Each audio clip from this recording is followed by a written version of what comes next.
Oh, we're back. Gosh, we're back. I'm so excited. So excited to see all of our old friends again. Oh yeah, I gotta turn the audio way up for Skyrim, so hopefully this music won't be too loud.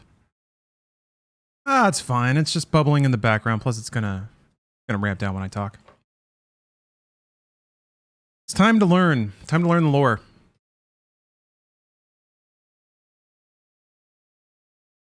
The ancient gamer text. Sorry, I was just balancing audio. Crab foam. Oh, crab foam. With 38 subs, which has already tipped us into the next hour. Oh my God, crab. Oh my God, crab. I mean, you said you were working today, but I appreciate you swinging by. That's crab power, all right? Here we have water power. We need to cultivate crab power. And this stream has just crabbed it. Crabbed it hard. I appreciate that. Thank you very much, Crab. Crab foam. All right, we're on book 3, Doom Infernal Sky. Oh, let me try my best to summarize the events up until now. Mr. Scuttlebottoms, thanks for gifting 5 subs. Okay, it seems like the Twitch registers are up and working again. That's nice. The internet came back. Fly Taggart, real all-around cool guy, no nonsense. Committed some light treason, was shuttled to Mars. Portal opens, demons are out.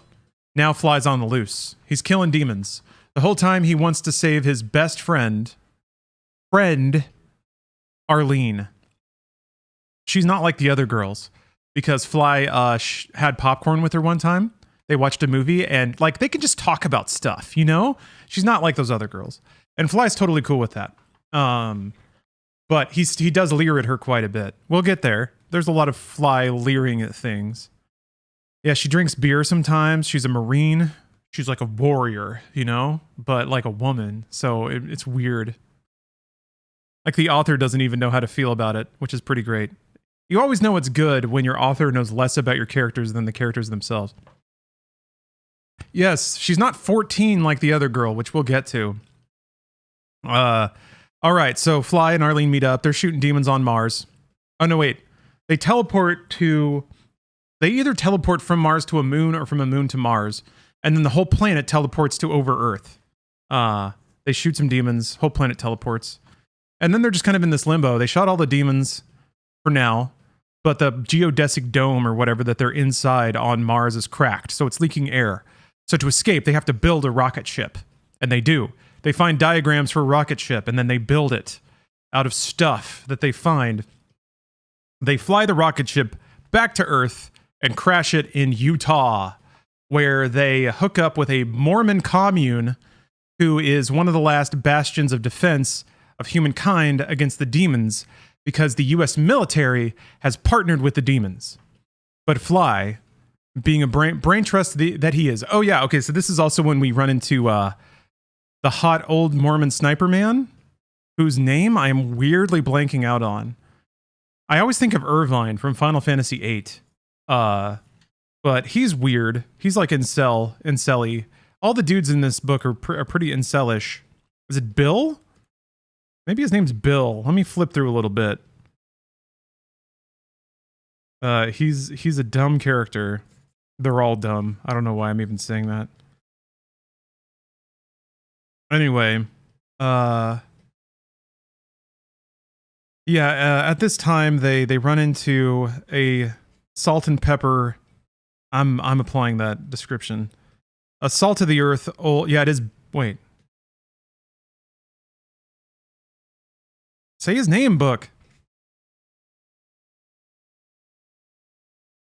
How am I forgetting this? I only care about the cyber mummy. Yeah, there is also Albert. That's it, Xander. Thank you so much. No one remember. Albert, right. Albert. Sniper Albert. He's very devout. And for some reason, Arlene finds this trait irresistible. So Arlene starts getting the hots for Albert. Arlene shares a confusing and half-told story about her brother, and about how this makes her feel weird about Mormonism, but it didn't really make sense. people in chat have implied that that story will get additional detail later in this book, which I'm scared of. So they run into Albert. They go to the Mormon headquarters, where the Grand Mormon president talks to them a little bit. And then Fly, genius that he is like, well, I'm still in the army. So he sneaks off, finds a radio, contacts the U.S. military, who are, allied with the demons. So he basically tips off the U.S. military that the Mormons are hiding in the one spot they're hiding. And that spurs a big joint U.S. military demon attack on the Mormon compound. Fly is suddenly teamed up with a 14-year-old genius computer hacker who is her dialogue's more written like an 8-year-old. She talks like a child. And there are chapters from her point of view where bad things happen. Very bad things. The author considers it innocent, and that makes it even more gross. Some of the shit. It's nothing overt, but again, that's kind of what makes it gross. So this team of 4 now are tasked with going to the West Coast to take down a shield that prevents the Mormons from getting to Hawaii. Okay. They sneak out through so Fly and Arlene help defend the Mormon compound from the demons. There's a lot of shooting. Fly feels real bad about it, which is weird. He actually has empathy for a moment. This is the one thing that lands with him for some reason. He feels like he has to repay the Mormons. So he's like, yeah, okay, I'll do this mission. I'll take everyone to the West Coast. So they sneak out through a tunnel. They get on a zombie train. This is going somewhere. They get on a zombie train where the demons load up a cyber mummy in the front car. Cyber mummy is the explicit word used with no space. Cyber mummy. Fly sees this and he's like, well, we got to have that. So they battle to the front of the train. During this incident is when we get our first chapter with Jill, the 14-year-old, written from her perspective. Oh yeah, the novel's also written like Game of Thrones. And that different chapters are from different people's perspectives. So we get one from Jill, and the writer, the gross male author, has the audacity to write in a 14-year-old girl fantasizing about kissing Flynn Fly Taggart. Here's the problem. We all know that every 14-year-old wants to smooch Doom Guy, but it's just not right the way it's written here. Ugh. There's even a part later where Fly talks about how Jill tried to undress in front of him, and he was like, I had none of it. I, being an upstanding human, said, no, small girl, none of that here. So, the author's a real nice guy. That's cool. So we have a lot to look forward to there. But at least the nice guy barriers are in place so far. So it's not going to turn into I won't get canceled reading some of this shit on Twitch. Although some of it's been bad. The author is very just has a very gross image of the world, and it seeps into all of the descriptions. Oh yeah, okay, so I got sidetracked. All right, so taking down the shield to get out. Okay, cyber mummy. I got way distracted. All right, train, cyber mummy. Fly's like, we got to have that. They battle to the front of the train. They liberate the cyber mummy. Jill hacks into the cyber mummy's brain to communicate with him. Names him Ken because he's like a Ken doll. Because they get into cyber mummy's brain, they get I guess information about the demons, but they're not really clear about it. They kind of link it, I think, to being able to take down the shield, I guess. They take the train to somewhere, they hijack a truck, they drive it to Burbank, which is where Disney is. Actually, no, wait, they drive it to downtown LA, which is not where Disney is. But they assault Disney headquarters. Because that's where the computer is that's powering the shield that prevents the planes getting to Hawaii. All right? Fly and Arlene split off from Ken and Jill and Albert, who are in a plane. They just walked into the LAX, I guess, and took a plane, or Burbank Airport. So they're flying around. Fly and Arlene battle their way inside Disney HQ. They get all the way inside to where there's just a room with a server in it, and they take the shield down because they figure it out, I guess. Book 2 ends with demons just smashing in the door, and then Arlene's like, I've got it, which is exactly how book 1 ends. Okay, book 2 over. Book 3 opens. They're on a beach in Hawaii, so we know they got out. And this book here spent like the first 50 pages fucking around. The most important thing to know is that Arlene is shirtless and Fly is staring at her titties, and she's totally cool with it. Her tits bounce around breastfully. There's a lot of that, a lot of nippling. They talked about how her breasts were pointed straight towards the horizon. Yeah, a lot of good stuff at the beginning of book 3 of Fly totally not being a weird dude and totally being cool with seeing titties. He's not like giggling and hiding his boner. Yeah, we're already at book 3. Gosh. Okay, book 3. Yeah. It's just solid bullshit because the implication is like, well, how did Fly and Arlene get out? And they're kind of talking to the Hawaiian commander, telling him the story while they're just like cracking cold brews on the beach. And they have Fly tell it, and then the dude interrupts the story being like, that couldn't happen. And Fly's like, you're right. And then Arlene tells it a little bit differently, and then the guy interrupts and he's like, that's probably not how it happened. And she's like, you're right. So they just end up being like, well, we got away and that's all that matters. Like they never actually say, aside from just, we did it. So cool. They got out of Disney. They got in a car, they drove to the airport, they got on a plane, and they all flew to Hawaii. And that's where they are now. Now I'm trying to remember what happens after that. There's some chit chat in the Hawaiian chain of command. Oh yeah, there was a small demon outbreak in the Hawaiian base. Oh yeah, let me roll around the counters and stuff here. Remember that? Forgot to mute it. Thank you all very much for all the gift subs. It means a lot. I really appreciate it. Get that timer going. So I've got 2 chapters banked up. That's good. That's the best. I've seen that timer nice and long. Good stuff. Okay, so there was a demon outbreak because of some BS. It didn't matter. But I think they were hinting towards something. No stream extended graphic. I can add the one. Hold on.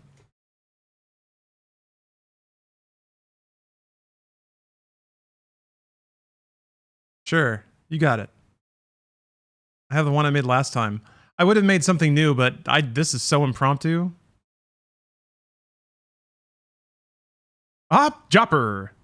Thanks for gifting out 15 subs. Oh my gosh. Here, how about this? It wasn't like stretched. Here, we'll see it again.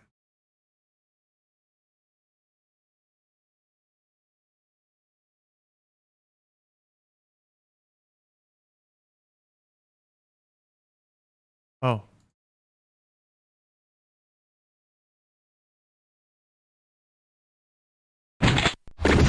There she goes. Looks like checkout is working for Twitch again. Fantastic. Yeah, I figured something like that. They couldn't really bring back the Tifa flip. Okay. Hold on. I'm getting distracted. It doesn't matter. It doesn't matter.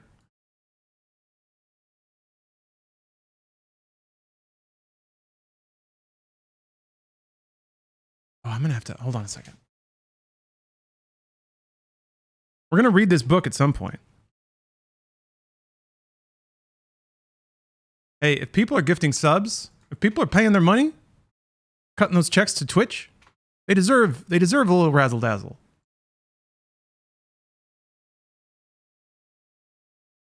I think I still have it. Here we go.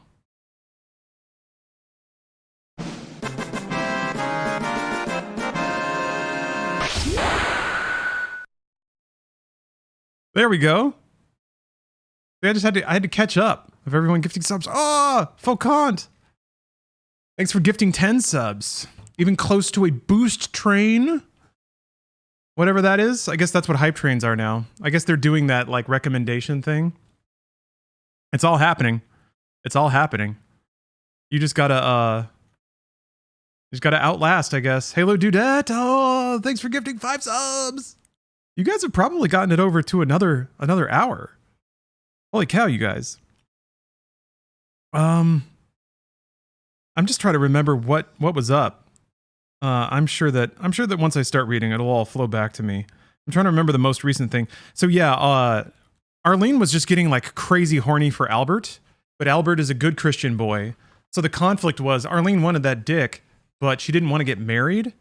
But I think she decided that she was okay becoming a Mormon and getting married just to get like some solid D. Which, you know, if you're in the end times, if demons might claw off your face tomorrow, whatever, you know, get it, girl. Say what you gotta say. A level 6 boost train. I don't even know what that means. No COD cam? Not yet. Steph has been playing a lot lately, so when she comes home from work, it might be Dreamlight Valley cam, but I will definitely try to hook up some Steph cam. Ghidorah, thank you for gifting 5 subs. This is truly plus ultra.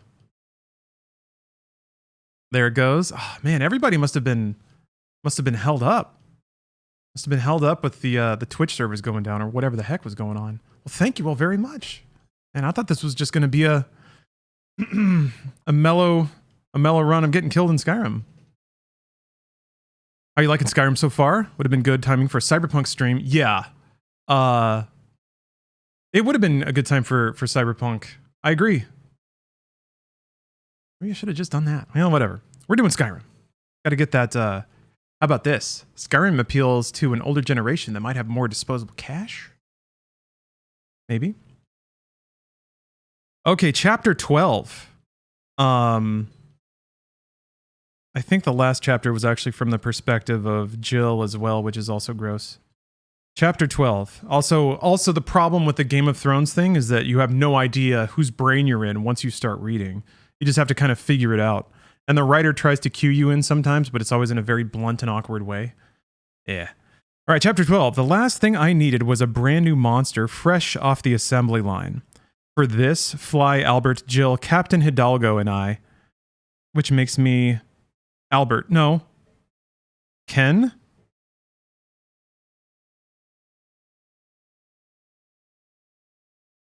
No, I'm Arlene. Okay. See, that's the thing. You had to think of like the one character out of the 6 that wasn't listed as who you're in. So dumb. Hey, Deaf Moon, good to see you. Been looking for a while today. I'm ready to join chat. Well, welcome. I'm glad you're not, because I'm getting back into it and wouldn't want to watch because spoilers. Oh, okay. I think Skyrim has some pretty universal appeal as well. Okay. For this, Fly, Albert, Jill, Captain Hidalgo, and I had traveled all the way back to the mainland. For this, we'd taken a voyage in a cramped submarine meant for half the number of personnel aboard. Of course, the subs seemed like spacious accommodations after the shuttle we'd built on Deimos.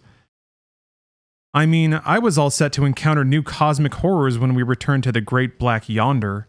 Arlene, Astrogator, and Monster Slayer. I'm available for the job at reasonable rates. But none of us were prepared for what awaited us in the shallows off good old California. Okay, so they took a submarine going to California. I can't remember why, but I'm sure it'll be obvious soon. The military airfield at Point Mugu is about 5 miles south of Oxnard. When we'd passed the Channel Islands, Captain Ellison told us we'd be offshore, as close to land as the sub dared, in about 30 minutes. Of course, he used naval time. After spending years in uniform, I'm surprised I prefer thinking in civilian terms for time, distance, and holidays. The trip had been uneventful, except for Jill hassling me about what a great asset she would be to the mission if we took her to Phobos. I finally got tired of her and suggesting she bug... I finally got tired of her and suggested she bug Captain Hidalgo. After all, he was in charge. Too much of Jill, and I thought our marine officer might be willing to space himself. Hidalgo handled Jill very well. He simply told her part of the mission would be finished at the base. He also reminded her that Ken had gone to a lot of trouble. That's the cyber mummy, by the way. Ken, remember that. Gone to a lot of trouble. Gone to a lot of trouble to work out a plan for her return trip, and she didn't want to let him down, did she? Then he wouldn't listen to her anymore. In some respects, Hidalgo was more qualified to be a father than Fly was. But that didn't prove he had what it took to save the universe from galactic meanies. That was a sort of specialized field. Eat my juicy peach. Thanks for gifting a sub. And I appreciate the hype train, everybody. Thank you very much. I'd never been aboard a submarine before. I disliked the odor. In working hard to eliminate the men's locker room aroma, they had come up with something a lot worse. Something indescribable, at least by me. Casey, thanks for the cheer. The captain of the sub was a good officer. Ellison was plenty tough and well qualified for the job. He was almost apologetic when we explained how we were expecting to go ashore. You're kidding, said Albert. Surfboards, repeated Captain Ellison. We have 4 longboards for the adults and a boogie board for the... He saw Jill glaring at him and choked off the word he was going to say. The smaller board is for Jill. It was especially designed for her body size. Oh, Erga Splittin has redeemed the VIP or ban. All right, well, that's going to require... Hold on, I got to do a teeny bit of setup here. I don't think this is going to go off. It shouldn't just go off right now. Okay. All right, let's roll it. Let's roll it.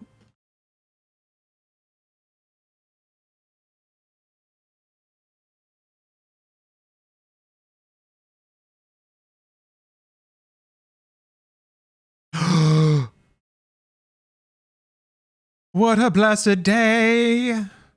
A new VIP has happened today. Congratulations. A September VIP. On this most subathon of days. It's a subathon miracle, y'all. How exciting. Congratulations, Erga Splittin. Erga Splittin's been in chat for, what? Oh, has to be years at this point. Always delightful to have around. Welcome, welcome. Welcome to the Champagne Club. All right, so we just learned that they're going to surf to demon-infested California. That's rad. Okay, so we've just learned that Jill will have a special board for her body size. Nay, said Jill, mollified. It's just like Fly promised. Why are we going in by surfboard? I heard myself ask. Fly shrugged. He'd found out about it before Jill or I had. That didn't mean he approved. Hidalgo had a ready answer. So the enemy won't find a raft or other evidence of a commando raid. I should have kept my mouth shut. I was the one telling Fly to hold off passing judgment, but I didn't seem able to keep certain words from coming out. You think these demons can make fine distinctions like that? The same as a human enemy in a human war? Captain Hidalgo believed in dealing with insubordination right away. First, this is a decision from above, Lance Corporal. We will follow orders. Second, there are human traitors, in case you don't remember. They might be able to make these distinctions. Third, we will not take any unnecessary chances. Fourth, I refer you to my first point. Got it? Yes, sir, I said with sincerity. He did have a point. Or two. When Jill got me alone, not an easy thing to do on a sub, she said, Hooray, we get to surf. Have you ever ridden aboard? I asked. Well, no, she admitted. But I've been to the beach plenty of times and I've seen how it's done. Oh, great, I thought. Have you?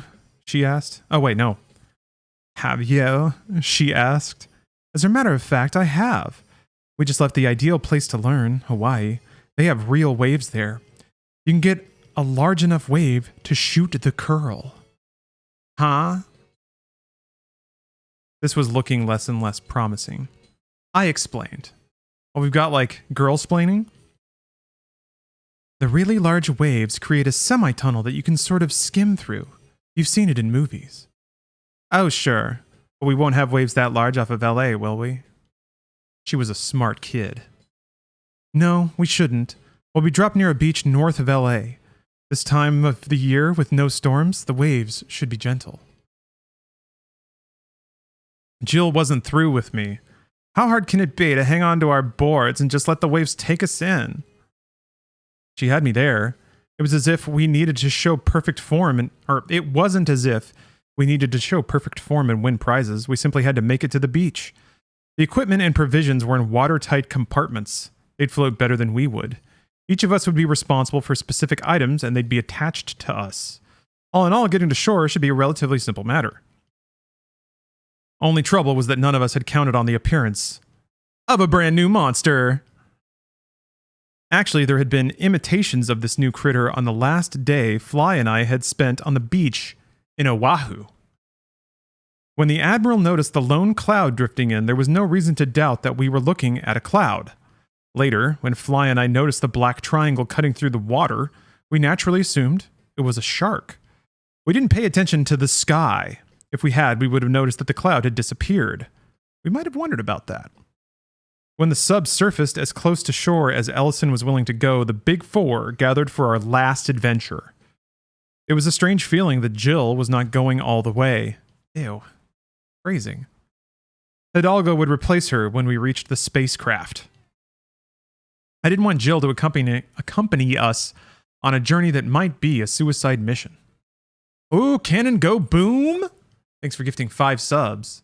That's going to put us over again. And that's going to be 3 chapters. We've got a lot of literature to get through. I guess it's actually pretty well timed that Twitch's cash money machine finally fired up again. Oh, wait, hold on.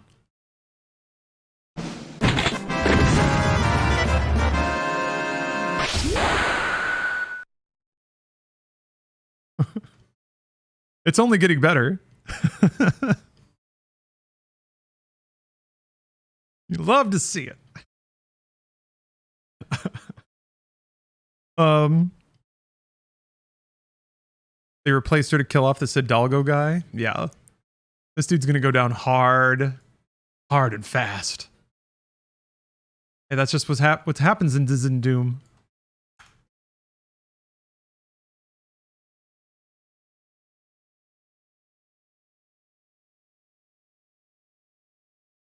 Oh man. Pretty rare to have more time on the clock in the subathon than I started with. So we're off to a smashing start. Thank you all very, very much. I hope that the nice discount is helping. Terry Tuggins, how you doing? Good morning from New Zealand. Well, good morning from the west coast of the United States. I almost said Los Angeles, but that's pretty all on the west coast. Making my Thursday morning work bearable. I'm very glad to do it. Actually, I'm very, very pleased if I can make people's work days go by smoothly. I've always appreciated those services when I've had work days where I just have something on in the background. All right, I didn't want Jill to accompany us on a journey that might be a suicide mission. On the other hand, I didn't like the idea of leaving her behind in California. I didn't like the idea of leaving her behind in California Doom. Oh, the name of the book. The name of the book. Hidalgo had assured Big Daddy Fly and me that the plan, it's capital B, capital D, capital F, Big Daddy Fly. And me that the plan for Jill's return to Hawaii was foolproof. Ken would never have said that, though the plan was his. Guarantees like that are offered by fools. The plan, however, hadn't taken into account that the fluffy white cloud descending towards the water as we paddled around on our fiberglass boards. The plan hadn't taken into account the fluffy white cloud. Okay, I gotta slow down because I'm flubbing quite a bit. We were outfitted in our wet suits, floundering around in the calm area, waiting for some wave action. Fly was the first to notice the cloud coming right down to the surface and then sort of seeping into the water. Not vanishing, not evaporating, seeping was the only way to describe the cloud, as its color changed into a vague green, and it sort of flowed into the water. "What the hell was that?" asked Fly. "It's right in front of us," observed Hidalgo. That's unnatural," shouted the sub's captain from the conning tower. He was too decent a man to submerge again until he knew we were all right. "Maybe it's the weird weather," suggested Jill quite reasonably. I could believe that. So much radiation and crap had been bombarding Mother Earth that she might have some surprises of her own. But after fighting the alien denizens of hell, I was suspicious of anything unusual. When I saw a shark fin appear right where the cloud had joined with the ocean, I became a lot more suspicious. Then Hidalgo and Albert had caught the first wave. They were on their bellies on their boards, paddling with their hands. I told everyone to go all the way into shore without standing up. The boards would keep even a natural landlubber afloat. The rest of us caught the next gentle swell that would take us towards the beach. That was when I saw 3 fins circling the spot where the cloud had gone into the water. Naturally, I thought they were sharks. Again. That was adequate cause to worry. The fin of a surfboard and its white underbelly looks like a fish. The paddling hands and kicking feet attract attention too. It wasn't as if our team was made up of people who could surf their way out of danger and the waves weren't providing anything to write about. "Shark!" I shouted. The others started repeating the call. We would have continued thinking the fins belonged to separate creatures if they didn't start rising out of the water. What appeared to be long black ropes writhed up out of the sea. Hidalgo and Albert paddled furiously to change directions, but the current continued drawing them towards the thing. As the huge creature continued to rise, I expected to make out more details, but it seemed to bring a fog with it. The mantle surrounding the thing was the same white as the cloud. Within the mist, I could see fragments of recognizable objects. A slight breeze was blowing in toward shore, but the fog didn't dissipate. The stuff hung on like sticky cotton, but gaps did open up where I could see more.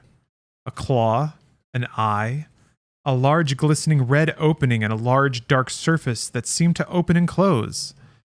Could this be a mouth? None of us needed to know that answer all that badly. The entity constantly shifted. I got a headache from trying to focus on it. One moment, the black surface seemed to have a metallic sheen. The next moment, the surface rippled, as only a living thing could do. All through my attempt to see what we were fighting, the mist remained a problem, changing in density, but never going away.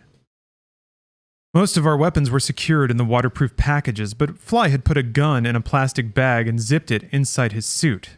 He got it out with admirable speed and started firing at the what's-it. He picked out a nice little customized Ruger pistol for this part of the mission. He could be like a kid in the candy store when let loose in a decent armory, and Hawaii currently had a lot more in its arsenal than ornate war clubs. He felt better after he'd fired off a few rounds. I felt better too, near as I could tell the horrible, inexplicable thing from the sky felt absolutely nothing. Fly demonstrated his skill again for what it was worth. Although he was behind Albert and Hidalgo, his bullets came nowhere near hitting them. Every shot went right into the center of the roiling mass, and probably out the other side if the monster had the power to discorporate, which I was ready to believe. Fly got off all his shots while lying on his belly and hanging onto his board. He really is very good at what he does. Gosh, Fly's just so cool. He didn't do anything! His success in this scene is not dropping his gun or shooting himself or someone else. Yeah, you're the best, Fly. Written from the perspective of a woman with boobs. At least she's a woman. At least she's a full-grown woman. Okay. Suddenly, someone got off a shot that made a difference. A sound of thunder from behind, a whistling, screaming over our heads, and an explosion that knocked us all off our boards. Ellison had the largest gun, and he wasn't afraid to use it. The shell struck the creature at dead center. Wait, do submarines have, like, cannons? Huh. I wasn't sure this monster could be killed, but the submarine captain's quick thinking made the new menace go away. Jill literally whooped for joy. She waved back at the submarine, but I doubt they saw her. I barely saw her. We were surrounded by mist from the explosion. So much water had turned into steam that I wondered if the shell had set off something combustible in the monster. Maybe we were receiving residue from the sticky cloud fog stuff. One thing was certain, we wouldn't be doing any scientific analysis out here. Hidalgo performed his duty. Everyone sing out, let me hear you. Sanders, I shouted back at him. Taggart. Gallatin. That's her last... Wait. Is that Albert's last name? Gallatin? I'm here. Jill finished the roster. Name, Hidalgo insisted, and took a moment to cough up some water. I'm Jill. Sheesh. Last name, Hidalgo insisted. Lovelace. She finally relented. Her last name is Lovelace. Lovelace. Zidonia boobs are pretty great. Are just the best. Meanwhile, the sun was climbing in the morning sky. I was getting hot inside my wet suit. The sub was now far enough behind us that it counted as history. Before us was the future, where the breaking surf became white spray to cover the white droppings of seagulls. I've never been so happy to see those scavenger birds. Some things on the home planet were still normal. All right, chapter 12 is down. 2 more to go. So, hydrate.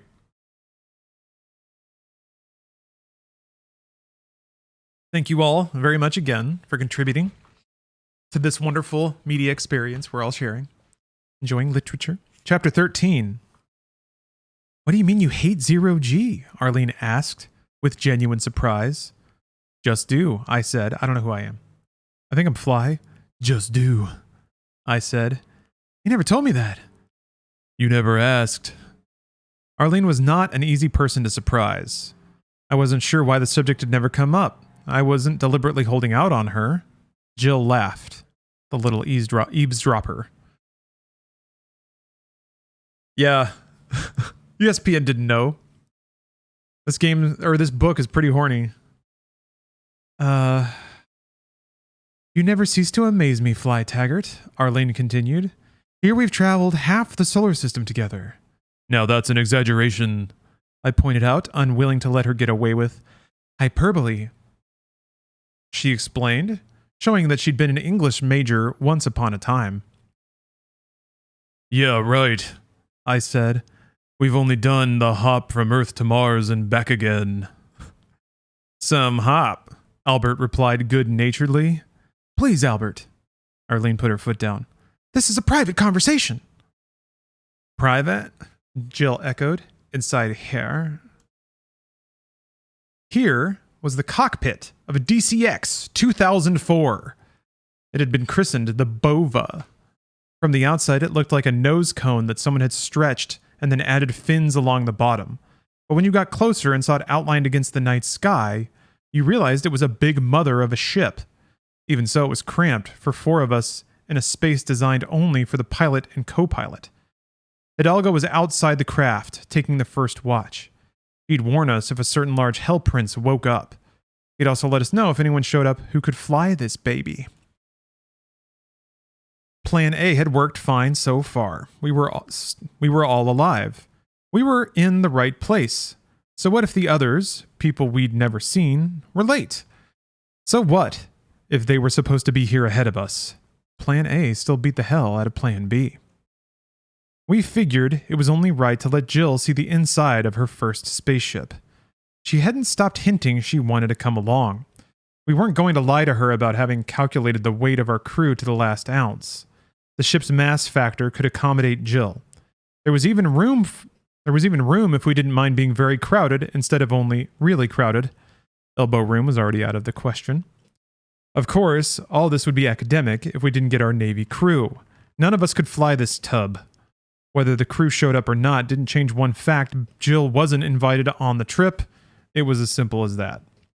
She's gonna stow away, right? She's so precocious. One advantage to showing her the interior of the ship was that she could see for herself that there was absolutely nowhere for a stowaway to hide. Oh, you can't think ahead of good literature. It's always going to surprise you. At times like this, I was grateful the bad guys hadn't figured out how to manufacture itty-bitty demons. The pumpkins were as small as they got, so if a guy was in close quarters, he didn't have to worry about Tinkerbell with mini rockets. Life was good. The Bova D's. The Bova was a lot bigger than the submarine. That didn't mean we had any space to waste inside. Looked to me as if the primary function of the ship was to transport tanks and fuel. Human beings would be allowed to tag along if they didn't get in the way. Anyway, Albert had a ready answer to Jill's challenge about the lack of privacy. When the CO is away, he told her, the men can shoot the shit. I'm gonna... I'm going to blow out his drawl as much as I can. It's going to get so stupid. I never thought I'd hear Albert talk like that, but then I realized what a decent thing he'd done. This could be the last time any of us saw Jill. Albert was treating her like one of the men. Ah, the finest gift a man can give a female. Yon maiden, I will do thy the honor of being treated like one of the men's.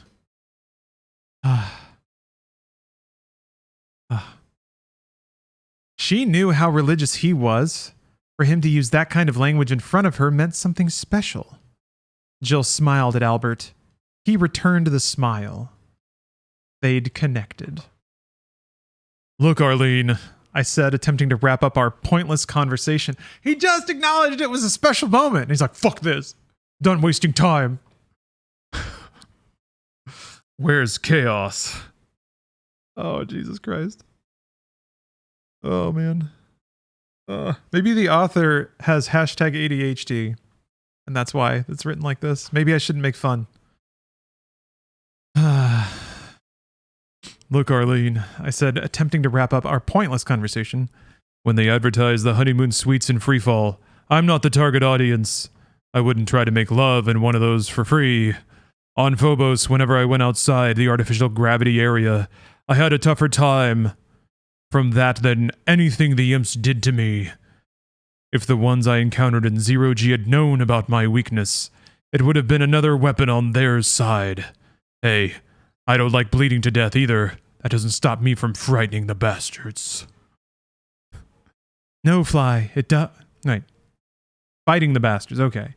I don't like bleeding to death either. That doesn't stop me from fighting the bastards. No, Fly, it doesn't, said Arlene, touching my arm. I noticed Albert noticing. He wasn't very obvious about it. I don't think it was any kind of jealousy when Arlene was physical with another person. Albert's affection for her was so great that he couldn't help being protective.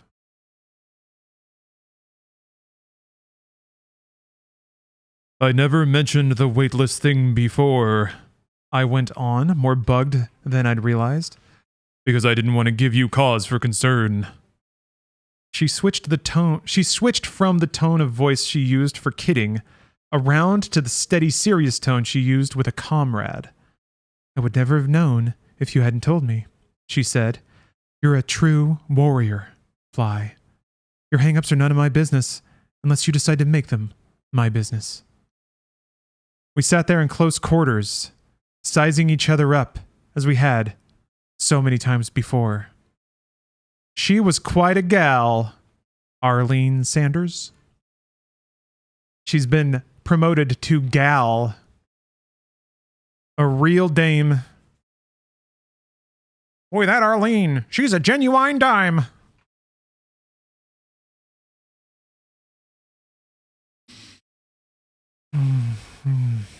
I just got to take a deep breath. What a broad.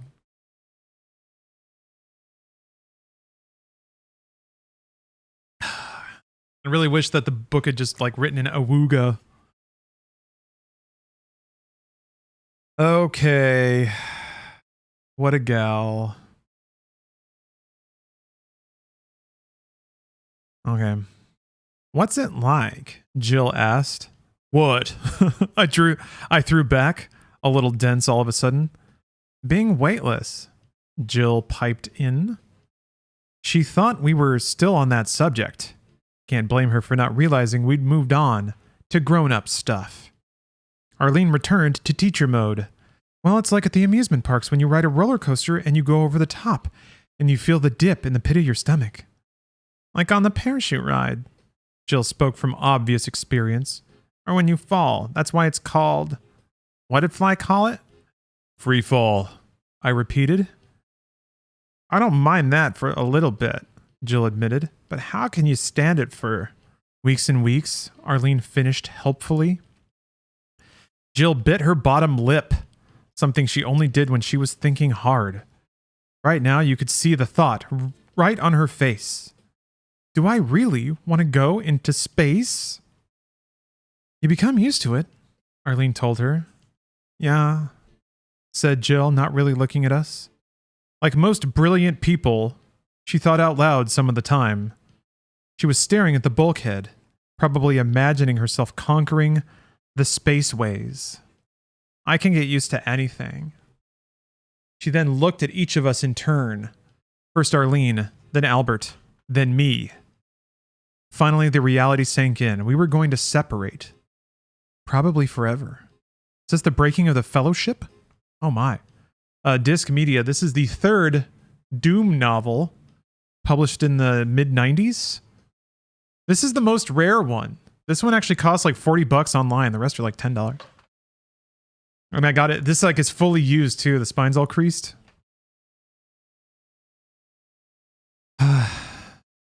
Can't leave me, she whispered, but all of us heard her. We don't have any choice, Albert replied almost as softly. But you told me people always have a choice. Jill wailed at the man she'd known longer than any other adult. You're always talking about free will and stuff. I don't want to split up, said Albert. I'm worried about you. But I know you can take care of yourself. Yourself. I don't want to take care of myself, she almost screamed. The ship was soundproof, so she could make all the noise she wanted without waking the demons. But I saw her face grow red in anguish. I wished Arlene and I were still arguing about zero-G, anything but this. You can't fool me, she said, addressing all of us. If looks could have killed, we would have been splattered over the acceleration couches like yesterday's pumpkins. Then she let us have it with both barrels. You don't love me!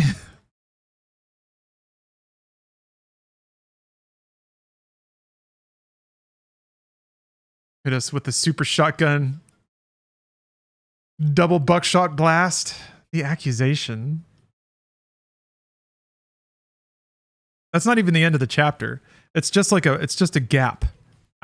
I'm worried that we're skipping over into Jill's point of view now, because I think that's what we're doing. All right, there's a skip. Change of perspective, probably. It's not fair. After everything we've done together, they want to get rid of me. I'm a problem to them. They won't admit it. They'll say they want to protect me. I'll bet everything in the world that's what they'll say next. It's for my own good. And they don't want me going into danger again. Blah, blah, blah, blah. What can we run into in space that's any scarier than the sea monster that almost got us when we were surfing into shore? What could be more dangerous than when I was almost crushed like a bug when I helped save Ken from the spider mind and the steam demon on the train? Or when I was driving the truck and the 2 missiles from the Boney almost got me. Poor Dr. Ackerman called those things revenants. Boy, he sure can come up with some weird names. He said all the creatures were like monsters from the id. I wonder what he meant. All right, that's pretty cool. All right, cheeky. It's not just about danger. Everywhere is dangerous now. Who says I'll make it back to Hawaii alive? Even if everything goes according to plan, the return trip will take weeks.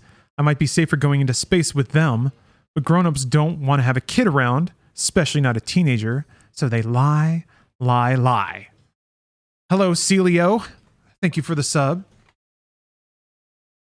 Appreciate that. They won't even admit how much they need me.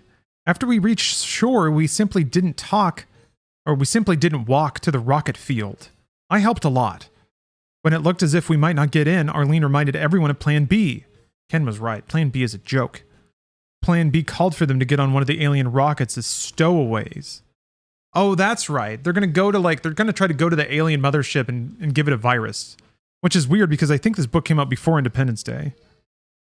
Yeah, well, it says 2004 on the back. That's not right. I don't know when this book came out then. Did he actually lift this from Independence Day? PKO Net! Thanks for gifting 10 subs. I don't know when the third book came out. It's good to see you, Onet. You're reminding me, it's been a long time since I played Mother.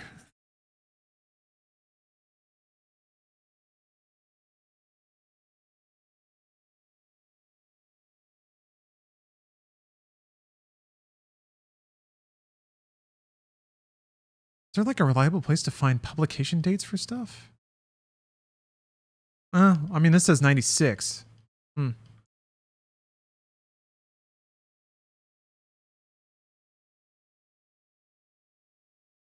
Wait a minute. Independence Day came out in 96. Independence Day came out July 4th, 1996. And then the third book says June 96, according to Google Books. That doesn't feel right. I feel like this author ripped this idea off of Independence Day. That's what it feels like. PKONet! Did you just give 10 more? You did. That's 20 subs, PK. Thank you very, very much. Getting us towards another chapter here. And we've already got one banked up. Your book is a reprint? I guess so, because it's a copyright 2004 on the back. Oh, thank you very much, PK. I really appreciate that. That's intensely generous. Ah, Jesus Christ. Okay, back to talking about Jill. Phobos and Deimos are very small moons, but they are a lot larger than an alien rocket. Fly and Arlene hadn't even managed to stay hidden on the Martian moons. They told us about their adventures so many times I could recite their stories backwards. If they couldn't avoid the demons on Deimos and the former humans on Phobos, they wouldn't be able to stay hidden on a spaceship all the way to Mars. And Arlene has the nerve to tell me not to think about stowing away on this ship? You must think I'm really dense. I wonder if they're mad because Captain Hidalgo agreed with me that stowing away on an alien ship was stupid. He prefers taking his chances on one of our own ships to climbing into bed with the devil, even if we have to fly it out ourselves. But then it was Fly's turn to point out that without the Navy guys, we can't even try to take this ship up. He's done so many impossible things already that I guess he knows what a real impossibility looks like. Our first two books come out in 95, last two in 96. That's such a tight window. Maybe I'm better off without them. If they don't want me, they don't have to bother with me any longer. Getting here wasn't easy. Getting inside was even harder. Who was it that jammed the computer systems and electronic devices? The person I saw reflected in a window sure looked a lot like me. We hardly ran into any monsters until we entered the base. Maybe they were all on vacation. The ones inside seemed to be asleep. I've never seen them sleep before. I don't know that they slept at all. Poor Fly and Arlene were Poor Fly and Arlene were all set to shoot him up, but they didn't have any moving targets this time. I was Adonia with the gamer stretch. All right, yeah. I'm just going to do some side bends this time.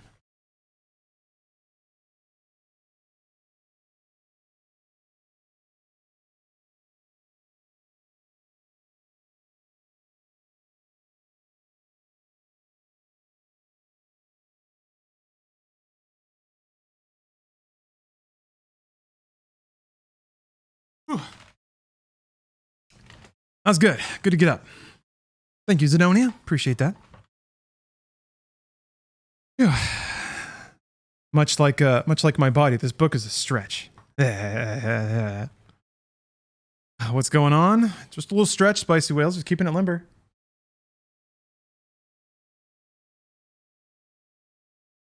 Okay, let's see here. Okay. Didn't have time. Okay, all the demons were asleep. Poor Fly. Poor Arlene. I won't pick on Albert about this. He's not as much a non-stop Marine as they are. But I didn't think Albert would ever leave me. Until now, I was sure he'd figure out some way for them to take me along. How can he abandon me? We've been together since Salt Lake City. I guess none of us expected to be alive this long. Now, I'm supposed to go back to Hawaii. I always wanted to see Maui. I just wish they'd tell me they don't like me anymore, or that they never liked me. I never wanted a family. I don't mind being an orphan, but now I feel what it's like to have a family. We've had some sense of it. We've had some of it. I don't want it to end. I'm so angry, I don't know what I want. They won't see me cry, though. I won't let them see me cry. Okay, another perspective shift. I knew it would come to this. It would be my job because I'm the woman. The adult woman. Fly became so much like a real father to Jill that he couldn't put his foot down. All he could do was spoil his darling little girl. the apple of his eye. So I have the thrill of playing mom. Jill was born difficult. It was completely against her nature to make this kind of situation easy. We are leaving you here, I told her, because we do love you. It's time you have a reality check. You're not a child. You're not a little girl anymore. You have proved yourself to all of us. We know it. You know it. This is no time to start acting like a little girl. Then why? Shut up! I cut her off. This was no time to be diplomatic either. Don't say one word until I've finished. You were right about not trying to stow away on an alien ship when we have other options. But we wouldn't have let you join us in sneaking aboard an enemy craft, and we won't let you come with us now because we will be in combat sooner or later. She stared at me with a kind of fixed concentration that meant only one thing. She was trying to hold back tears. You can do anything you want, Jill, I said, trying my best to sound like a friend instead of mommy with a capital M. You're a woman. You can marry, have babies, take up arms. Oh, those are the first two. Marry babies. You can marry, have babies, take up arms, join what's left of the real Marines, the ones on our side, and fight the traitors. Society's been destroyed, Jill. You'll have a hand in reshaping our new society. You're staying behind on Earth. The rest of us may never see home again. You're probably more important to the future of mankind than we are. But hear this. You cannot come with us. Do you understand? She looked me in the eye for several seconds. I thought she wanted to kill me. Then she said very slowly, I understand. I believed her. And that's the end of chapter 13. We got one more banked up, and we're already halfway to another one. What's Able Gamers? It is a charitable organization designed to... Here, let me look up their description.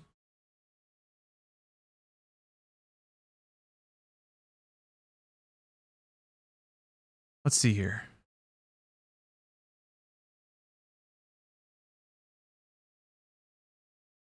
Creating opportunities that enable play in order to combat social isolation, foster inclusive communities, and improve the quality of life for people with disabilities. It's about accessibility in gaming, getting gaming to people. Run through that charity ad, let everyone know. I mean, it's not really an ad. They're not sponsoring me or anything. But yeah, here's a there's some YouTube videos and stuff. I could put plug them in chat here. I thought about making a command. Maybe I should do that. Oh, Josh Guy already got there. All right, well, thank you. It's not a bad thing. It's not a bad thing. Not a bad thing at all. The thing that I always rely on is like, if you've ever, like, you can have some touch of it if you've ever gamed enough to get injured, or if you've ever had like tendonitis or like an injured hand. You still want to play games. That's when you have to rely on accessibility, options that make them playable with one hand, other input devices and controllers. It's important. Video games are so wonderful because they allow people to escape the chaos and arbitrary shit of this world. You know, you're born poor, you can still play the same game. Well, you got to buy the system and everything, but I grew up pretty poor, just because my dad specifically was just hyper thrifty with money. So video games to me were just a window into a whole other worlds that I just had no chance of seeing on my own. And you know, there's all sorts of factors outside of people's control that can prevent them through sheer chaos and randomness from seeing the beauty of this world. But at least we can see and explore man-made worlds. We can explore and have beautiful experiences with other people through those dimensions. I broke my left arm in a motocross wreck last year, so I couldn't really play any games at all.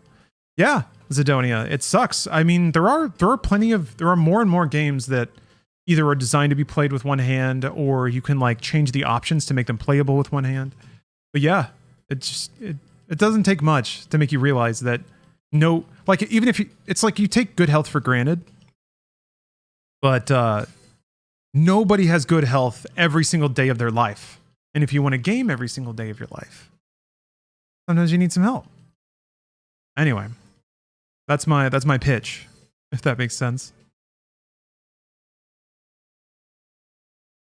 All right, chapter 14. Actually, we're coming up on an ad real quick, so I'm just gonna take a quick bio break. That's what I'm going to do. And they're going to come back with one more chapter of the Doom novel. Thank you all very much for watching so far. Be right back. Oh yes, we're back. Okay, chapter 14. Okay. The book has been refreshingly cringe-free so far. 2 whole chapters without an incident that makes me want to crawl out of my skin. So that's nice. This could go south pretty quickly, though. Any presence of Jill just puts me on edge. So we'll see how bad it gets. Chapter 14. I can see clearly in the moonlight, and I wish for darkness. If I can see them, they can see me. As I stare into the face of the Minotaur, I remember how my wife died. So we're in the brain of Hidalgo. PK Onet, I saw you had to get stitches. Hold on, I was removing an iMac monitor. Oh my gosh. Lots of blood, but I'm okay. Oh no. Wow, well I'm very glad you're okay. You know, that's... Every person says it, but the older I get, the more it resonates that, like, that truly is the most important thing. That could have... Whew. Scary to think about. Scary to think about anyone in chat. Anyone I've known for a while. I think about it sometimes. There's some names that I just kind of, like, didn't appear anymore. Some of them I send whispers. I don't want to be too creepy, you know?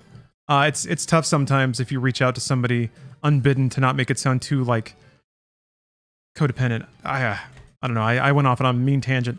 PK, sucks that happened. Hopefully you're on the mend and feeling better. Jeez. All right. Yeah, head wounds bleed a lot. Yeah. I mean, from my martial arts days, any like graze or cut, it's just like rolling down somebody's shirt. It looks wild. Oh, the reverse parasocial relationship? Well, you get to know people. You know, I tell you about their day, where they work. Not like the street address, but you know, the job they have. People's stresses and frustrations. Okay. Oh, I had someone from high school reach out to me and it sounded genuine until they tried to sell me some pyramid scheme shit. I never thought that might be what people are thinking if I, like, try to contact people out of the blue. Yeah, I try to be mindful about the parasocial stuff, too. I usually only get that way if somebody's, like, been in chat for a while and demonstrated that they might not be super codependent. So, yeah, I don't vault off of that if somebody's just, like, gone for a day. Cam Hayes, thanks for the sub. Hi, it's me, Lawrence. I need Steam gift cards right now. The stream is in trouble and only you can help. I just need a Visa prepaid card sent to this P.O. box. Yeah, I need the last 4 digits of your social. It's the only thing. I'm really sick. I have double COVID, and the only solution is knowing the last 4 of your phone number. You probably just got a text message. You need to forward it to me right now. Oh man. All right. Jesus. Okay, so yeah, we're in. Hidalgo's thinking about his dead wife while he's brooding into the darkness. So sick. Oh, jeez. Okay. One of those things killed her. My wife. Our families were so sympathetic. We had a big funeral. The neighborhood we lived in wasn't a war zone yet. She'd been caught outside in no man's land. For her, it was no Mrs. Hidalgo land.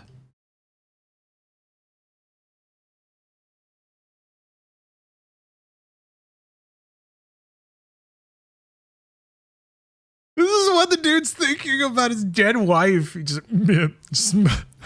giggling to himself.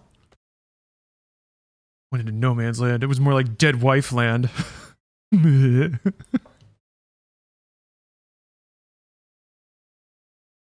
would think that while they're grieving? He's just smirking about it. Yeah, he's actually happy. No nagging wife telling me to stop drinking beer. There's just no more beer now, so it's not an issue. But still. We hadn't told our families. We were getting a... Next word is on the next page. That could be anything. Car, a house, divorce. It's got to be divorce, right? Because he's just like, you know, Wife. It's got to be. What do you think the next word is? Child. Divorce! Yes!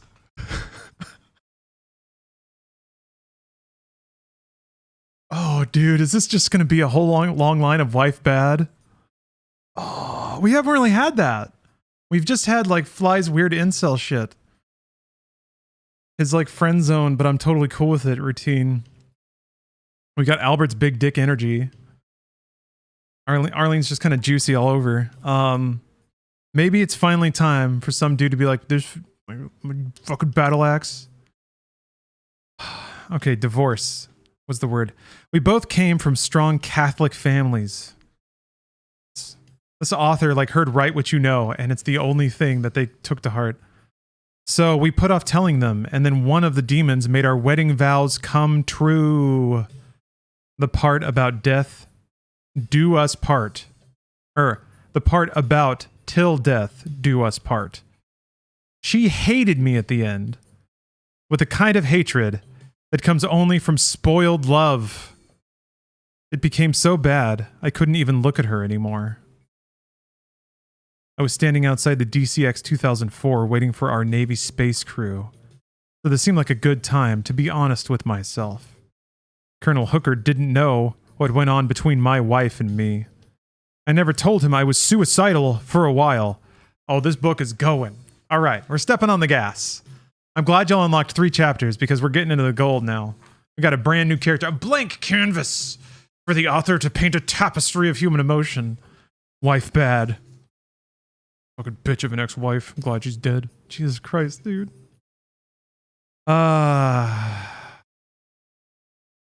Jesus Christ. I was suicidal for a while. It wasn't something I was proud of. I was suicidal before the Minotaur slaughtered her.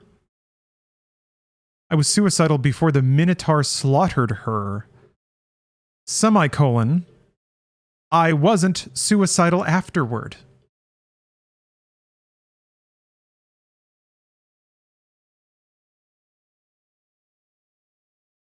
Okay. That's Hidalgo. Nah. Everyone was at the funeral, assuming a grief I didn't feel. All of them assumed I'd devote the rest of my life to avenging the woman I loved. A Marine is supposed to be at home in a world of hurt. There's no personal problem that can't be solved by picking up an M92 and doing your part for Uncle Sam. Right? See. It's italicized because Hidalgo is España, or I guess Mexican?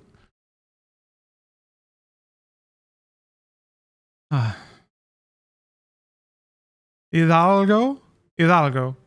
Hi. I want this author to reveal to me their broad palette of world culture. I want this author to create a rich cultural tapestry. I'm excited. But my military operational specialty was killing an enemy that could shoot back. I wasn't prepared to find out that my wife had aborted our child.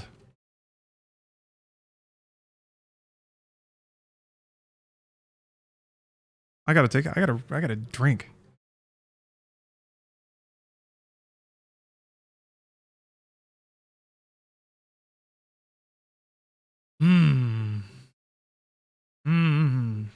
Now it's a drama, yeah. Now we're after it. I have to admit, what's going on with this? Why is this Pepe laugh so low res? Is there a new, like, higher res Pepe laugh? Weird thing to get distracted by, especially after dropping the abortion bomb, but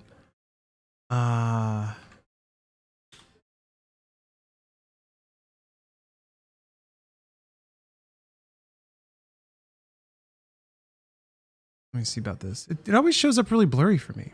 I'm gonna add this one. Okay, well, I've added a better one, I guess.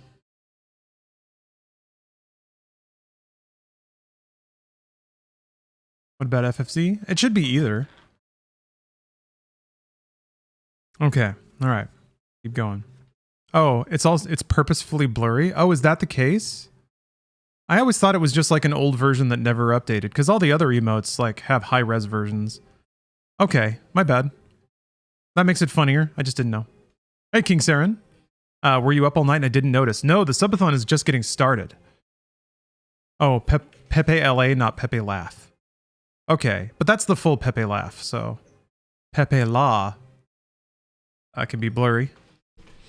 I mean, Peepo Clown's great. Okay. Alright, distraction. Okay. Oh, man. Okay. I wasn't prepared to find out that my wife had aborted our child. Until that moment, I had no idea how much she detested being married to a Marine. She said my loyalty to the Corps came before my love for her, and I'd treat our son the same way I'd treated her. I didn't know I had a son until after the abortion. Then I looked at her with a hatred I'd never felt for any human enemy, and a hatred I've yet to feel for those devils from space. Hold on. He's getting into his hatred for his wife. I have to add Pepe Law.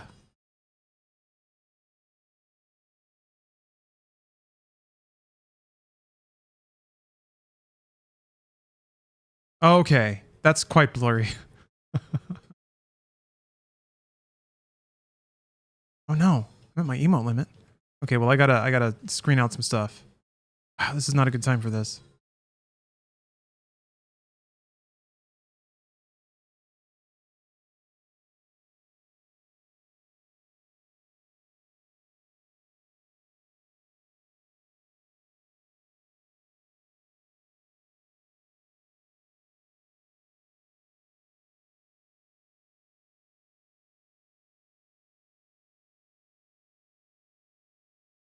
I don't know how this back end works. Okay, never mind. We'll do it later. Jeez. I can't because I'm out of slots. Okay. It's only getting good. Okay, he hates his wife so much. Flames. On the side of his face. At that moment, I'd felt like apologizing to all the opponents I'd ever wasted. I thought about killing her. I even started to formulate a plan. Then the monsters came and our personal problems went on the back burner for a while. I was off fighting the war to begin all wars, and she was safe at home, just waiting for a big red minotaur to turn her into a taco with special sauce. The timing on all this was interesting. If she'd had the abortion after the invasion and said she couldn't bear to bring up our child in a hell on earth, I would have been pissed, but I might have been able to forgive her. No, the timing was lousy. ... For her. I was called up right away, so I wasn't around for her to realize how much I'd turned against her. I was only a little suicidal on the mission against the Arachnotrons. Leave it to the military to come up with a name like that. We called them spider babies. We called ourselves the Orkin Squad. We did a fine job exterminating them. We're just talking about Arachnotrons. Holy shit. That's so good. This is describing EDF now, which is pretty cool. EDF novel? Oh, do I dare. Can we rewind to that taco bit? What was that exactly? Sure, let's take that sentence one more time. I was off, fighting the war to begin all wars, and she was safe at home, just waiting for a big red minotaur to turn her into a taco with special sauce.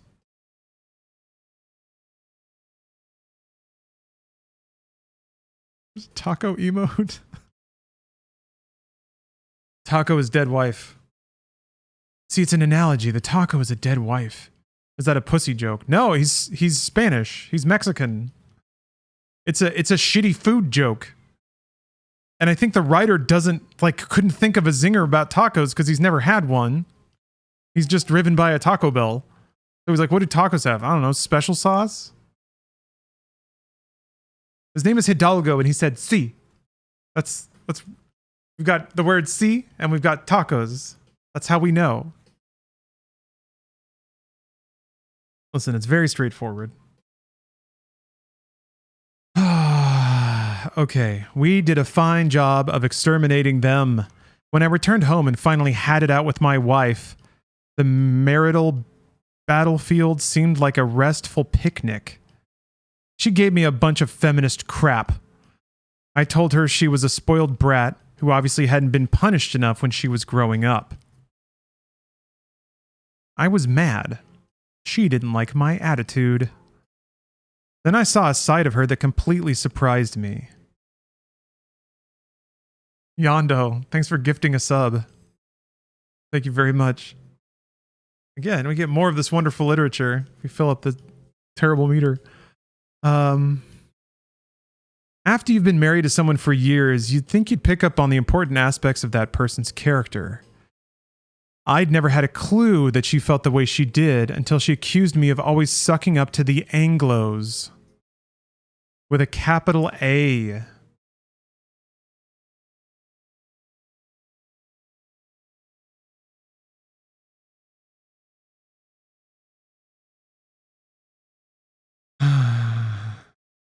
She insisted that I was a bad Latino. In her mind, I suppose that made her a wonderful Latina. Yeah, that's what they call us. Yep.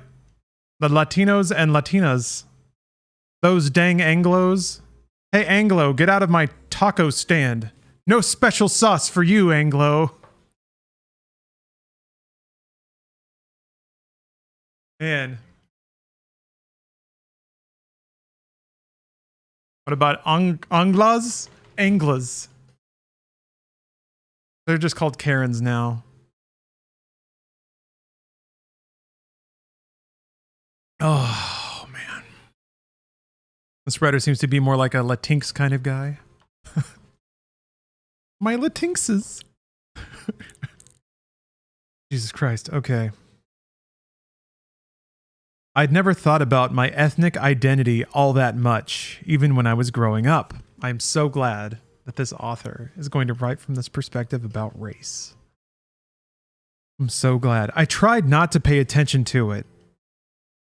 Sometimes it struck me funny the way the American media always presented the problems of the cities as black versus white, as though all the colors in between didn't matter. Now we have new colors to worry us. The bright colors of the scales and leathery hides of the invaders. The devils. Oh man, I was kind of hoping he'd keep going. Of course, I had experienced my fair share of prejudice. Yes!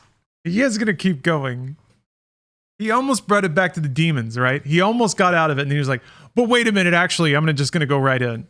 Oh, the pump fake. He's like, demons? Nope.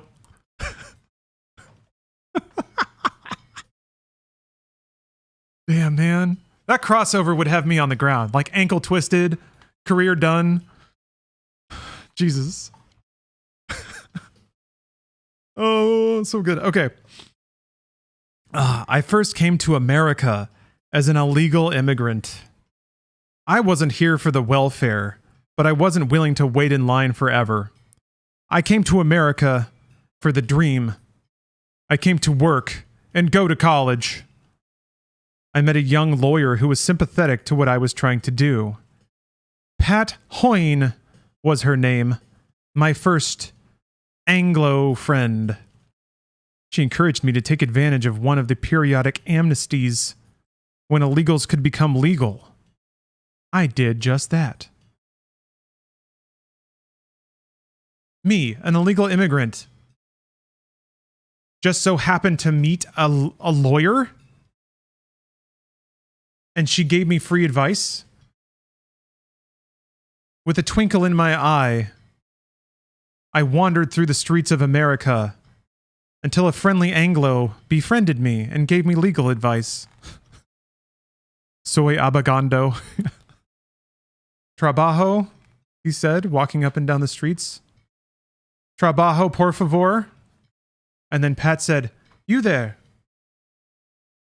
brown man. There's something about you. I think you have what it takes. You could be an American. Just fill out this postcard and you'll get your citizenship. Jesus Christ. The way this author just glosses over it like it's just a total, like it's a believable version of reality.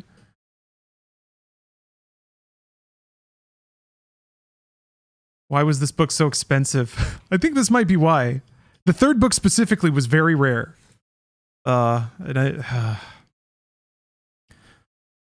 all right, here we go. We got to keep going. She thought I might have a bit too much pride for my own good. There was truth in that. Although I'd grown up in Mexico, I came from a very proud Spanish family.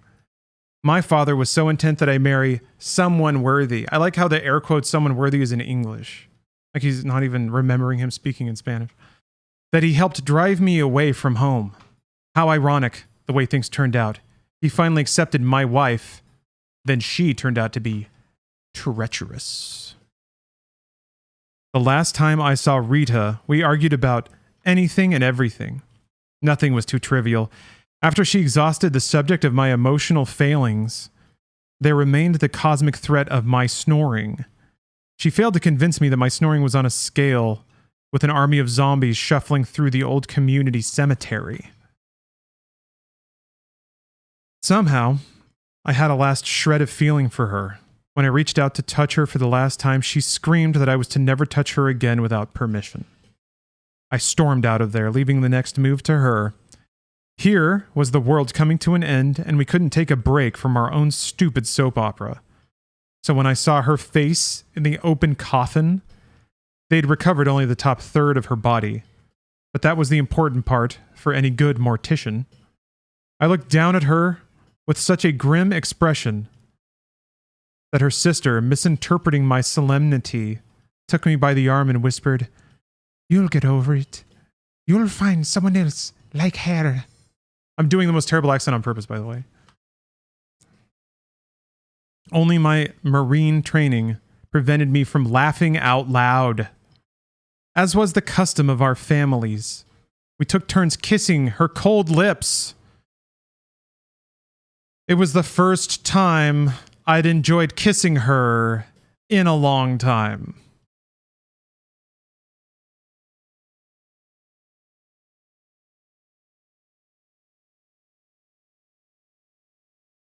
Now, I'm supposed to be back on the job, working to save the human race.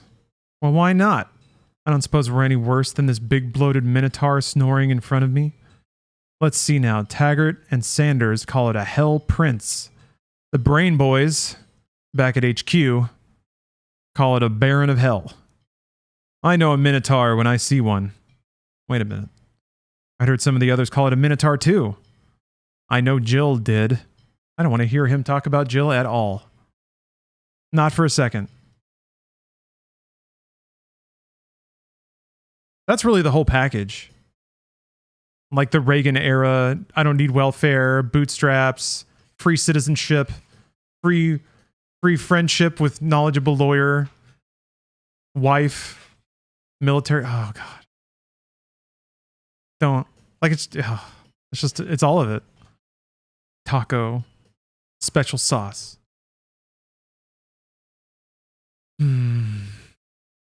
She's quite a kid, a bit sullen and stuck up, but that's to be expected when you're 14.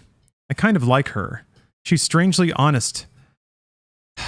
She could grow up to be an honest woman. Anything is possible. They have their chance to say their goodbyes now. If the Navy doesn't show, we'll probably never make it out of here alive. I'll try to stow away on one of the enemy ships, however slight our chance for survival. Our chances won't be good even if the Navy space crew joins us, but at least the odds will be worth betting on. If we make it to Phobos, then Taggart, Sanders, and Gallatin will become my headache. I wish I had a different team. Their combat records are fine. I'm not worried about that. I'm concerned about taking a triangle on the mission. Sanders and Gallatin want to screw each other's brains out. I'd have to be blind not to notice that. The mystery is where the hell Taggart fits in. I'm sure it's somewhere. I don't need this crap on a mission. That's why I have to be a hard ass. I'm going to keep them so busy they won't have time to fool around. I'm not motivated by what happened to me with my wonderful, loving, faithful wife. I'm sure that's not it. The mission is what concerns me. Us. It has to. It's too damned important for lovesick Marines to mess up. However slim the chances for success, I must guarantee maximum commitment. Funny, now that I'm thinking this way, the mission just got a boost in the arm. My grandmother believed in good omens. Up ahead, washed in moonlight, tiptoeing around our sleeping monster, it sure looks like the Navy has arrived. Wow, okay. And now we're skipping perspective. Not a chapter end, but a perspective shift. I'll never admit this to Fly, but right at the end, I almost cried. Jill finally stopped arguing. She came over and hugged me, then without saying a word, she did the same to Fly and Albert. I was stunned. She stood in the open hatch, her back to us, as if she couldn't decide if she wanted to stay or do something. She turned around and said, "I'll never forget any of you." Then she did the most amazing thing of all. Jill saluted us. Of course, no one returned the salute. We're all conditioned Marine robots. Mustn't ever break the precious rules. There were rules about who and when and what and where to exchange a precious salute. If Jill took seriously my offhand comment about joining the Marines, she might earn the right to dress the way we do and perform the rituals. Maybe she'd wear a high and tight if she proved herself macho enough to earn the right, like me. Like me.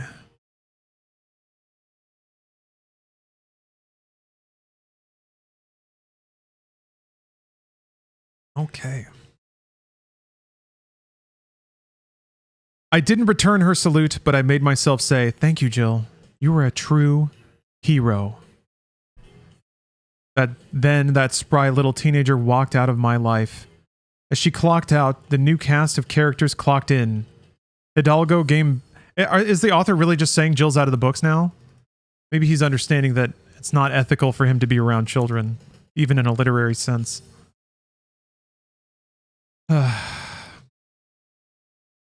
Hidalgo came bounding up those same stairs like a kid who's gotten everything he wants for Christmas. For a moment, I didn't recognize him. It was the first time I'd seen him smile. He had the face of a man who believed in the mission. Absolutely. He brought us a fine crew to pilot the barge. God knows how they arrived here. I hadn't seen any of them in Hawaii. When I asked where they'd been, I was rebuked with my least favorite word in the English language. Classified. I didn't press the subject. I would have been happy to press their uniforms if that was what it took to keep everyone happy. They'd been outfitted with brand new flight suits, combat boots, inflatable vests, helmets, gloves. They looked a lot better than we did. I would have liked to know how they did it. Fly's big grin reminded me of the arguments we used to have about luck. How he could live through what he had not... Wait. How he could live through what he had and not believe in good luck was beyond me. The moment we found all the demon guards asleep, I started believing in luck again.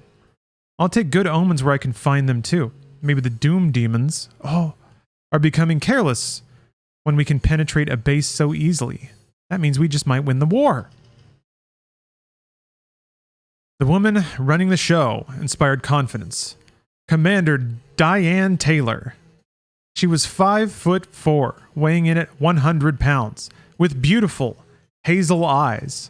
Remember, it's not weird. It's not weird because it's a woman saying this. It's not weird.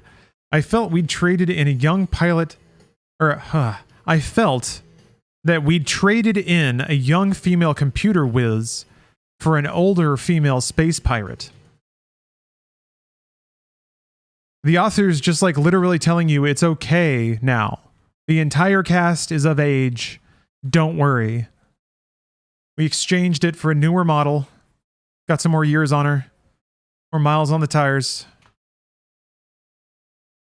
I feel the male gaze through this woman's perspective. Yeah. It's a hell of a thing to write female gaze as male gaze. None of this is weird. The least weird thing of all is the dead wife smooch stuff. Yeah.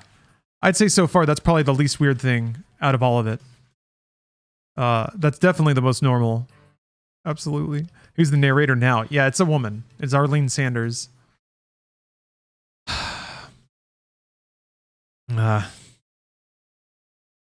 It's weird because they just set up that like Jill is a mini version of Arlene, a young and pure version. Anyway, yeah, I would say it's extra normal. There was another woman on board as well. Oh just broads. Wall-to-wall broads.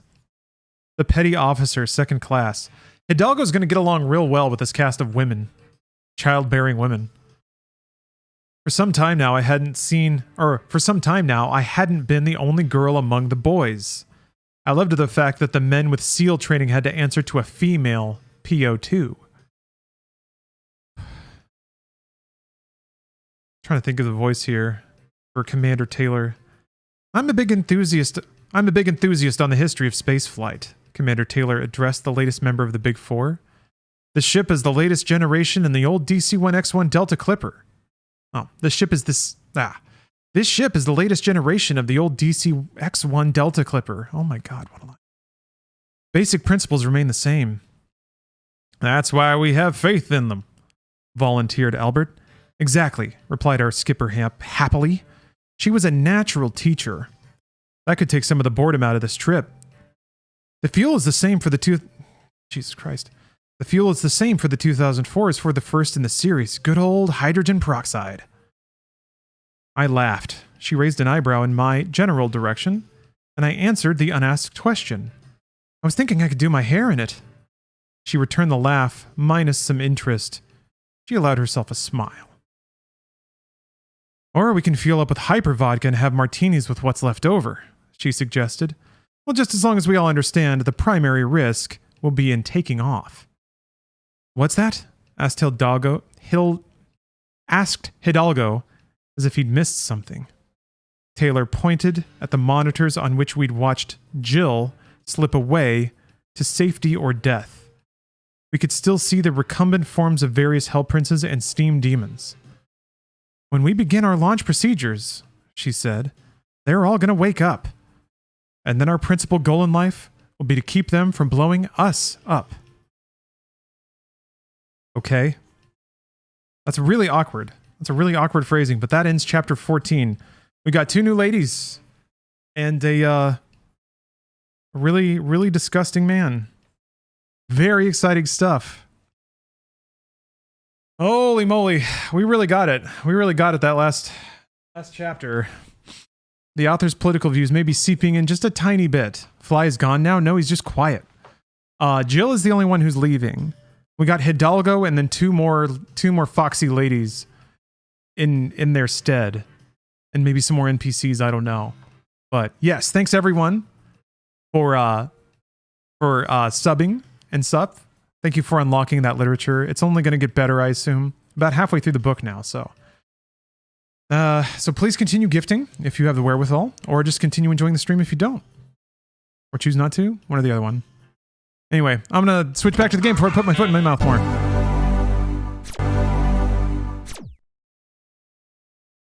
More literature.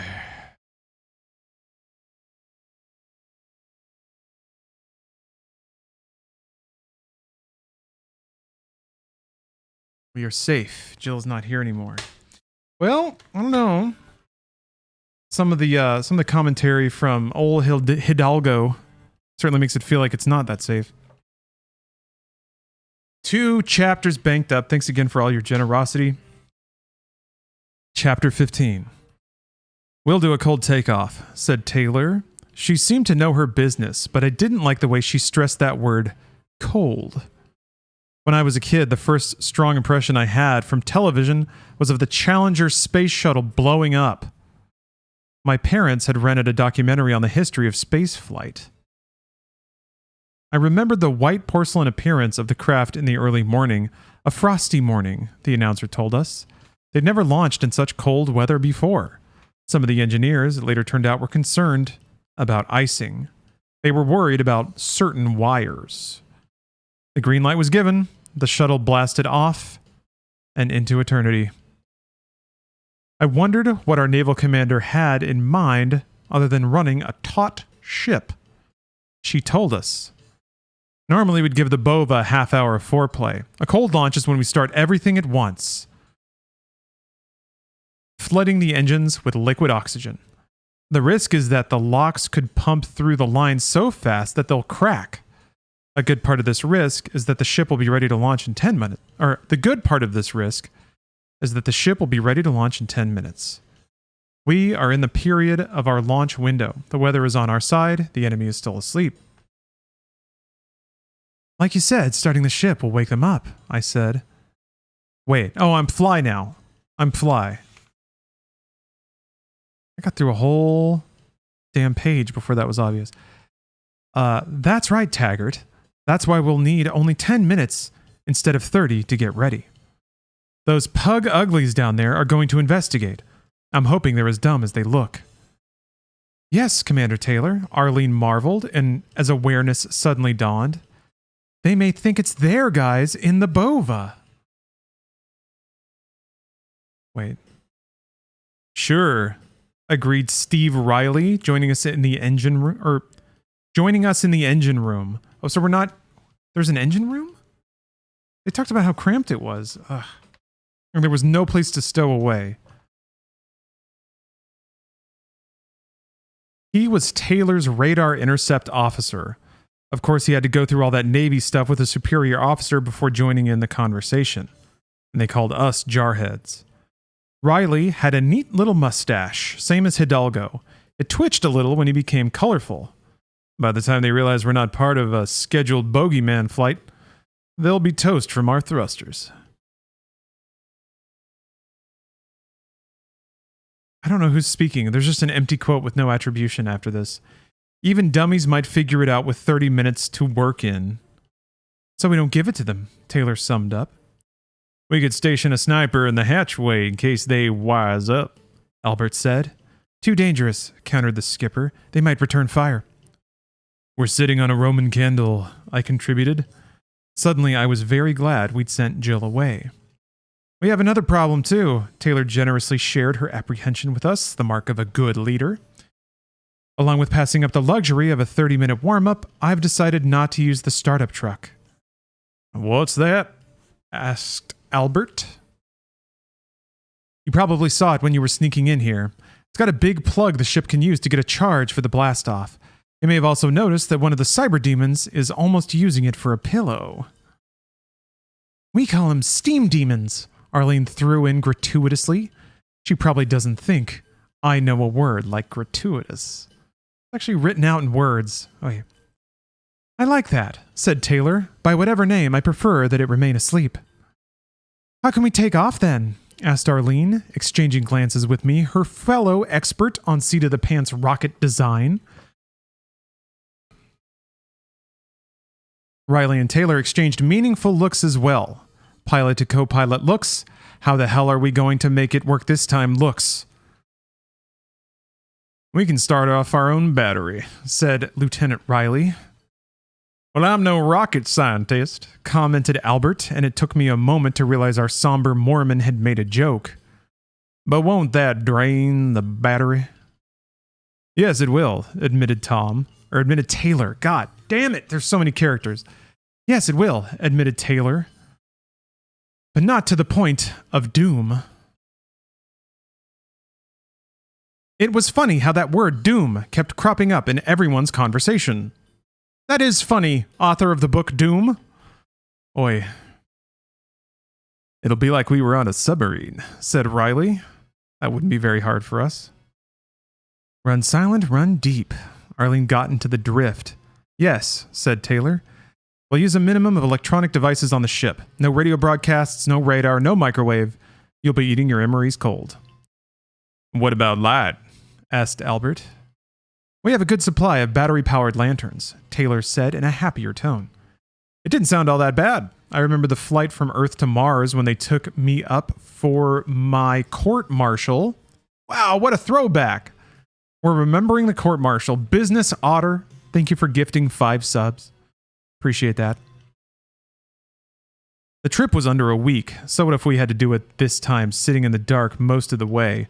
The trip might feel like an extension of our Hawaii vacation. There was nothing wrong with resting up before going through the gates on Phobos. God only knew what we'd run into this time. God only knew if we'd survive the takeoff. The crew was the bare minimum, but it would do just fine for our purposes. It also meant that there were enough acceleration couches for everyone. The Bova was cramped enough as it was. Along with the skipper and her co-pilot, we had Chief Petty Officer Robert Edward Lee Curtis. Chief Petty Officer Robert Edward Lee Curtis and Petty Officer, Second Class, Jennifer Stephen. Across the gulf of different services, we felt like comrades. We were the same rank. There were only 3 regular crew members. Back to our space for Arlene and me, though I never would have believed we'd voluntarily return to Phobos. Oh, back to space for Arlene and me, though I never would have believed we'd voluntarily return to Phobos. Jeez, what a sentence. I had to take a breath. Whew. I wondered what the chances were of passing by Deimos on the way to Mars, now that Deimos was the new satellite of Earth. Not our fault. We didn't drag it out of we didn't drag it out of the orbit of Mars. We only hitched a ride. As we neared the countdown, what do you call a countdown to the countdown? I started to worry. I blamed my anxiety on my stomach. Many portions of my anatomy could make peace with 0G, but my stomach would always be a stubborn holdout. When I finally admitted the truth to Arlene, I was speaking from my stomach. One member of the crew, Christopher Olin Ray, was going into space for the first time, and the other guys were giving good old Chris a hard time about it. He couldn't have been any older than his early 20s. He was worried about the G-forces of the takeoff. The first time is something to write home about. The way I look at it, that part is over quickly. Weightlessness lasts and lasts when some rich guy hasn't spent the money to keep your craft from doing a full revolution so that you can enjoy the benefits of centrifugal force. That was a hell of a run-on right there. If this continued, I'd risk good thought for the Union Aerospace Corporation. Huh? If this continued, I'd risk a good thought for the Union Aerospace Corporation. At least they were willing to spend some of their filthy lucre. All right. For better or worse, Commander Taylor gave the order to start the 10 minutes that would feel like an eternity. The old tub made a lot of noise when it was turned on. From my uncomfortable position on the acceleration couch, I had a good view of a monitor.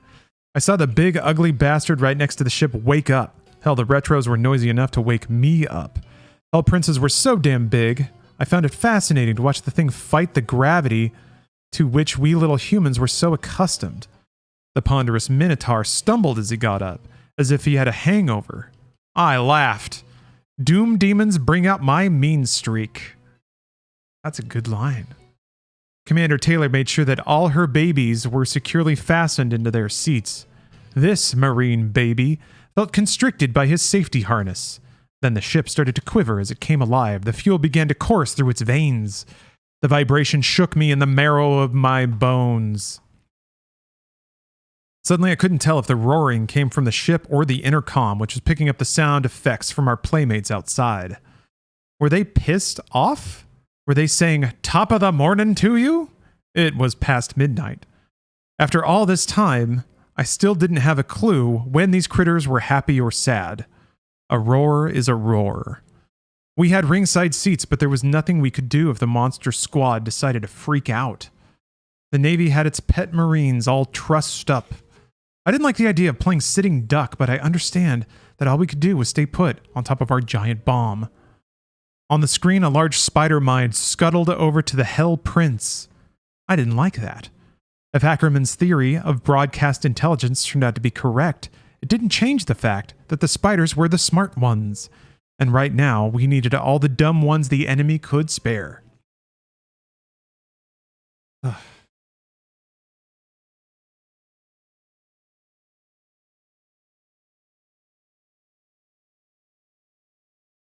Time was on our side. We didn't have that much longer to wait. I could hear Taylor and Riley running through the checklist. They spoke with a kind of precision that assured me we were in competent hands. I'd hate to die because of someone else's negligence. The little voice in the back of my head whispered that I had Viking blood in my veins, because I'd rather die with a battle axe in my gut than fouled up by some numbnuts who meant well but pulled the wrong switch. As I heard the steady voice of the co-pilot announce -3 minutes, I felt pretty good about the situation. These guys had a clue what they were doing, all right. Once we were underway, they'd put on their oxygen masks and I wouldn't be able to listen in. Passengers didn't need to wear oxygen masks back where we were hogtied, but there were emergency oxygen tanks in case the ship lost pressure. I couldn't keep my eyes off the monitor where the big creeps were running around in search of some kind of authorization. That's why I was so happy to hear Riley say, -2 minutes. How you doing? Asked CPO Curtis. Fine, I returned. I couldn't see much. If I stretched out my head at a really uncomfortable angle, I could make out Arlene's legs. His eyes are like rotating as far in their sockets as they can. Big Piccolini, thoughts on salmon dinner. Delicious and nutritious. A+, thumbs up. We're ready to weigh anchor, he threw back.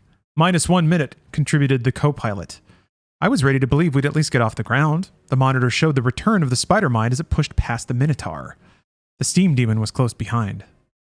The intercom crackled with horrible screeching sounds. Probably some alien code. It gave me a headache even before we lifted the bova to greet the stars.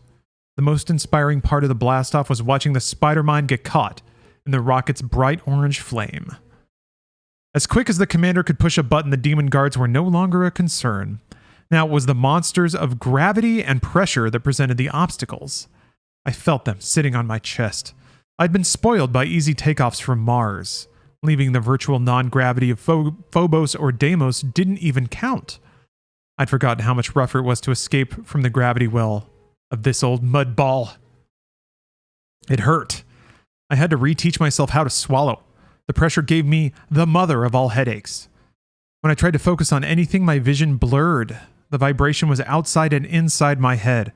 Closing my eyes, I thanked the sisters of my Catholic school childhood for delivering Taylor and Riley. We could watch our ascent on the television monitors. I would have preferred a porthole, but the resolution on the screens earned its description in the procedurement file.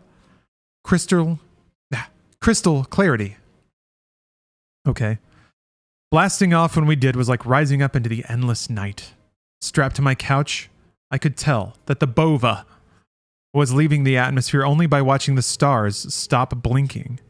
They were steady, white eyes spread out across the black velvet of space. Arlene didn't think there was any poetry in my soul because I never talked this way to her. She'd been an English major once. I forgave her for that. Nah. What more could I do? She rated head honcho in this department. The best way to cover my ass was to keep poetic feelings to myself. She doesn't know what a noble soul I am. Staring at her legs. I wonder if she knows that I think poetry sometimes. Fly. I'm sure she'd be delighted. I'm sure she'd fall in love with you instantly if she heard any of your marvelous poetry about, white eyes spread out across the black velvet of space. So artistic.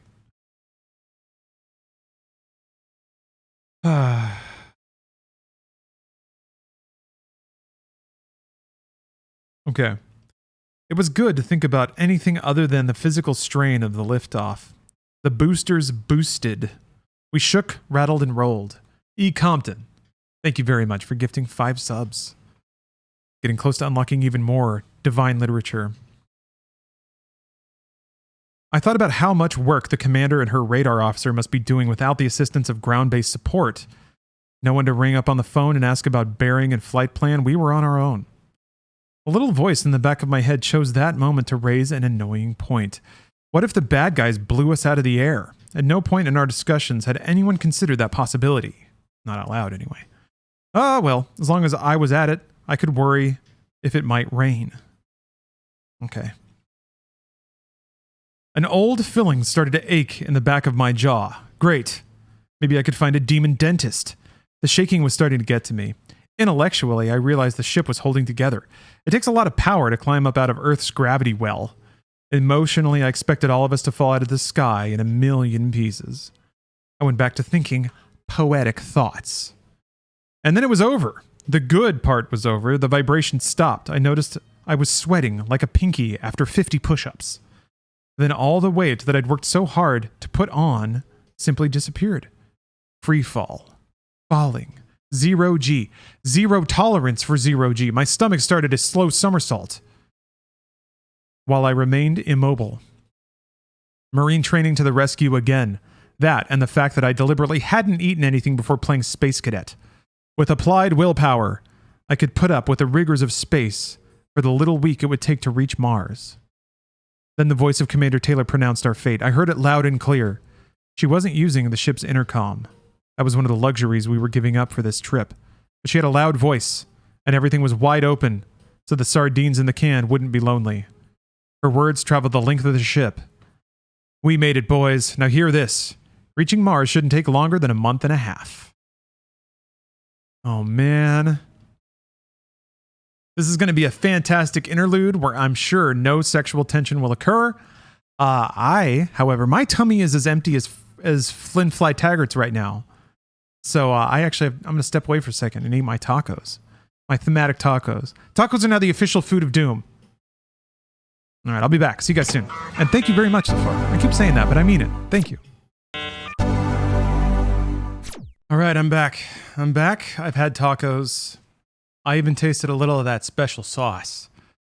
That misogynist sauce just makes that authentico Mexican cuisine just hit right. Makes it hit right. All right, I'm going to participate in a new tradition. Well, I've talked about it before, but usually I fizzle out by the end of subathons. But it's new and I'm fresh.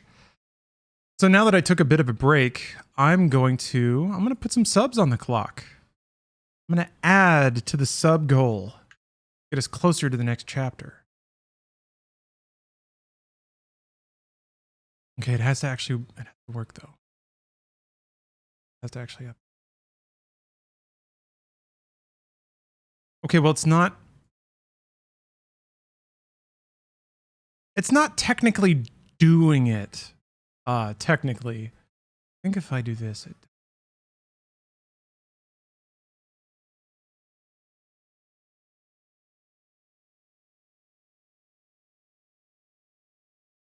okay. Once frustrating. Let me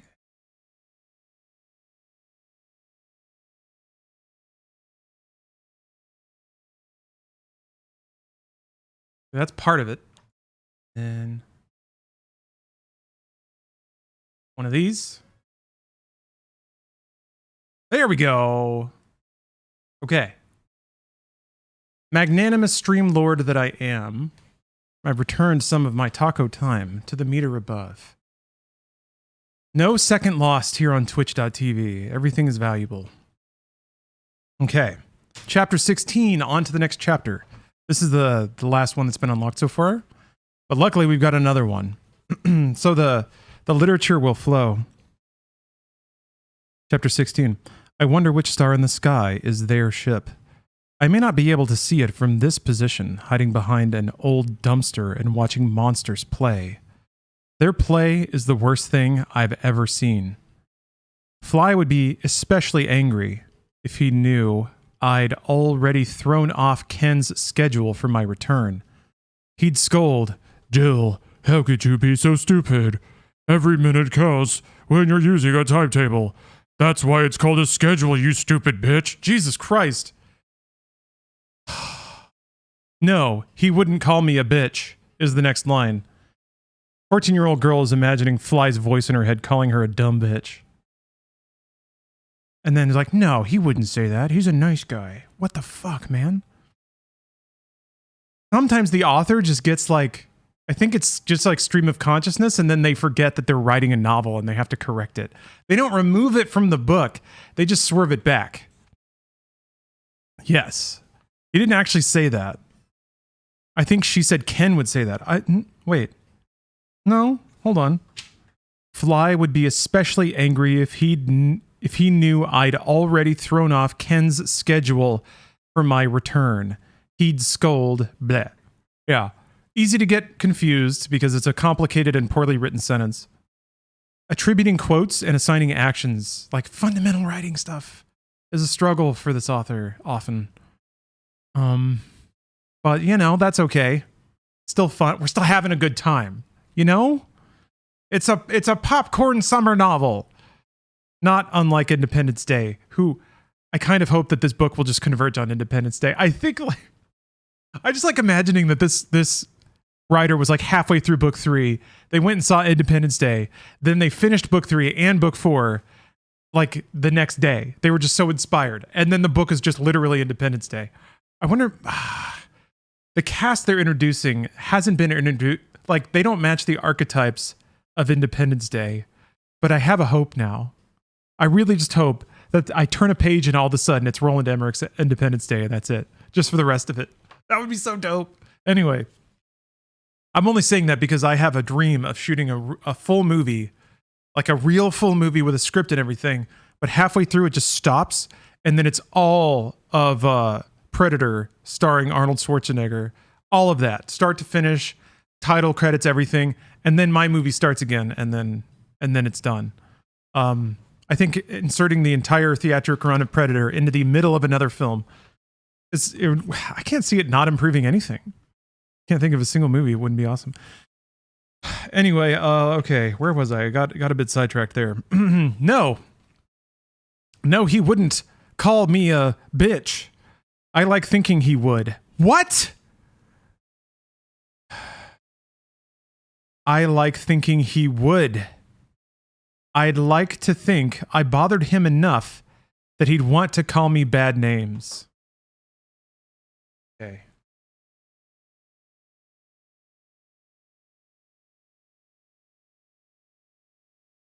I'm calling myself a stupid bitch because I wanted to see the ship take off. I waited until it was out of sight. Then I went the wrong way.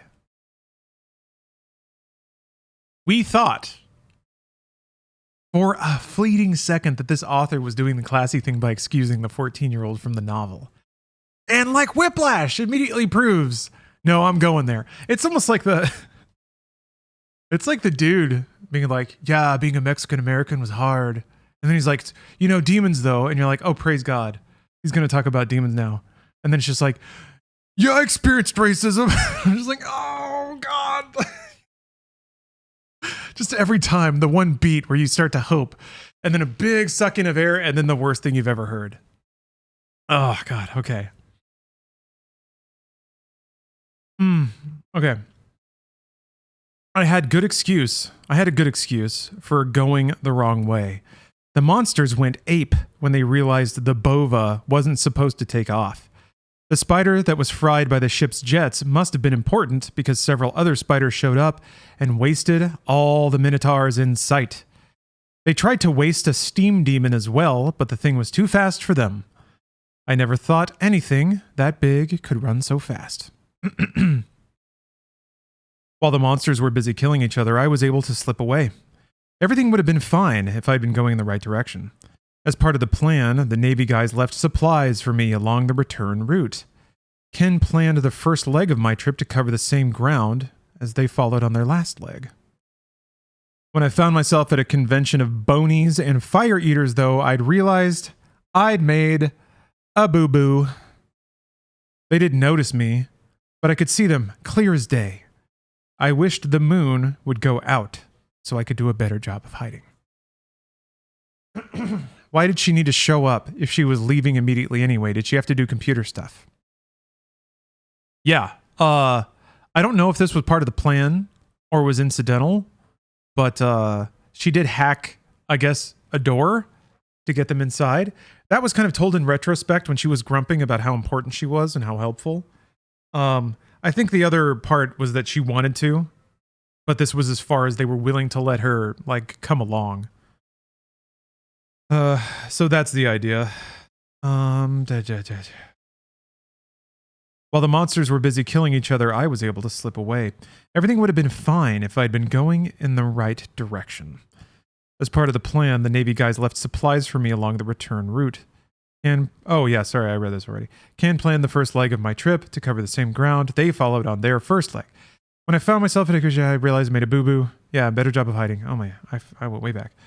Some of the monsters naturally fought each other, but the bonies and fire eaters had a truce going. The same couldn't be said for the demon caught between them, one of the chubby pink ones. Arlene likes to call them pinkies. Excuse me. Oh, Zidoni heading out. All right. Good night. With any luck, I'll still be here streaming when you wake up. But have a good night regardless. I couldn't help feeling sorry for the thing. The bonies, Dr. Ackerman called them revenants, were all lined up on one side in a semicircle. The fire eaters, also known by a really weird name, archviles, were lined up on the other side. Completing the circle, a bonfire blazed between them.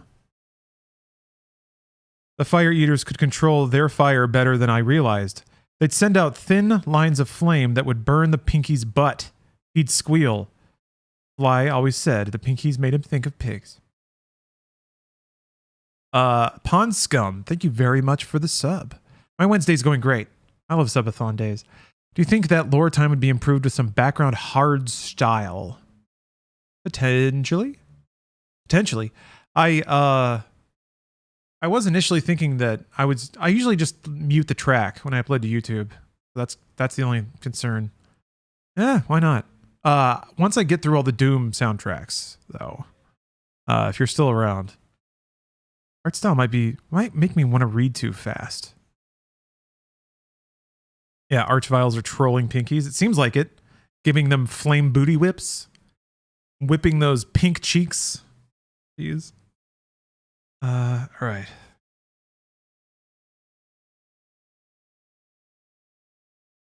All right. The Pinky would jump over the fire and run straight for the bonies.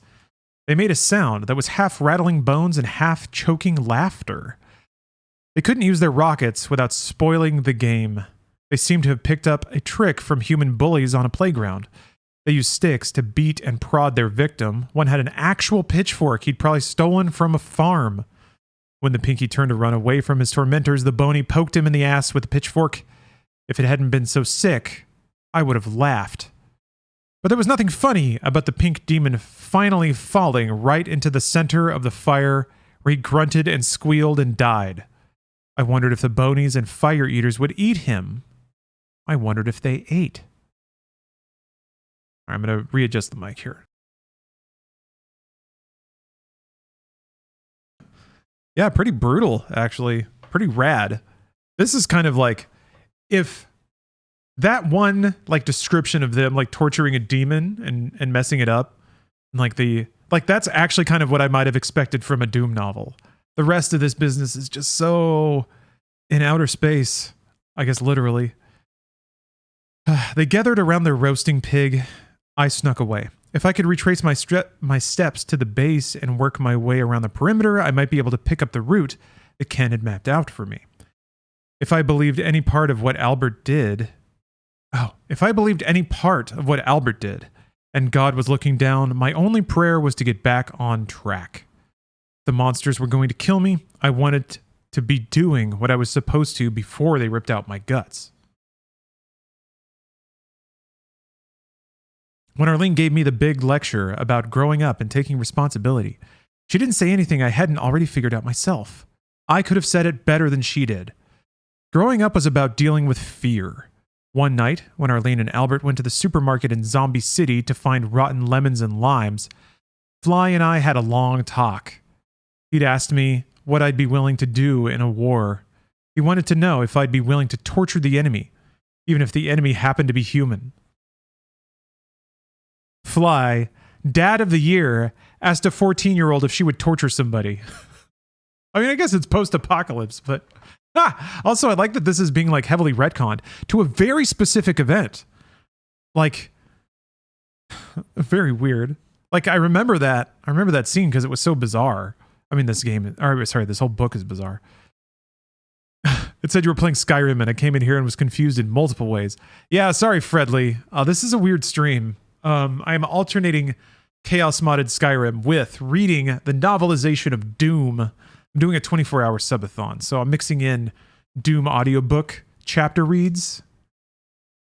It's messy, but this book is a hell of a thing. Oh gosh, okay. Okay. Fly was asking a young girl if he would torture somebody, or she would torture somebody, my bad. Shadow, thanks for gifting 5 subs. Really appreciate that. Oh, Contrarian Canadian. Thank you very much for the sub as well. Thank you, Shadow. Thank you for the big gift. Yeah, it's September, so subs are discounted, and that's why I got levels to unlock with gifted subs and all that. And I feel like with ads becoming more of a thing on Twitch, gifting subs is kind of how you spread an ad-free experience. It does require money, and that's lame. Or I guess if certain other technologies work, then there's that too. But this is just a way to make sure that it's like tossing ad-free out, like throwing out candy. Of course, I benefit too. So anyway, audiobooks. All right. I never stopped thinking about the questions he asked. When I disobeyed his orders about the plane and refused to fly to Hawaii without flying Arlene, I'd grown up. I wouldn't let down my friends. That's all there is to it. On the Bova, I felt they were letting me down. It was easier for Arlene to tell me she didn't want me coming along because I'm not trained than for her to say she loved me. Wait, short and spicy, you still get ads? That's not good. Have you subbed since you've refreshed? That's all I can figure. That's not supposed to happen, though.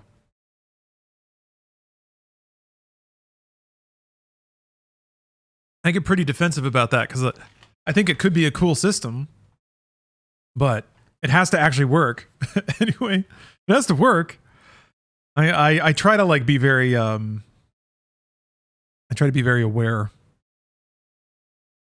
of that sort of thing so that at least I know how to make sure people can. You've always gotten ads. That sucks. I don't know what to. Maybe I can just check that setting again, but yeah. It's not good. Oh yeah, in this stream. It's like stream specific. It could be a regional thing. Maybe ad-free doesn't apply to every region. So weird. Okay, she could say she loved me. Fly and Arlene just don't know how to say they love somebody. Albert knows how. I'm learning how. I'll bet all the ammo in the universe that Fly and Arlene will never learn. But it doesn't matter. I love them. Even though they're gone, I won't let them down. So as I look up at the night sky, wondering if they are one of the stars, I promise them that I won't get myself killed until I'm back with the plan. I'll be a good soldier, just so long as I don't have to do the really weird stuff. And that's the end of the chapter. Huh. Okay. Well, boy, it's been a ride. Been a ride so far. I initially thought it was pretty tame, but boy, did it go hot real quick. And thank you all very much for your gifts so far.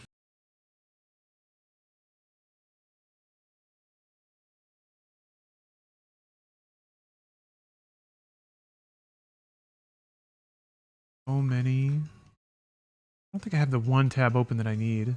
There it is.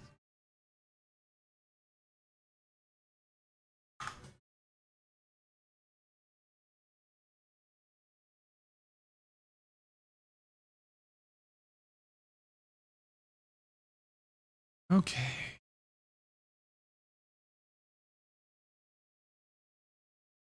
I've never been there. Oh, Ralph has won a free trading card. All right, let's draw. Congratulations on your newfound wealth. Your soon to be experienced wealth. Oh, the most legendary of all cards, Tetris for the Game Boy. Look at that. Power card number 3.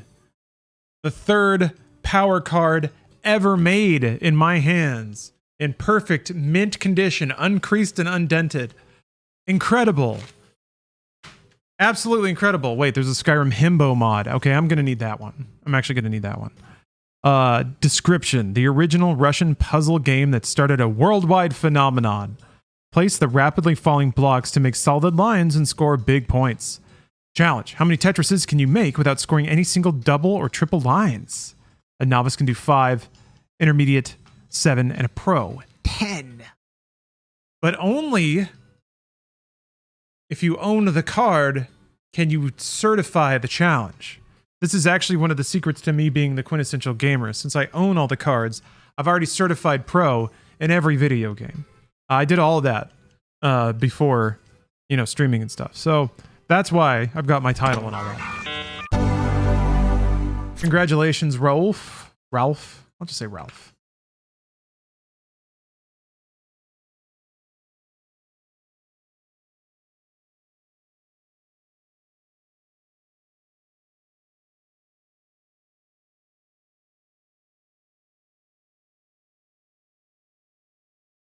Congratulations.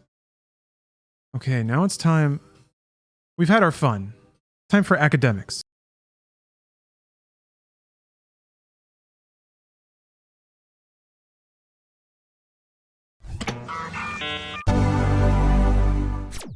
Okay.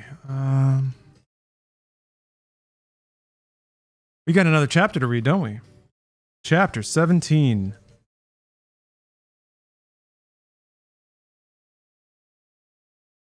Okay, I think I'm starting as Flynn. I had to read ahead a little bit.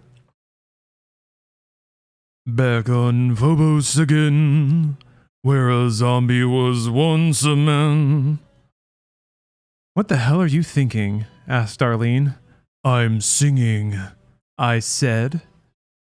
That's not singing, she disagreed. It's official Flynn Taggart caterwauling, I said. Now it's singing, said Albert, venturing where angels feared to tread. Are you making a wise move? Arlene asked her would-be fiancé. Probably not, he agreed wisely. But I recognize the song Fly has made his own. He's doing a zombie version of Back in the Saddle again. Thank you, Albert, I said. When I invited you to join the Fabulous Four, I knew I was selecting a man of exquisite judgment. That's not exactly how I remember our little adventure in Salt Lake City, Arlene corrected me. I had the perfect answer for her. Back on Phobos again. Cease and desist, Flynn Taggart, she said, putting her hands over her ears. We're not even on Phobos yet. Can't you wait and sing it there, preferably with your space helmet? Preferably without your space helmet? You can't fool me. I was firm. Besides, I'd already waited close to a month and a half. A lot longer than I'd originally planned on spending in this rust bucket. So we've skipped forward a month and a half. Nothing happened.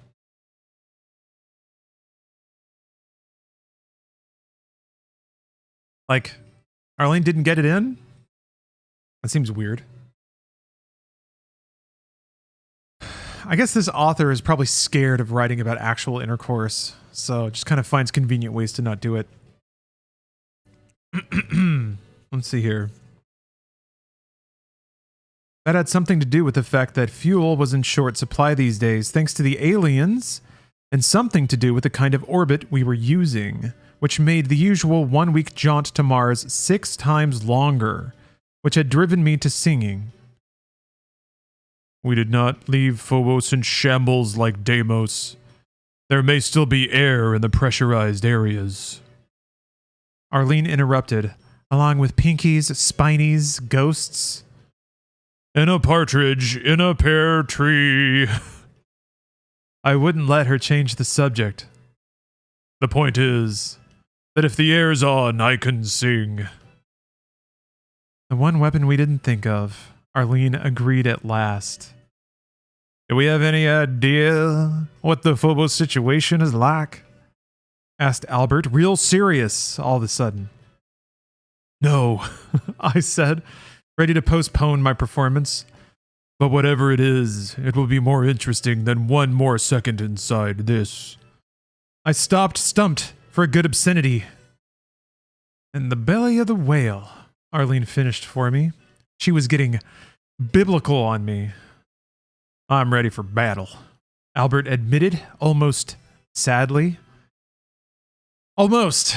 Not sadly. Almost sadly. I took inventory of our section of the deluxe space cruiser, letting my eyes come to rest on my last candy bar. I'd used up my quota of Echo bars, the ones with the best nuts. Know how you feel, Marine, I said to Albert. We're all getting antsy. This may be the secret of preparing a warrior to do his best. Drag ass while delivering him to the war and he'll be ready to kill anything. With a song if need be, contributed Arlene. I'd found my new Achilles heel in my best buddy, my singing voice. Maybe she had a point. I could just see a pumpkin deliberately smashing itself against a wall to escape my perfect pitch. An army of imps would blow up a barrel of sludge themselves and die in glop and slop, rather than let me start a second verse. Yeah, Arlene might have something there. There he is, being poetic again. Just riffing poetry, that's our fly. Just freestyling, straight off the dome. What a creative soul. I didn't elaborate on any of this because our fearless leader chose that moment to join us. All the Marines were awake on the bus. That was what it felt like. A bus. The little voice in the back of my head could be a real pain in another part of my anatomy. It reminded me that this situation was strangely similar to a time in high school when 3 of us were the only ones awake in the back of the band bus. I was in the band. I played clarinet. Where is this going? I don't like it. I don't like it. I don't like it. I was interested in a certain girl. Oh, no hero. Thank you for the 1 year worth of subs. Thank you very much. I was interested in a certain girl who happened to prefer a friend of mine. Her name was Noelle. His name was Ron. Bummer. But we had a nice 3-way conversation going when our teacher suddenly came up to the back of the bus. Old Man Crowder. We called him Clam Crowder because he looked like something you'd pull out of a shell, and you wouldn't get a pearl either. He just wanted he just wanted to make sure that nothing was going on that was against the rules. The darkness of the spaceship, the kidding around of 3 friends, the arrival of the man with the rule book. All that was enough for me to be unfair to Captain Hidalgo. Time to snap out of it. Huh? Like, his memory of that scene would make him snap at Hidalgo?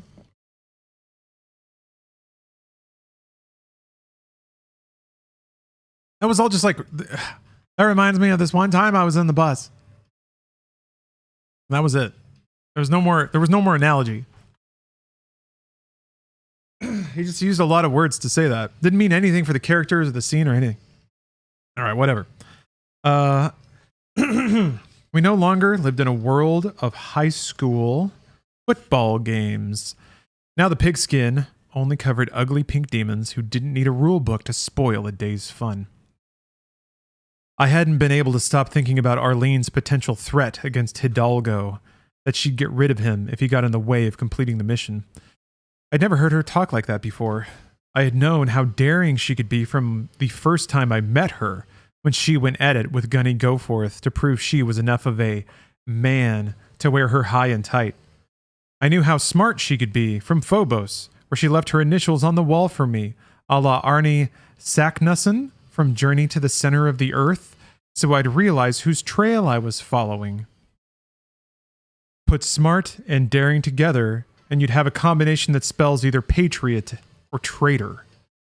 I'd studied enough history to understand that it could be difficult to tell them apart.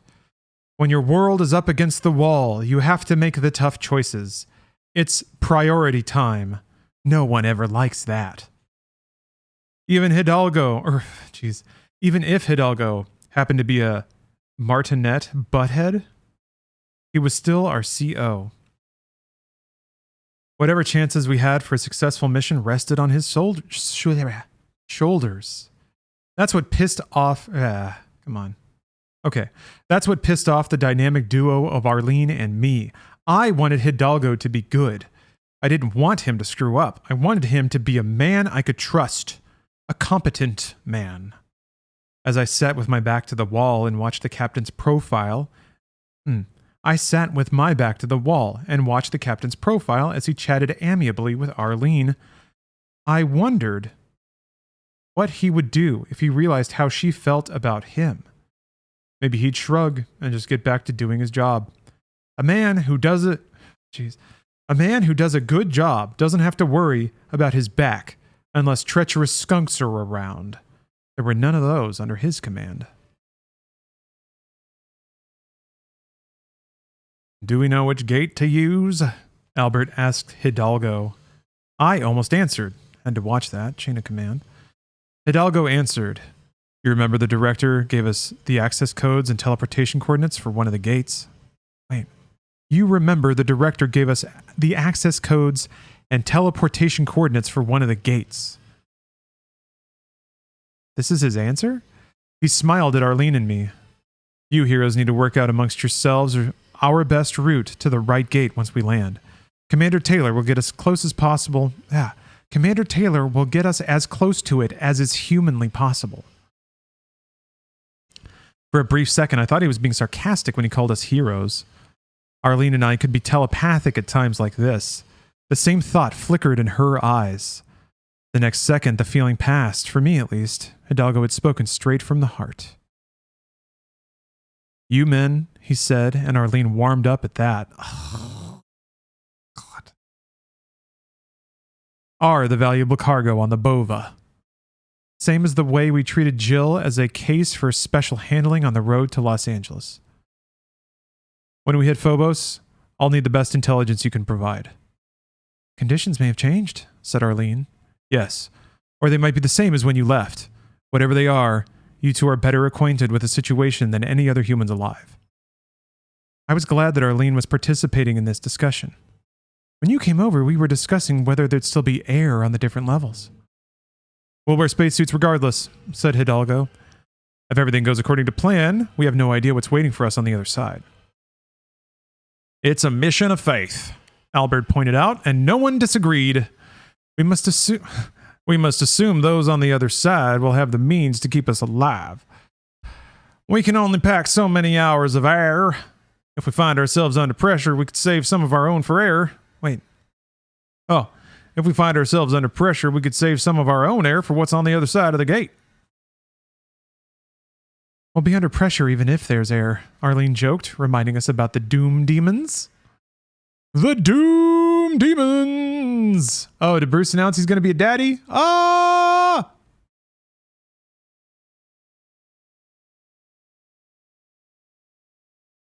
Look at this. Look at this. Oh, wait. Wrong. Hold on a second.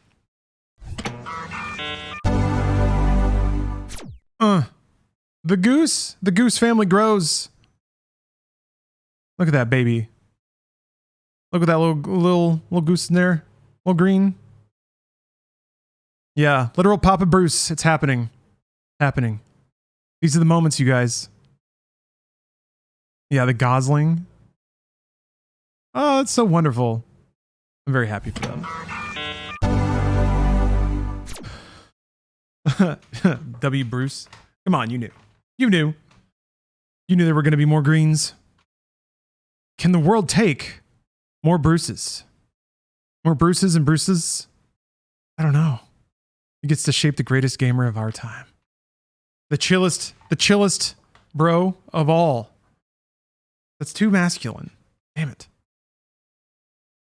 There has to be a cool word for a rad person just in general.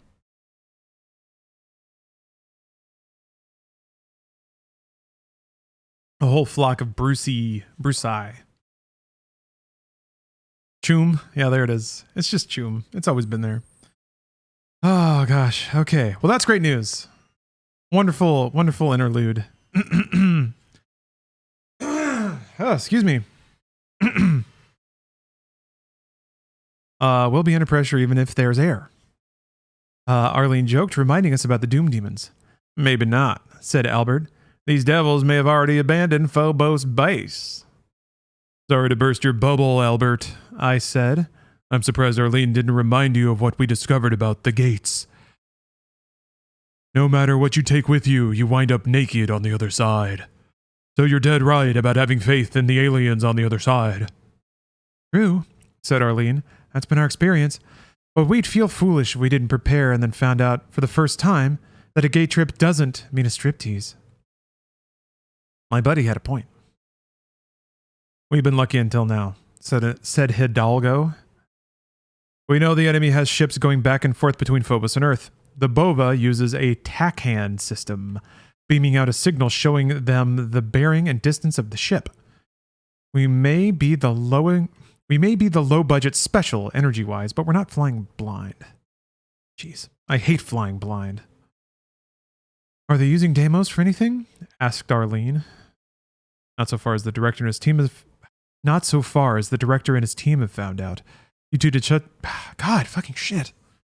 You two did such a good job of wrecking it that they may have given up on it. Outstanding, said Albert. Of course, he was looking at Arlene instead of me.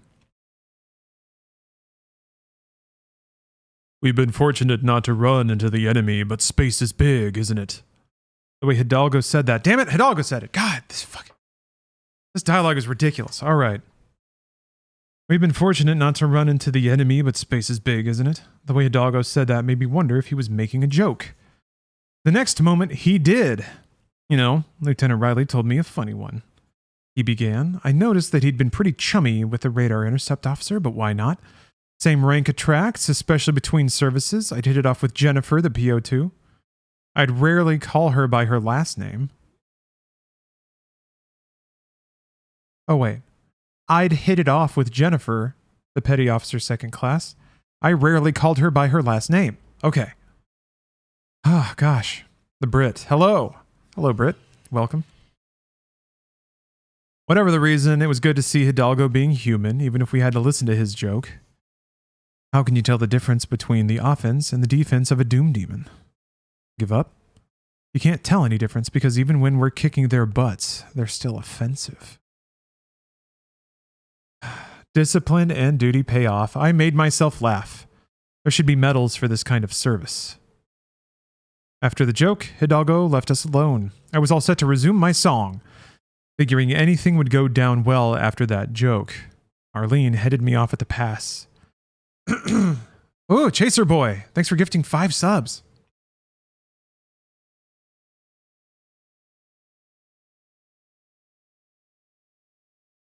Thank you, thank you, thank you. Yes, Bruce is going to be a dad. Literal Papa Bruce. Ah. Somebody gets to be tucked in by Bruce. Think about that. Lucky. Lucky.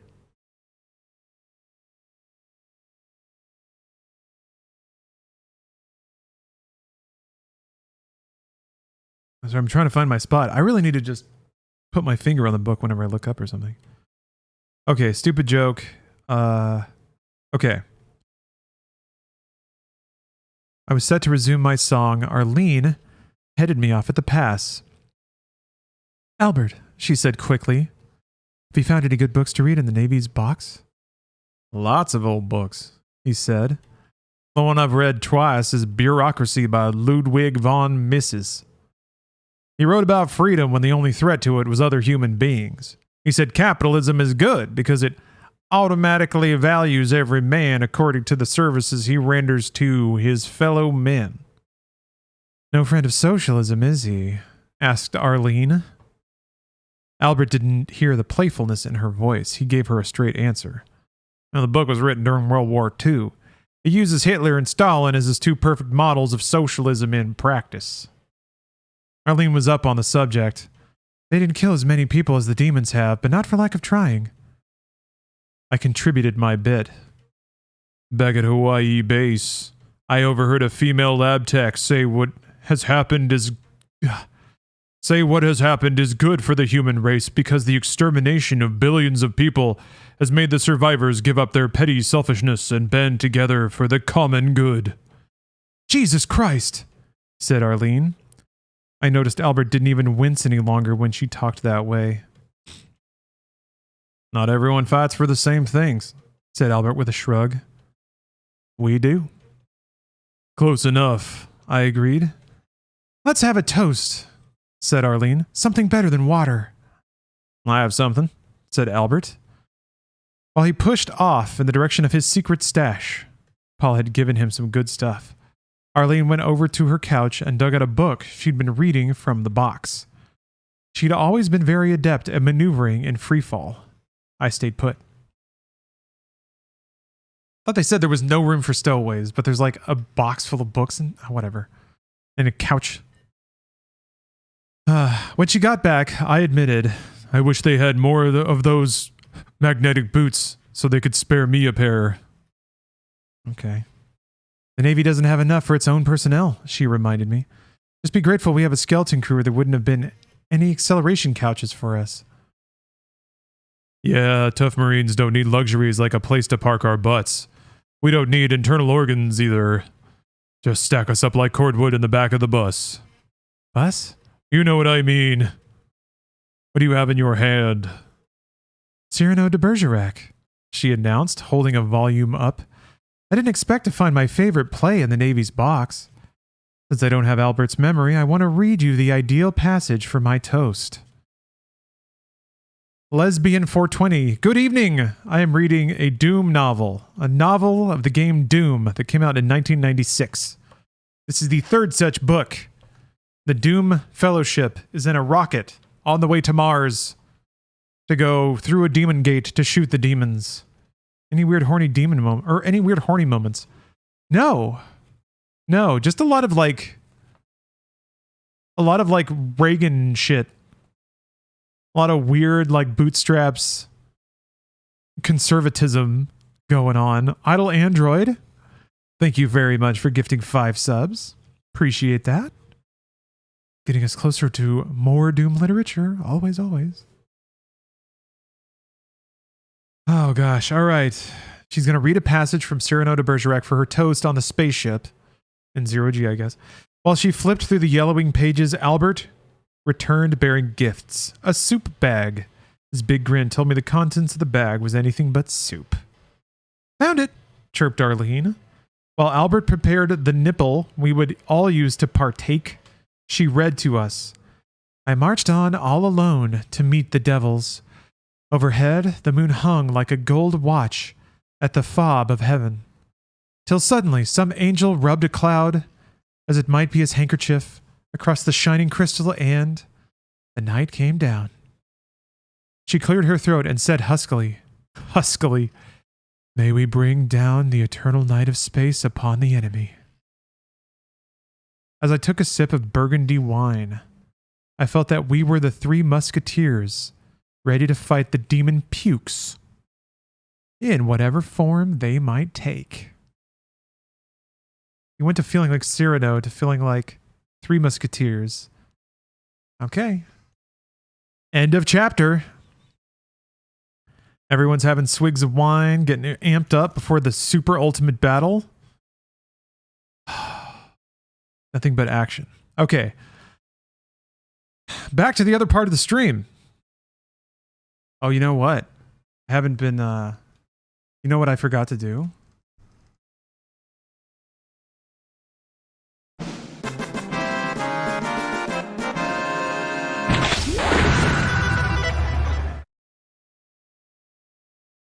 I forgot to do that. Did you add an additional hour? Not yet. No, let me update the counters and everything.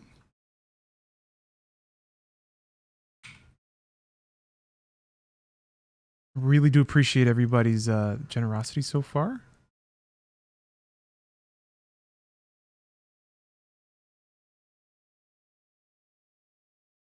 Let's see if that updates correctly. Yeah, good stuff. Okay.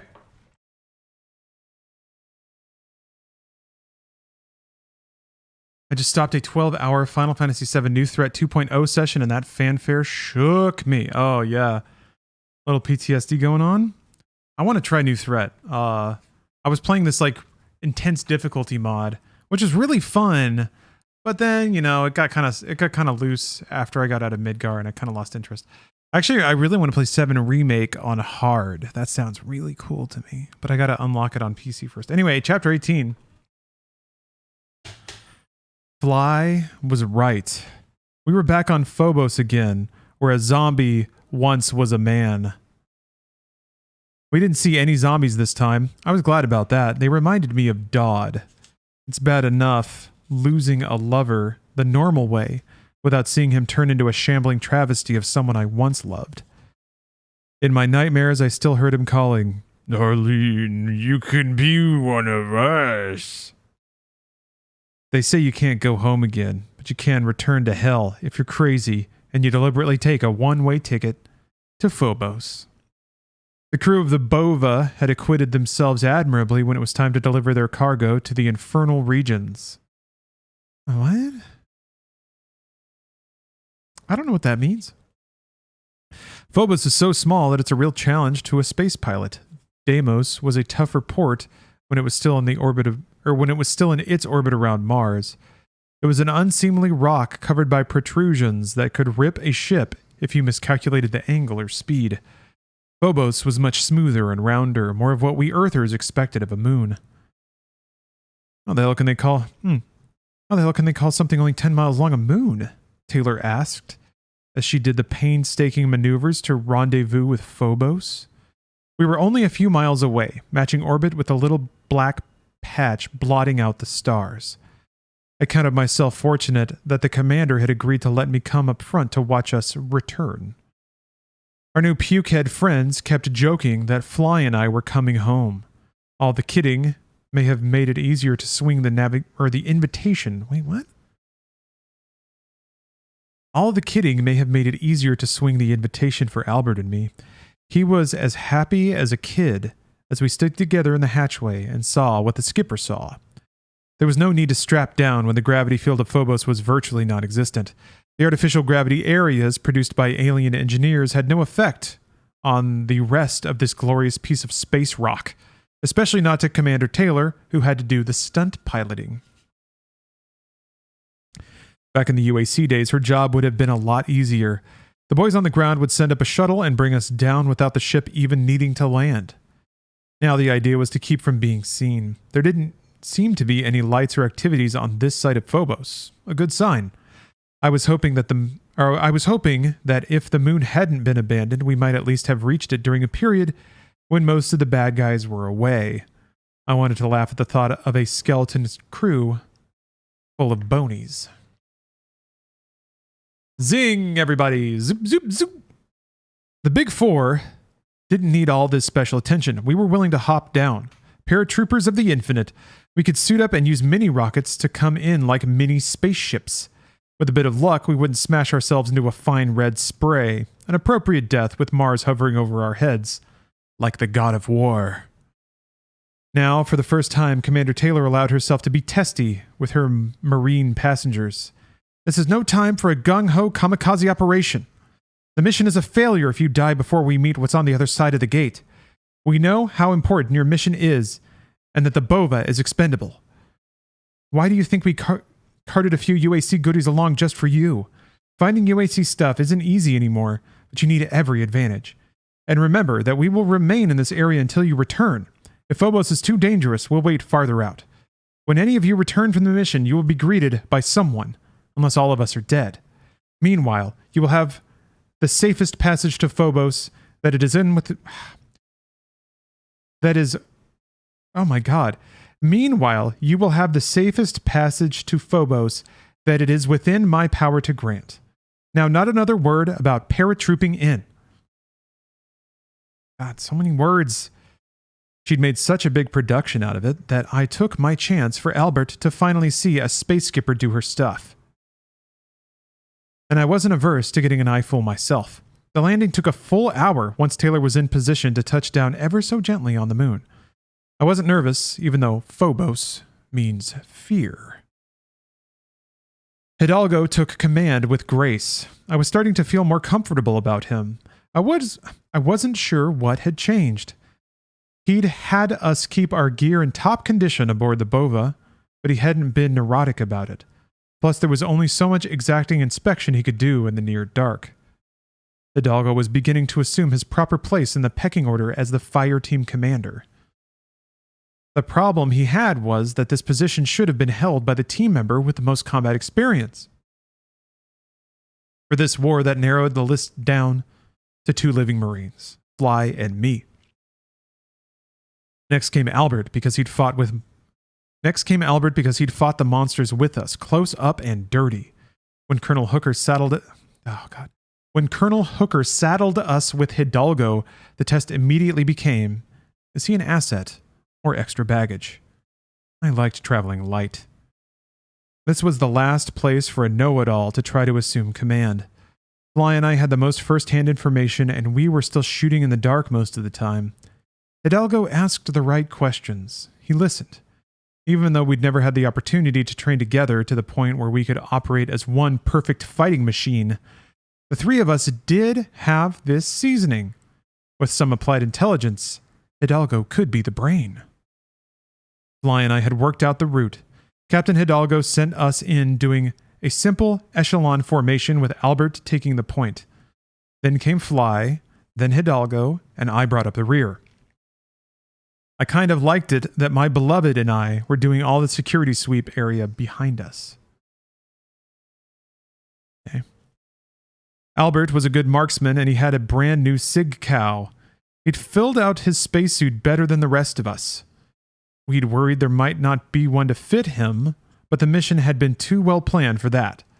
Naturally, Albert's suit was at the bottom of the pile. What? She horning on him? I think so.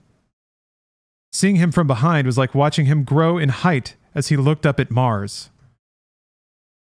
The distant sun didn't illuminate the scenery too well, but the bova would light our way as we searched for the right facility. Mars looked more orange than red to me, at least it did in this light. I'm sure that Albert would have loved it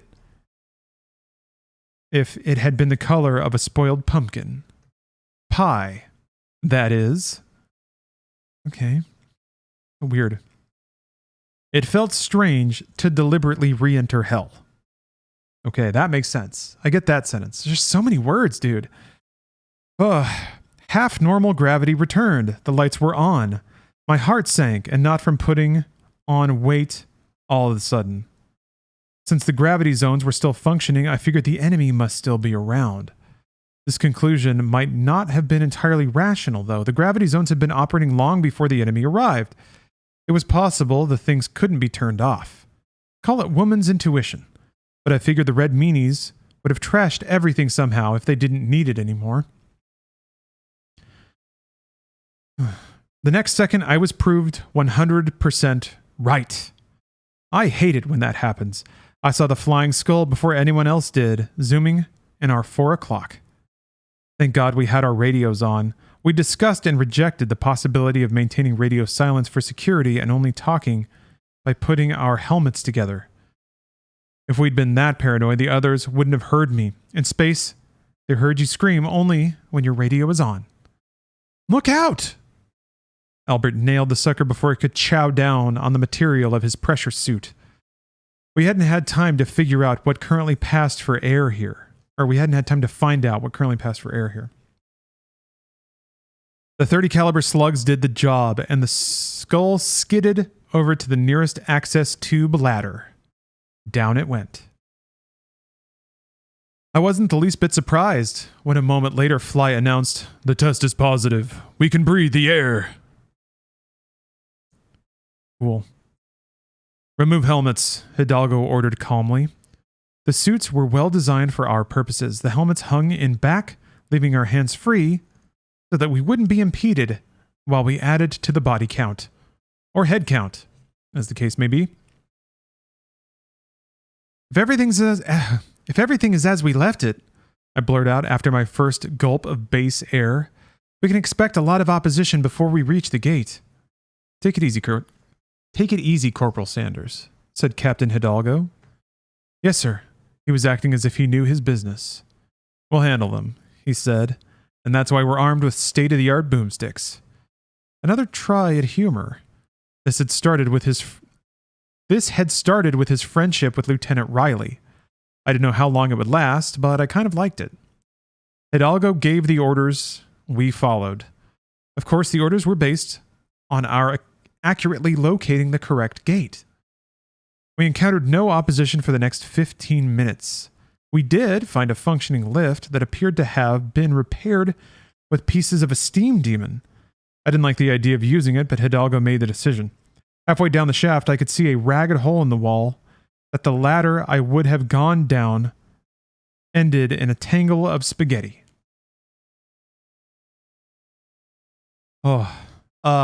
Otter, I've actually done. There are plugins that will auto translate speech. Yeah, there's auto caption plugins. They're pretty cool and inaccurate. Let's see. Occupying the center of the room was an almost intact spider mind. All that was missing was the head. In the smashed dome on top, where normally resided the evil brain face, two spinies were doing something. They almost seemed to be laughing, and I could understand why Fly called them imps. They were eating. When one of the imps looked up from his meal, I could see gray and red splorches on his brown face. Bits of gore dripped off the white horns sticking out from his body. Then he lifted one of his claws, and I saw what was dripping from it. I was grateful Captain Hidalgo had ordered us to remove our helmets. I couldn't help throwing up. A reaction that surprised me.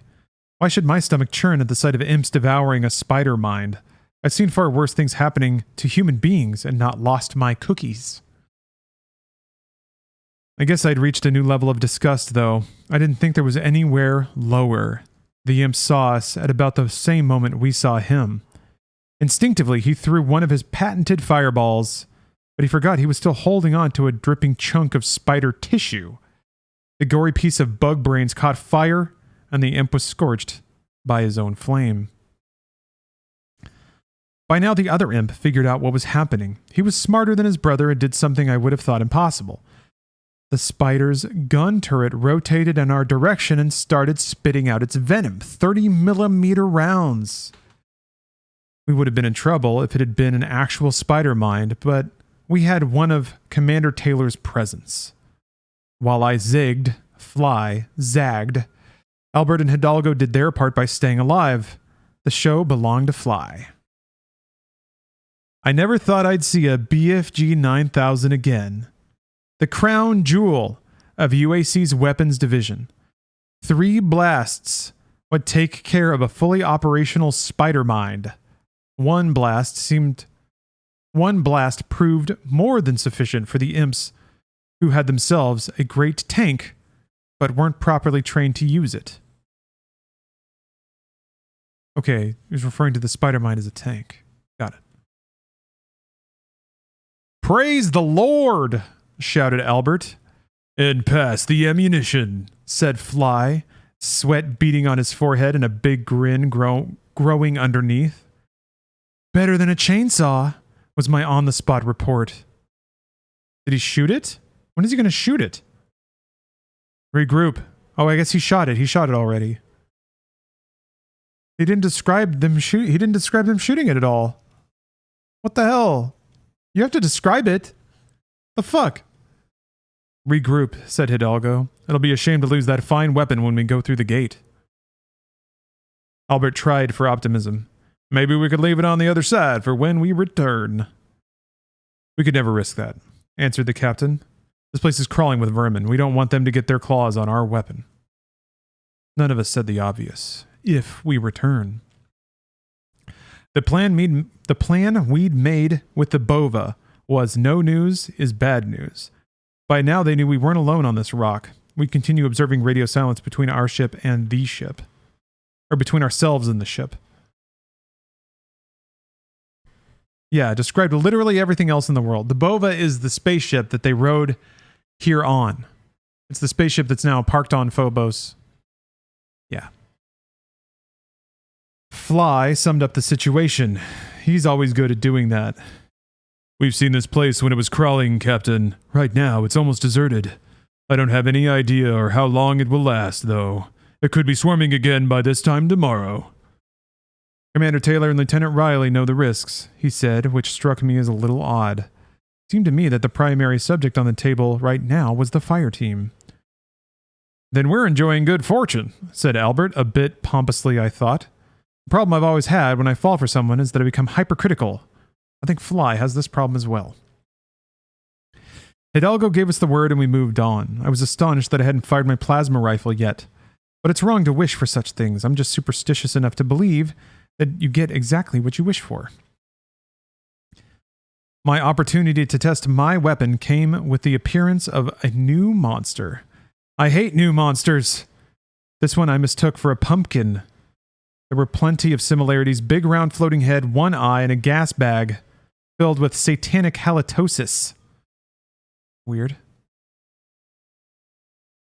The differences, partly obscured by a sudden change in the light, were almost annoying. We might have become a little lazy. We had the best weapons, and the opposition was thin. Seeing a round thing come floating around the corner seemed almost too easy.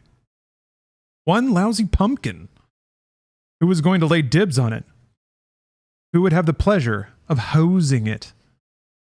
Hidalgo's reflexes might have been a little off as well. He hadn't experienced Phobos when the shitstorm came down non-stop. Even so, he got off a shot with his Sig Cow. Some of the shots connected. He'd succeeded in getting the thing's attention. It returned fire. I expected the usual, lightning balls. But this one had a surprise in its gullet. We were treated to a stream of flying skulls pouring out of its mouth. Each one as nasty as the one Albert had shot out of the sky a short time before. But now the sky was full of them. Yes, Goose, a pain elemental. The pain elemental has arrived. And that's the end of chapter 18.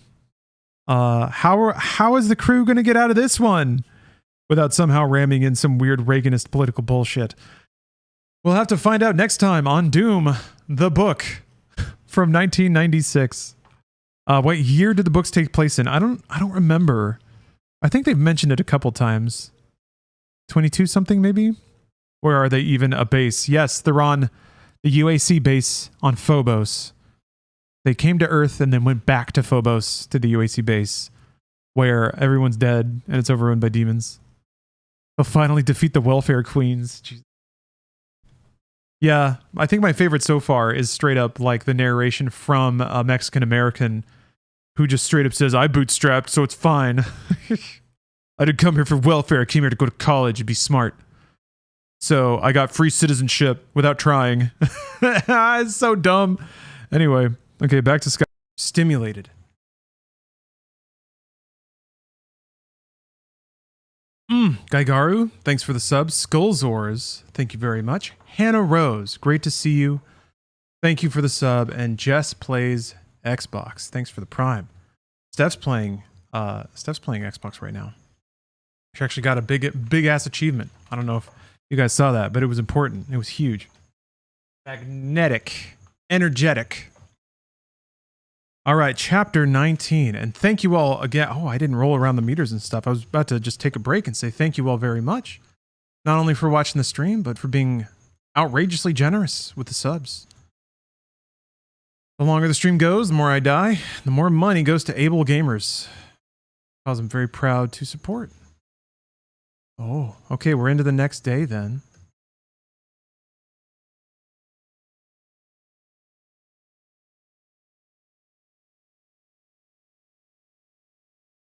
We're pushing the hours now. We're getting into it. All right, let's get into this. This book is still off the rails. Chapter 19. The colors started shifting. That was a new trick.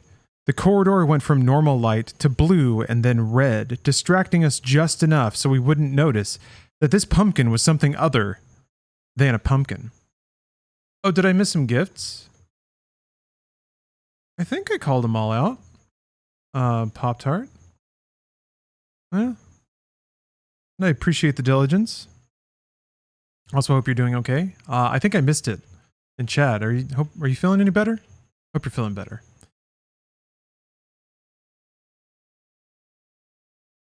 As its single eye focused on me, my only thought was that here we had a larger than usual pumpkin. As it vomited out the first flying skull, I still didn't understand what was happening. I had the dumb idea that it had eaten one of the smaller heads and couldn't keep it down. Down what? As a second and third skull came zooming out of its ugly mouth, I started to read the picture. The first skull reached me before I could bring up the BFG. I heard Arlene shout, "Fly!" Just as I did, the next best thing to shooting the little bugger. I kept it from taking a bite out of my shoulder by swinging it around so hard that it collided with my helmet. He just grabbed it and was like, bong! That's pretty cool, I guess. There was a metal-on-metal sound. Actually, yeah, there was a bong, as it dented the helmet and bounced off, making itself a perfect target for Hidalgo. Who popped it? About now, we lost count of the skulls that filled the narrow corridor. It looked as if we'd knocked over a basket of candy skulls from Mexico's Day of the Dead celebrations. But there was nothing sweet about our tormentors. I love that. A Mexican cultural understanding. There it is again. Hidalgo froze for a few seconds. That was all. A brief moment of battlefield shock. If we lived, I could count on Arlene chewing my ear about it, and I could hear myself answering that we hadn't scored all that high in the reflexes department on this one. If we lived. "I'll try for the pumpkin," I shouted. The BFG 9000 would do the job, if I could just get a clear shot. The problem wasn't finding an opening through the skulls, the blast would pulverize them. The problem was to make sure that Albert was outside the field of fire. Meanwhile, the others didn't need to be told to eliminate the flying skulls, no problem. There was only a zillion of them. Hidalgo proved himself worthy of command yet again. He didn't say a word, he was too busy blasting away with his sig cow, taking down his quota. "Hey, Vivnus Bach, good to see you." "Welcome." Steph just said, "God damn it."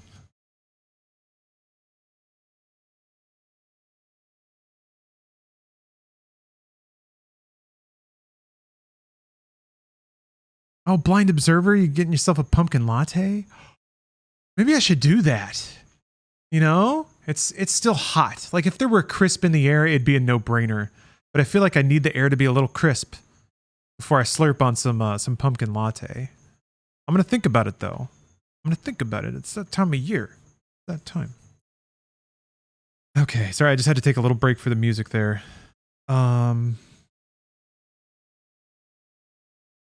Arlene provided Albert and Hidalgo with a helpful safety tip. "Don't let them bite you." She shouted this over the sound of her plasma rifle. She almost took down the main problem with her first blast, which went through 3 skulls. But this particular pumpkin was smart. The damn thing floated back around the corner where we'd first sighted its ugly mug.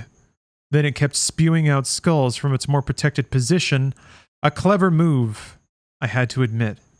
You can get an iced one? Oh, it would be iced regardless. I love cold coffee. It doesn't really ever get hot enough in LA, ever, to make me want hot. Actually, I take that back. Having like a hot latte is actually pretty nice when there's a little chill in the air. But yes, Pop-Tart. If it happens, that's what it's gonna be. I'm thinking about it. The seed's been lodged. Thinking. I already got my tacos. I have to complete my Anglo meal with a capital A. Let's see here. Of course, the solution was obvious. I realized that I didn't really need a clear shot from the BFG if I could just see the target area. I blew away the entire wall and destroyed the ugly. Then just for good measure, I pulled the trigger again. I'm really annoyed that they're not describing the BFG. There's many different BFGs and I want to know what I'm dealing with. I guess if this is written after Doom 1, it's the Doom 1 BFG or Doom 2 BFG, which is the ball. It's the ball and tracers. But the comic depicted it as like a mega gun, just like shooting tons and tons and tons of tiny bullets. So, lots to think about. Lots to consider. It needs to be on console Skyrim? What, the tacos? Or the BFG? Or just me playing? Bust out the 360. I still have one for DJ Hero. No, anyway. Okay. Just for good measure, I pulled the trigger again. As the debris settled, I realized that I dropped half the skulls with those 2 shots. And the others were bumping into each other in the dust-filled air. This finally settled a question for me. The bastards didn't have a radar. Yeah, Besker, there's no weather in LA. Lately it's been hot. So there actually has been summer weather kind of. But yeah, it just gets like, woo. That's winter basically. Woo.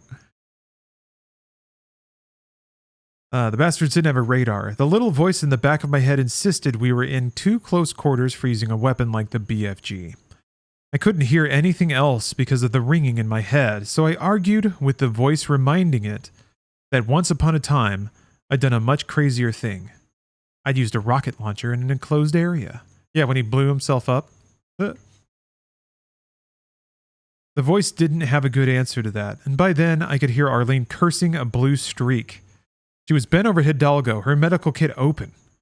Albert stood over the two of them, blasting the remaining skulls out of the corridor. I felt a little dizzy, but managed to stumble over to rejoin the human population of hell. At least one of the skulls had reached the captain and ripped up his throat to something fierce. Hidalgo's torn spacesuit had a whole new meaning now. Walking body bag. Arlene was doing what she could, but there was damn little hope for the captain. It looked as if we'd be finishing the mission sans officer. The way Arlene was feverishly working on Hidalgo was hard to believe she ever talked about spacing his ass out of an airlock. There's no substitute for being in combat together. The last skull was either down or had flown the coop, but Albert remained on guard. I was grateful that the colors had stopped shifting, and I wondered if the light show had been part of this Super Pumpkin's powers. Whatever the facts might be, I'd become distinctly prejudiced against round things that floated through the air. They seemed to live in a permanent condition of 0G. That was enough reason to hate them right there. So wait a minute. Is Hidalgo really just dead now? We went through his intensely misogynistic background, only for it never to matter and for him to just die. It wasn't even ever a part of his character ever again. He was just a very rigid military man, like a good military man, and then died. He kissed his dead wife. Fucking shit.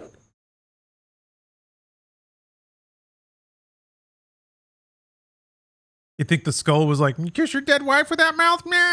And then bit out his throat. Holy shit.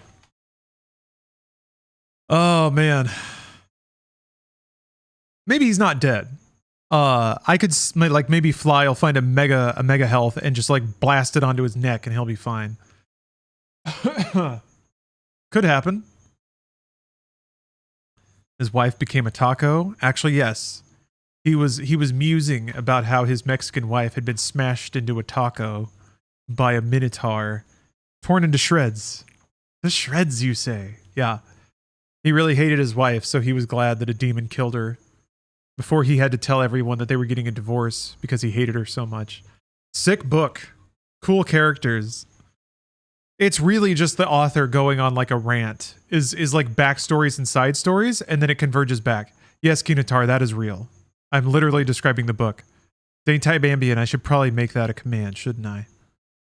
If you're curious about the cause, they have a website that I'd be delighted to share. ablegamers.org.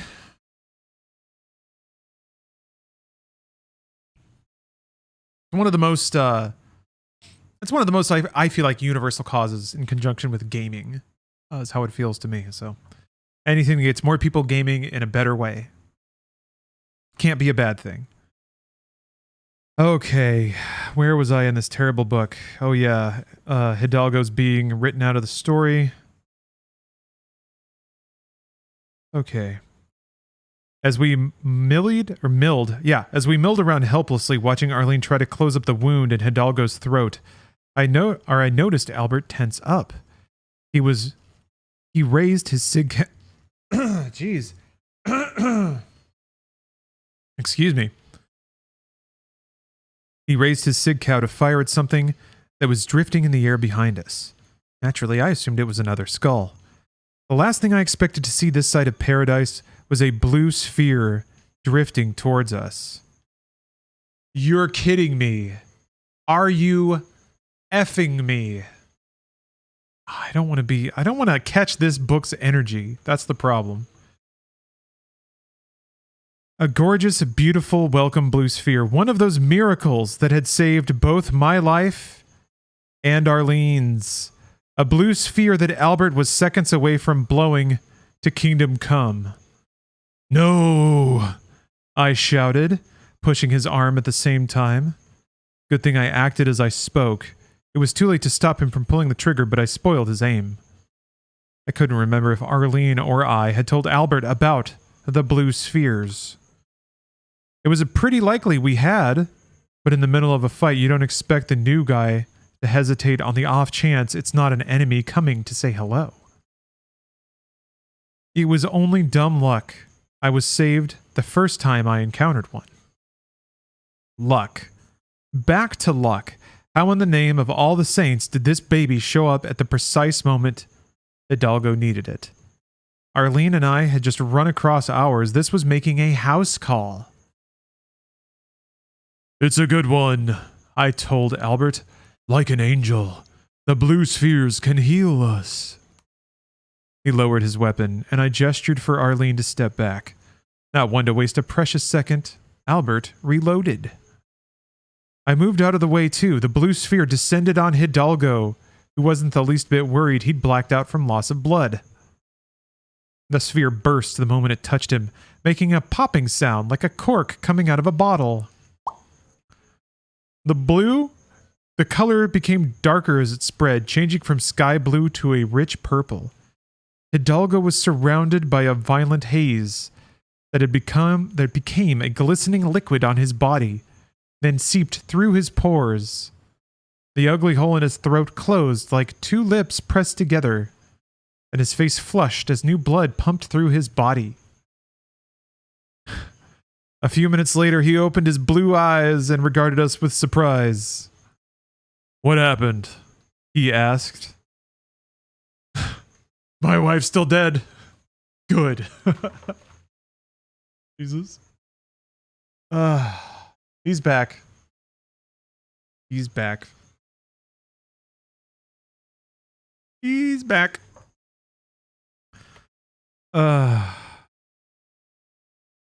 Arlene did her best to tell him.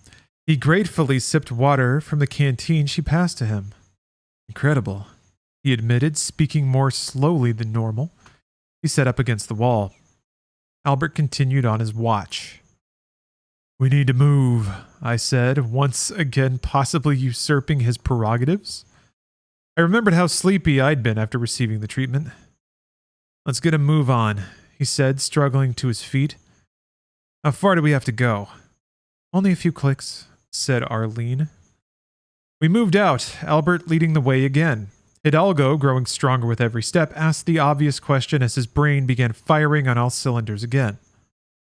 "The blue balls don't seek the two of you out when you were here before, The blue balls didn't seek the two of you out when you were here before, did they?" No. Arlene and I said in stereo. "Then why would this one deliberately come to my aid?" We walked in silence. We had no ready answer, only more questions. Then I had a thought. That happens sometimes. "When it happened to me, it bugged the hell out of me," I told Hidalgo.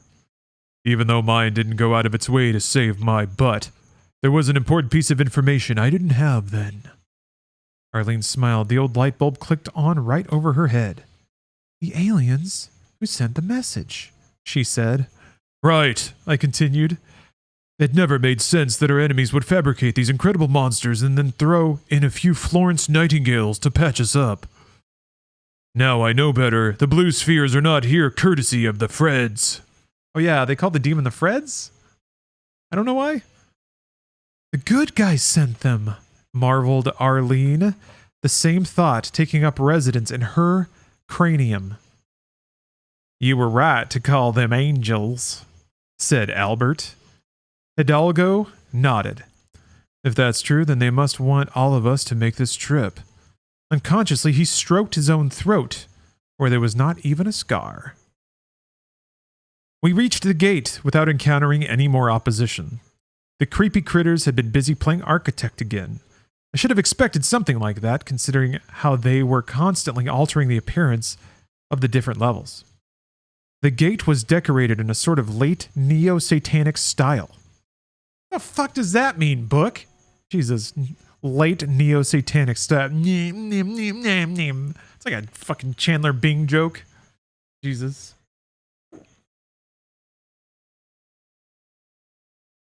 Dude's bow tie is twirling while his eyebrows wiggle. This is supposed to describe Flynn because he's probably had blue balls all throughout these books. Yeah, the author has definitely gotten some weird boners writing this. Luckily, this hasn't been so horny. So God bless. We've had a reprieve of that. The rest of the weirdness is still around and at full volume, so. But at least, you know, been a little asexual so far. The late neo-satanic era. Goddamn. Okay, all they left out was gargoyles. If they wanted that last touch, they only had to look in a mirror. The basic addition appeared to be a huge stone donut jammed into the ground so that it formed a doorway with a grid right in the middle. Fucking Stargate was out already. Didn't Stargate hit like 95, 94? Of course it's a goddamn Stargate. Of course it's a goddamn son of a bitch Stargate. 1994. Oh, that was Roland Emmerich? Man. I think this author might be a Roland Emmerich fan, but who wasn't? Who wasn't in the heyday of the 90s, you know? Jeez. All right, so there's a Stargate, a Doomgate, got it. All sorts of weird crap was carved into it. The monsters had no taste at all. Guess that goes with being a monster. The Dips had put 2 horns on top of this horror, one on either side of the head. Adding insult to injury, they'd placed 2 big stupid eyes on the semicircle of stone in relation to the horns, so that even the dumbest grunt would pick up on the subtle idea, a giant demon head with a gateway for its mouth. I was prepared to laugh out loud, but I thought better of it. Chortling didn't seem like a very nice thing to do while a good friend was freaking out. Moloch! Albert screamed. His eyes were wide, and he was foaming at the mouth. As a top fire team, we still had a few bugs to iron out. Wow. And guess what? The chapter is complete. Okay. Albert's brain has been shattered by the merest understanding of the depth of evil they are about to face. One minor cosmic evil ray sipped through the gate, caught Albert right in the face, and now he's a frothing madman. At least it's not horny. I'm gonna hang on to that. Might be insane, but by God, at least its dick is in its pants. And that's something we can all be grateful for.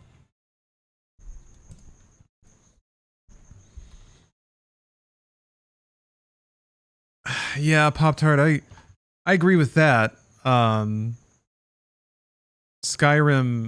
a lot of people were very willing to give Skyrim the benefit of the doubt when it came out. And that goodwill seems to be gone. People are much more excited to like dogpile on something, it seems like. I'm really curious to see how the launch of Starfield's going to go. Because if it's trademark Bethesda, like, it doesn't seem like people are going to be tolerant of that anymore. Maybe Bethesda just has so much goodwill baked in with a particular generation of internet malcontents. Just people that have fuzzy memories playing Fallout 3 and Skyrim. That they might be immune. Who's to say?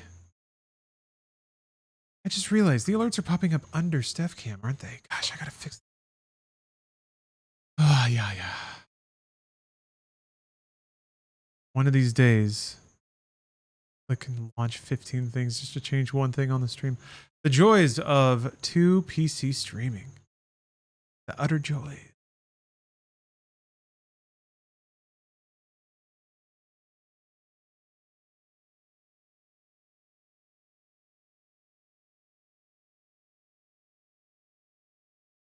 Okay. Sorry about that. If anyone was at all annoyed, I'm gonna swap my clocks around, bump the end timer here.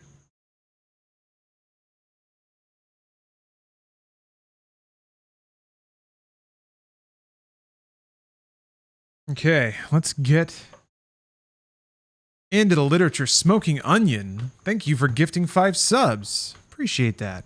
We're just marching on towards the next chapter already. Thank you very, very much.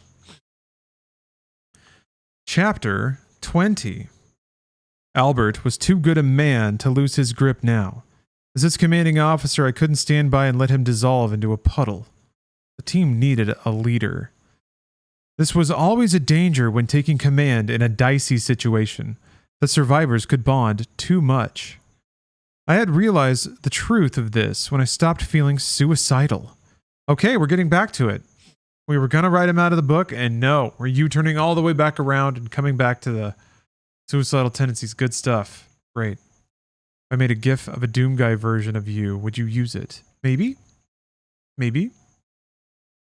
Like, you could make that and have a big floppy Doom Guy dick bouncing all around, and here I am saying that I would use it, so... You can't gotcha me, but maybe.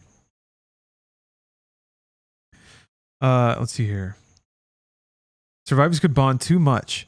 I had realized the truth of this when I'd stopped feeling suicidal after they pulled me back from my own dip dunk and told me how the Blue Angel had saved me. I was so grateful that I said a prayer. I did this silently, of course, that way I knew God heard me. I could truly understand Gallatin's reaction to the sight of the graven image. My parents took me to a horror film when I was only 6, one of the dozens of movies about the Aztec mummy. The Aztec mummy! I don't know.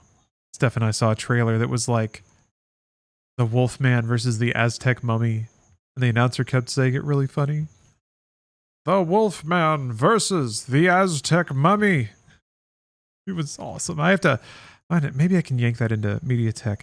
Anyway, the monster didn't really frighten me, but the sight of young maidens being sacrificed by evil priests gave me nightmares for a week. Their idol looked like Moloch. Oh, that's right. Albert just is frothing at the mouth after seeing Moloch.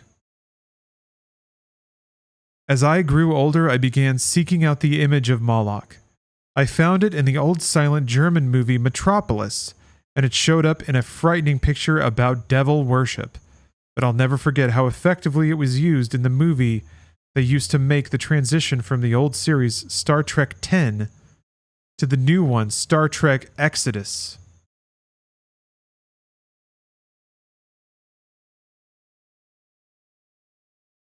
He's just referencing...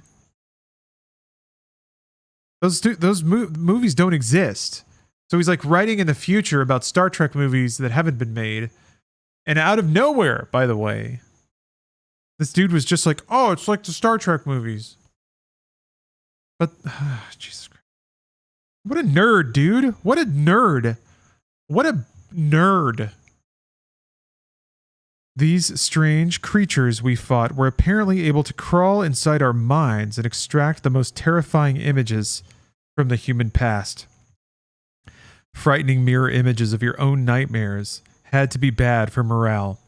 Sergeant Taggart and Lance Corporal Sanders were watching me as I watched Gallatin. Taggart started toward him, but I gave the order not to touch him. Gallatin, I said, keeping my voice low. Snap out of it, Marine. He seemed to hear me as if I'd called to him across a vast gulf. His eyes were glazed, but he stopped making noises ill-befitting a Marine. Look, I said, pointing at the ground. There are no human bones here. There is no fire in the maw waiting for human slaves to shovel in human food. Yeah, okay. There was in fact a solitary skull staring at us with empty sockets, but even the blind could see there was nothing remotely human about it. Gallatin calmed down. I fouled up, sir, he said in his old, strong voice. I was damned glad. If words didn't work, the next step would have been to trade punches. Gallatin was no coward. He would never cut and run. If he went nuts and stayed nuts, he'd have to be put down. Pancake, thank you for the 5 subs. Thank you for the 5 subs. I really appreciate that.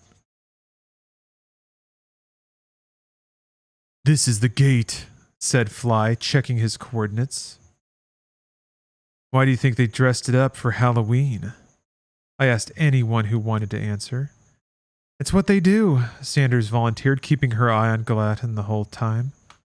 Gallatin? I don't know how to say that weird name. I didn't blame her. So far, their feelings for each other hadn't interfered with the mission. There was a time for her to blow it. Nice. this would have been it. How big is this book? About that big. Look, that's a paperback.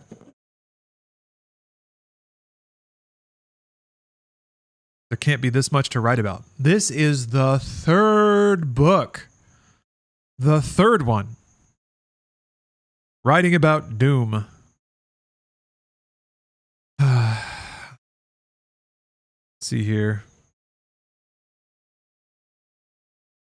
Gives me the creepy crawlies, I admitted. So we're talking about the gate and how it's been dressed up like a demon. It's Lovecraftian, added Sanders. Oh no, said Taggart. Just don't say it's eldritch. If I had returned from the dead, thanks to the Blue Angel, I would have put a stop to the banter. Normally I'm a stickler for protocol, but death had provided me with new insight. Sanders said, I was only near death, but I knew better. We weren't on such a tight timetable that we couldn't spare a few minutes. Up to this point, Taggart and Sanders had been our guides, but once we stepped through that portal, they would be no more experienced than the rest of us. No one had a clue what to expect. We had orders. Hope was allowed. I'd never describe that as eldritch, she threw back at Taggart. I'd only observed the lurid shimmering about the base of the Stygian masonry, and how and how overhanging our fevered brows leer abhorrent, arcane symbols threatening our very sanity with portents of an unwholesome, subterranean wickedness.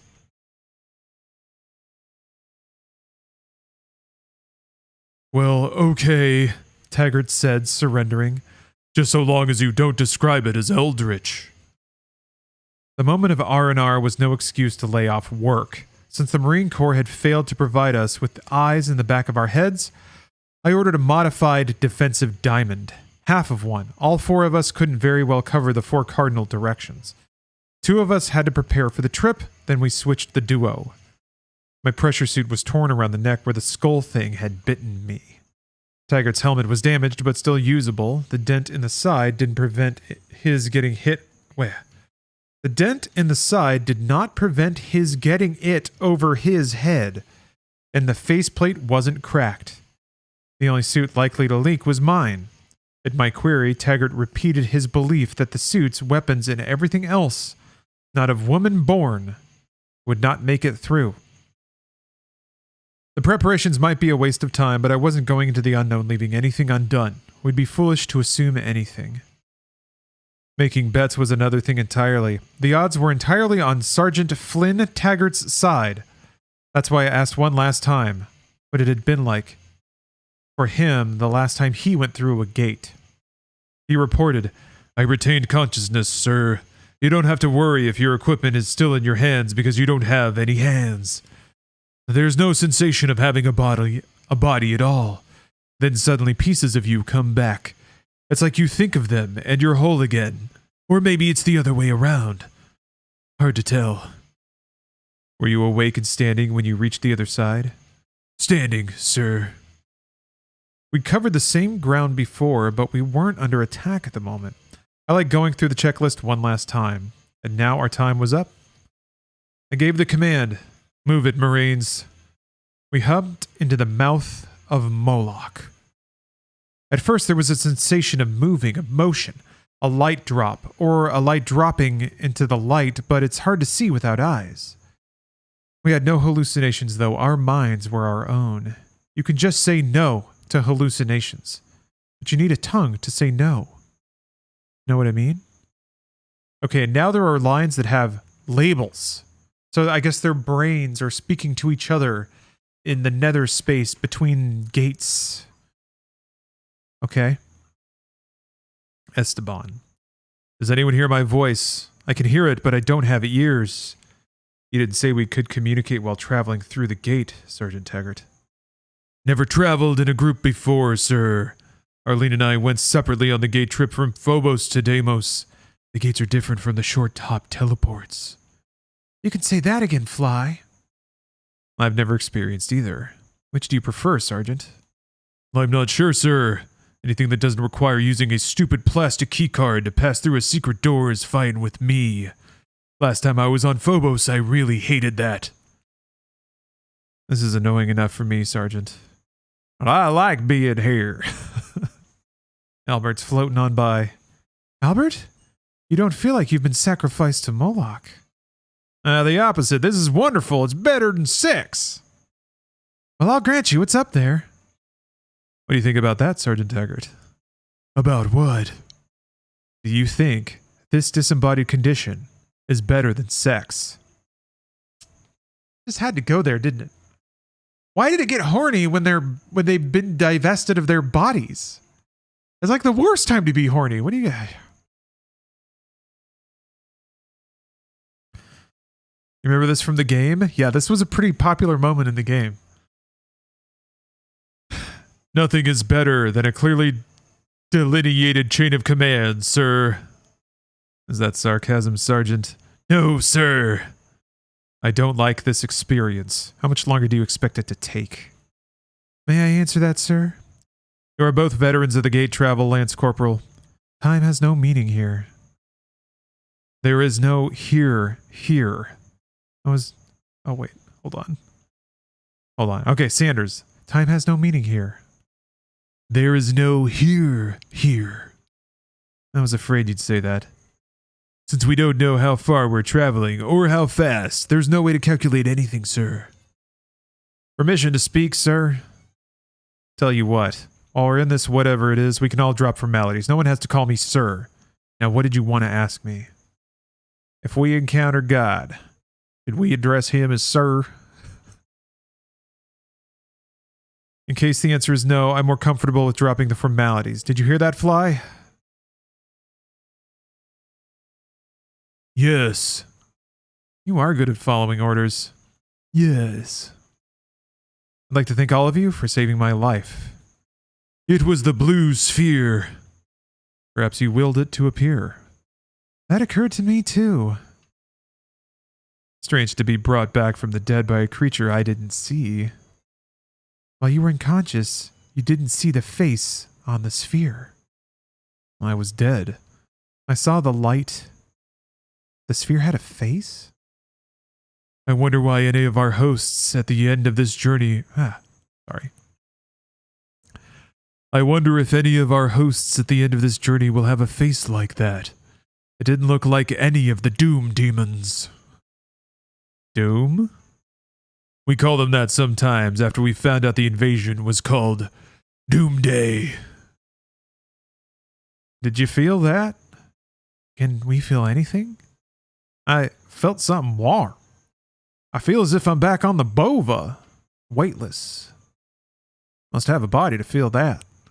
Wait, I feel something, but it's cool, not warm. I feel as if I'm in free fall also. Maybe our journey is nearing its end. Oh, okay, so a new line has popped up. Ooh, the writer's springing on us. Not Hidalgo Taggart Sanders Galat. Your journey ended a long time ago. You wouldn't be having a conversation if you were in transit. What? Who's that? That's not a voice. It's not an identity. Not one of us. Are you a spirit? We are the reception committee. You had a long journey. A long sleep. You are only now returning. But we are experiencing what happens towards the end of gate travel. No. You are remembering the sensations accompanying the transitional state. The journey is over. You have arrived. To reassemble, you must begin with your last memories. You must be aided through the psychotic episode. Psychotic episode? The fantasy, the death fantasy. Do not concern yourselves. Reassembly is. If we have arrived somewhere, may we be informed where? Here, the many meet and diplomacy greets. The true aesthetic welcomes you. Sirs, sirs, sirs, sirs. 4 sirs, S-I-R-S, comma, S-I-R-S, just making sure that everyone understands what the shit I'm saying. Sirs, Something tells me we've been talking on a party line. Says Taggart, end of chapter.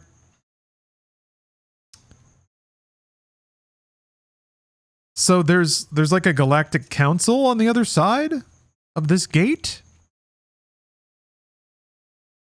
Have we found the Galactic Senate? Is doom illegal? We'll find out.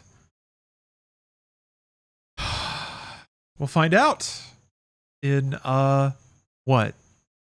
12? 12 more subs? No, 22 more subs.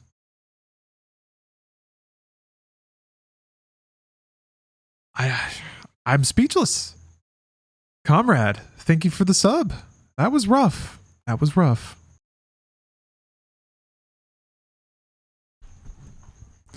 So I'm sorry that you might hear like crickets chirping behind me. You'll probably only hear it if I'm talking, but there's some loud effing crickets around here. Oh, that's for Elder Irish who couldn't buy. Oh, thank you. Aw, look at that. Thank you very much.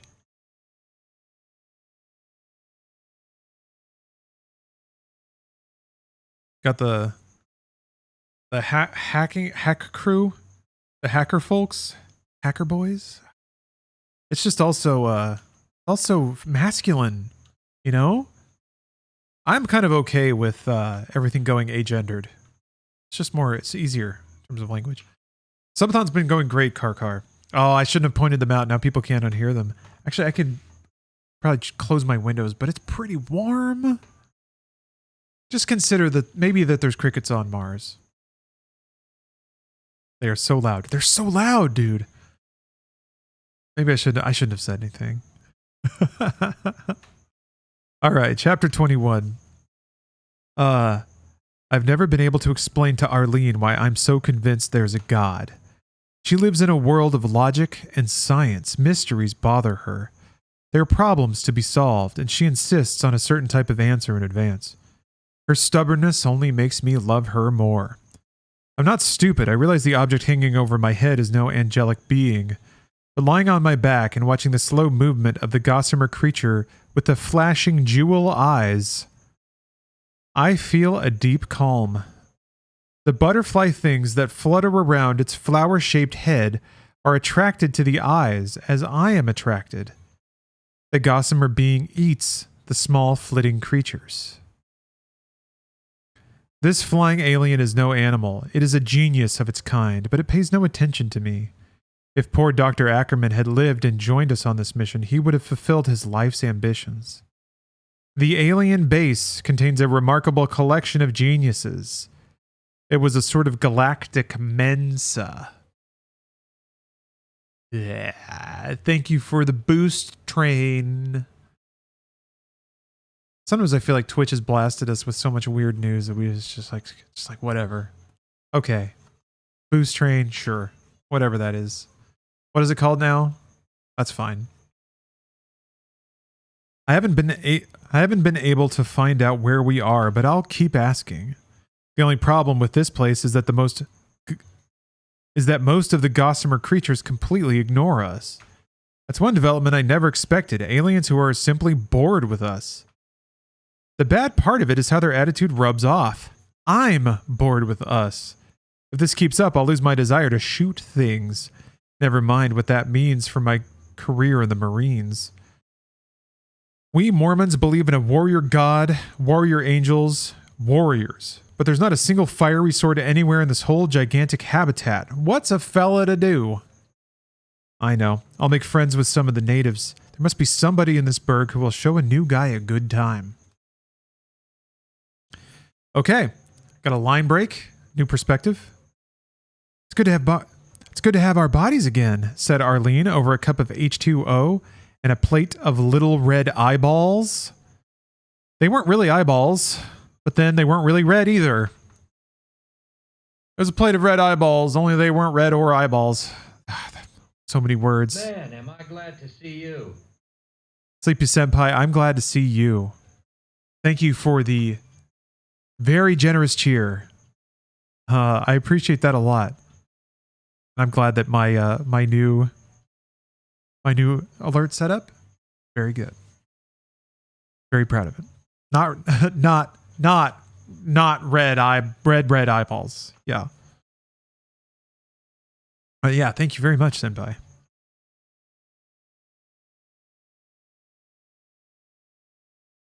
Where are we? Okay. Not bad, I agreed. I think I lost a few pounds. Why, there aren't any extra pounds on you. I shook my head.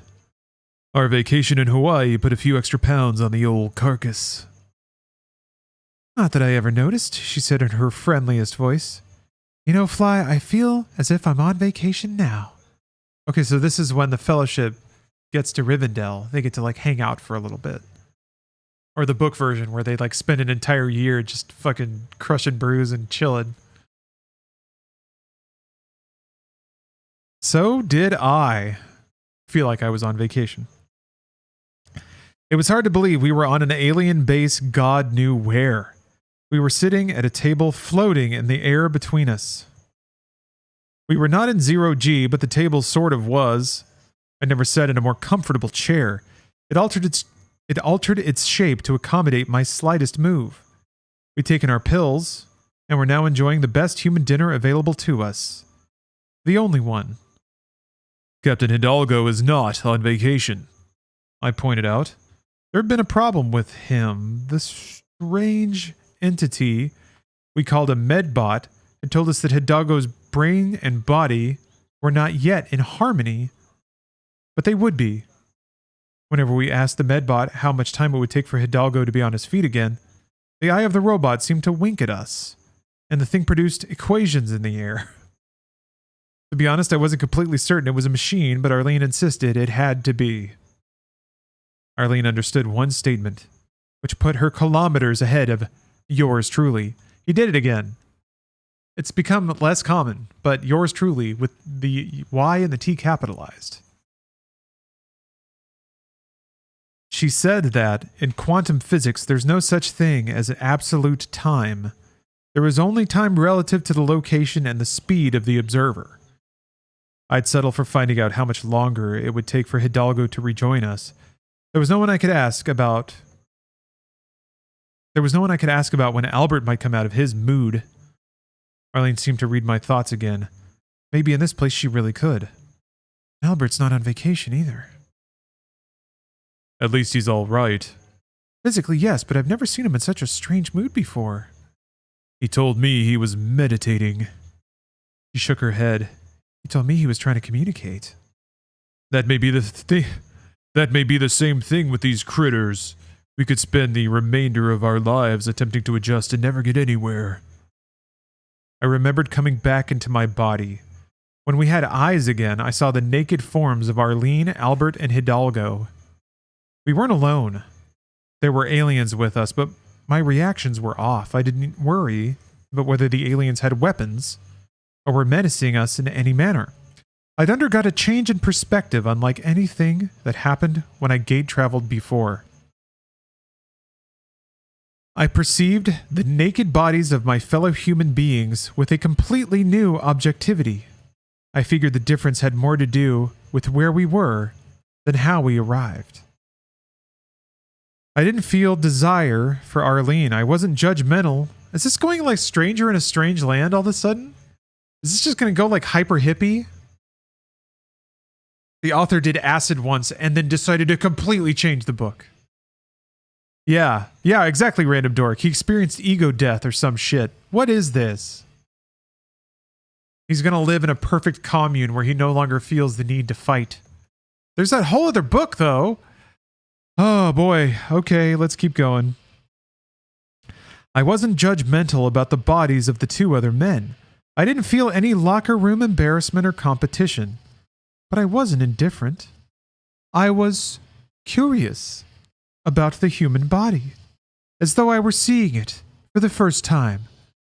I felt the same way about the aliens, whose strange forms were suddenly no stranger than the fleshy bipeds called human beings. The oddity of the moment was the medbot, who was all the reception committee we rated. It looked like a barber pole with an attitude.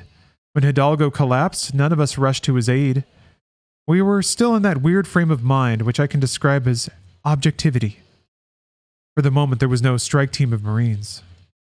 The medbot scooped up Hidalgo's prostrate form, but it didn't tell us anything about his condition. The weird thing was that none of us asked. If the room had been crawling with spider mines, our trigger fingers wouldn't have twitched. There was nothing to aim anyway. Slowly, we had found ourselves again. It was like returning to a house you'd left in childhood, and exploring each room again as an adult. Only this house was your own body. As we became less alien to ourselves, the real aliens seemed stranger. Arlene had the guts to make the first move. Too bad she didn't accomplish anything. I've always said you're the bravest man I know. Wait, oh God, no. I assumed too much. I always said you're the bravest man I know, Arlene. I was still staring into my navel when you tried to strike up a conversation with the others. Well, you've always been a naval man, she said. Catching my expression, she added, Didn't you hear the E fly? You're too much of a Marine to fit into any other service.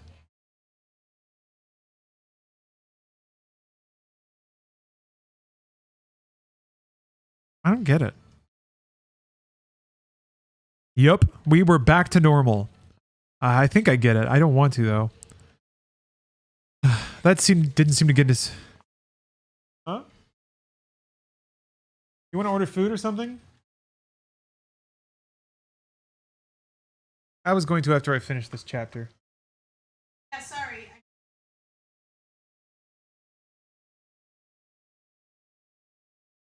Oh, okay.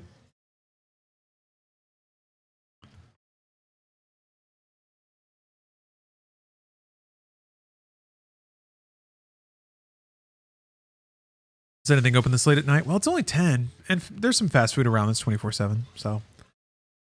Like I said, usually when I do subathons, it's my excuse to eat garbage. It's a celebration of gaming. Can we get pizza? That's going to stick around, huh? We actually have oven pizza. Maybe I'll go with that. We'll see. All right. Let's see here. Yup, we were back to normal. That didn't seem to be getting us anywhere in this galactic Hilton they called a base. Maybe we shouldn't be complaining. We were alive. The medbot had seen to that, and it answered most of our medical questions. There were some questions it simply couldn't answer, though. About where and what and who and why. These were outside its field of competence, but I'd find someone to tell us where we were. The medbot dodged only one question when Arlene asked how come it spoke flawless English. The English of this unit is not without flaw, it said fussily. When she came right out and asked it how came it spoke English of any kind, it said, Guild secret, and changed the subject back to our biological questions. We had plenty of those. How do you think this food compares to MREs? I asked Arlene as she chomped down on one of the little balls that looked like eyes to me, but reminded her of a different portion of human anatomy. Heated or cold? Cold, like we had on the Bova. Better. Hot? She shrugged. Close call, but I'm not criticizing the chef. We can eat this. The medbot says the provider of this feast wants to meet us. He's not really a chef. He's more of a chemist. She took another healthy gulp of water. We'd both become quite fond of water. I'll meet with anyone, she said, and I nodded. When she addressed the various creatures surrounding us at our arrival, they had turned their backs on us, the ones who had backs, and had wandered off. At first I thought we were being snubbed, but that wasn't it at all. The show was over. They'd seen what they wanted and had better things to do. I don't know who's saying this. You think the chef is one of the aliens who sent the message? God, I hope so. Whenever someone as atheistic as Arlene invoked the name of God. Okay. I knew she was speaking from the heart. I felt the same way. What could be more pointless than traveling so far and one of these damned aliens was going... Wait. What could be more pointless than traveling so far and one of these damned aliens was going to tell me how far if I had to wrestle it out of him and find no one on the other end who gave a flip? We know the chef helped the medbot work out the details of our body chemistry, so it's a safe bet he wants us alive. The first thing we learned from the animated barber poll was that everyone on the base was a carbon-based life form. For all I knew, there wasn't any other kind.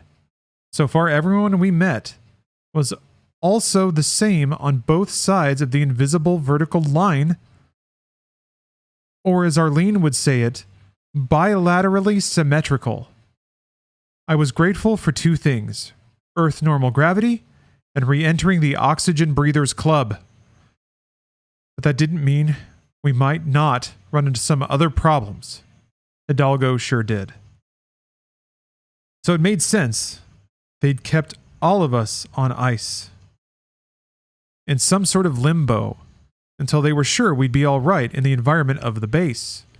When Arlene and I went through the Phobos gate to Deimos, we were traveling between artificial zones that were terrestrial friendly. That was good news for us. When you're naked on the other end, you better hope you can breathe air and your skin can take it. I was damn glad they could handle human specimens here. I just hoped Captain Hidalgo would pull through. Don't you like the food? Arlene asked, noting that I'd left half my meal unfinished. It's okay. The truth is, I'm not really hungry. My stomach spent so much time in zero-G aboard the Bova that it's taking time to return to normal. Plus, I'll let you in on something. What? She asked, leaning forward conspiratorially. Practice makes perfect. They'll improve at making food for us. She stretched like a cat. Fine with me, she said. Who would have thought the hardest part of keeping us alive would be feeding us? The medbot had sounded proud when it rattled off the information. Their first analyses had told them most of what they needed to know, but not everything. They knew we needed calories, proteins, amino acids, vitamins, but they did not know the proper combinations or amounts. The big problem for our host was figuring out how to synthesize the amino acids we eat. This was a subject about which I was plenty ignorant. Ever since I started blowing away imps and zombies and ugly demons of all descriptions, my education had been improving. Fighting monsters must be the next best thing to reading your way through the public library. Huh? Steve, thank you for the raid. Hello, raiders. Boy, have you walked in on some mess. Goodness. Okay. This is a weird stream. Let me try to catch you up on what's going on. I'm reading through the Doom novels as part of a subathon. Every 50 subs extends the stream by an hour and also unlocks a new chapter of the Doom novel. I'm up to the third novel, and it's getting pretty ridiculous. Let me shorthand it. Demons attacked Mars. Doom guy, Flynn Taggart, has like a weird girl he really likes, Arlene. They meet up on Mars. They beat the demons. They fly to Earth. They land in Utah. They go into a Mormon commune to fight off the demons on Earth who have allied with the treasonous United States military.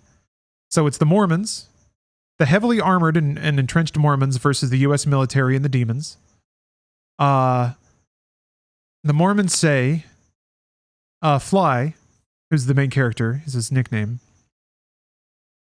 go with this Mormon sniper and 14-year-old hacker to Los Angeles to hack a shield so that we can fly to Hawaii, where there is another bigger military base that we want to connect with. So they do that. They do that thing. They find a cyber mummy along the way. This third book opened with them in Hawaii on the shore, enjoying the waves. New mission: fly back to Los Angeles, get in a rocket ship, fly back to Mars, Deimos. Fly back to the Mars, Deimos, land on it, go through a portal there, see what's on the other side. This is Doom. They did that. We're on the other side of the portal now, where the 14-year-old hacker's been written out, replaced by, no joke, a Mexican American that didn't come to the U.S. for welfare, doesn't want any bootstraps, got his citizenship, and is happy his wife's dead. He's really happy that his wife died, and he thought a lot about that. So he replaced her. Not a good trade up, really. Actually, still a better trade up. Yeah, it's hella sexist and racist at times, for sure. Hidalgo is here. So yeah, the wife that got an abortion without telling him. Yes. So he's the squad commander now of Flynn Fly Taggart, aka Doom Guy, Arlene Sanders, and Albert Gallatin. What is Steph playing? Deathloop. That's the other thing. We got another feed over here of Steph playing games in the other room. I like to deliver a lot of streams for the money. It's just a whole variety act. I'm basically Dick Van Dyke and Mary Poppins over here. Yeah, gelatin. Yeah. Okay, so now, where we are currently in the book, is our team of 4, our Doom Squad, has materialized beyond the gate. And they're in some, like, purgatory, borderline utopia with some unknown force trying to curate an Earth-like environment for them. This is Doom. This is Doom. Books about a dude shooting demons with a shotgun. Dirtplug, thank you for the sub. And the Bearded Helmet, thank you for the sub. Cheers for helping with the insomnia and making my wait for the Arctic Monkeys tickets going on sale today. Ooh, good luck. Good luck nabbing those tickets. Okay, that's got us up to where we are, I think. Also, the other half of the stream, I'm playing modded Skyrim, Chaos Mod. And every time I die, I'm going to donate $20 to Able Gamers. And that number per death will go up, I think, depending on how many times I die. Because it's already getting up there. Don't forget that Mars got warped into Earth orbit. Yes, that's true. Was it Mars or was it Phobos that got warped? But yeah, they got warped there. They built their own rocket ship and flew back to Earth. Yeah. All right. So now Fly and Arlene are just trying to make sense of their new life in this alien fabricated utopia. Okay, amino acids, yeah. Fighting monsters. They both beat going to college, if I could judge from the usual butthead who thought he was hot snot because he dragged part of the alphabet behind his name. Like PhD? Nice. The medbot was a bit technical in its non-flawless English, but Dr. Sanders helped me pick up the basic points. The alien chef took some of his own food and injected it with human amino acid combinations. The first attempts were served to a high-tech garbage disposal. Arlene rambled a little bit about random combinations of 4 amino acids and then reached her climax. Ew.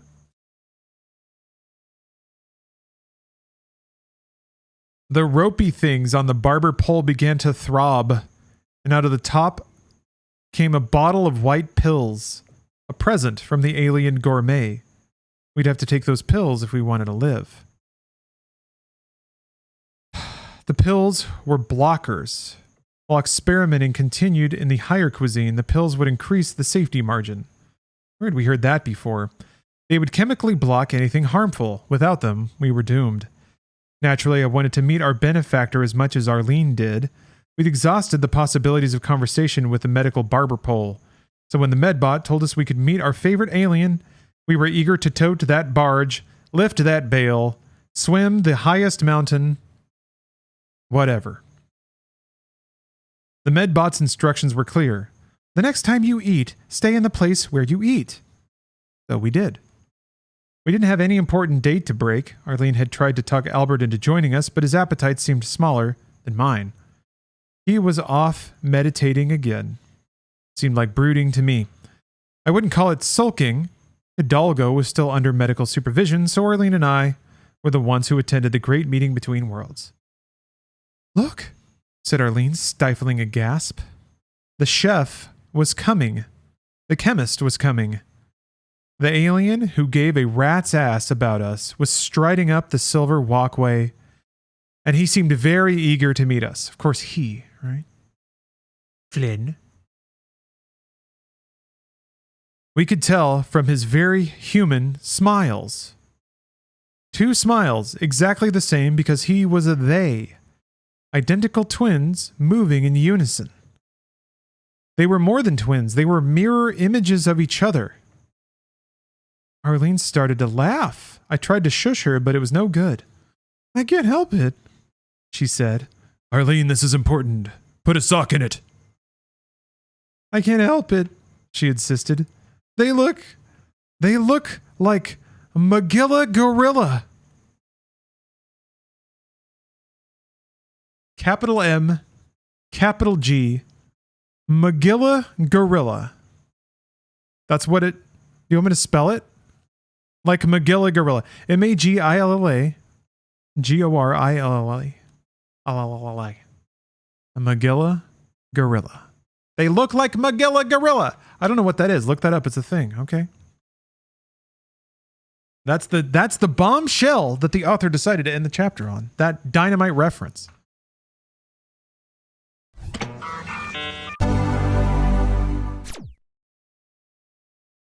Looking it up. I'm looking it up.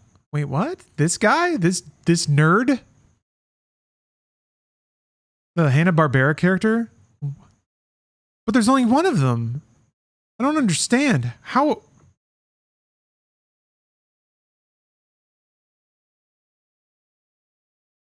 Even knowing what Magilla Gorilla looks like, I don't get it. Doom. Novel. The Doom novel. Okay. I'm going to take a... I'll be back. This book is weird. This is a weird book. Big old weird book. Yeah, Doom. That not weird or horny series. Yeah, Doom's actually very specifically not horny. It's kind of interesting. Oh, I got to turn off Steph Cam here too. Or the stream has been evolving as the night's gone on. The best news of all is I figured out why my OBS was just disconnecting my stream. We're going to chalk that one up on a big fat whoopsie. That's a big fat whoopsie. That was a user error for sure. Important to be humble in these times. What makes one a born leader? Accidentally checking the wrong box in OBS. All right, that should update the clock. Yes. Meter set up. See, like that updates. I come back from a break. I want to put some credit on the meter. It's got to be difficult about it. Doom, the book. Our Marines have stepped through the portal. All right. I'm wondering if I should give a full condensation. I did that fairly recently, so I'll skip that for now. It is about humanity shooting demons. That's great. There is somebody who's basically Doom guy. You know, okay. That's kind of, oh boy, it just goes from there though. So there's a woman Marine who's like, she's like awesome, right? Because we can hang out and like Doom guy talks to her and they have a connection. And it's not like other girls though. She's like cool. She's one of the dudes.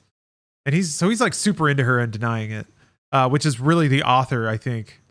Like there's a lot of just the author kind of letting the mask slip through his characters. So that's their relationship. It's kind of weird. Okay, Albert. Albert is a Mormon sniper, very religious. So he's having all kinds of a weird breakdown about being in like outside of time and reality, communing with other alien spirits. Anyway, Arlene wants his bone hard. So she's kind of like willing to become Mormon. She's going to become a Christian woman.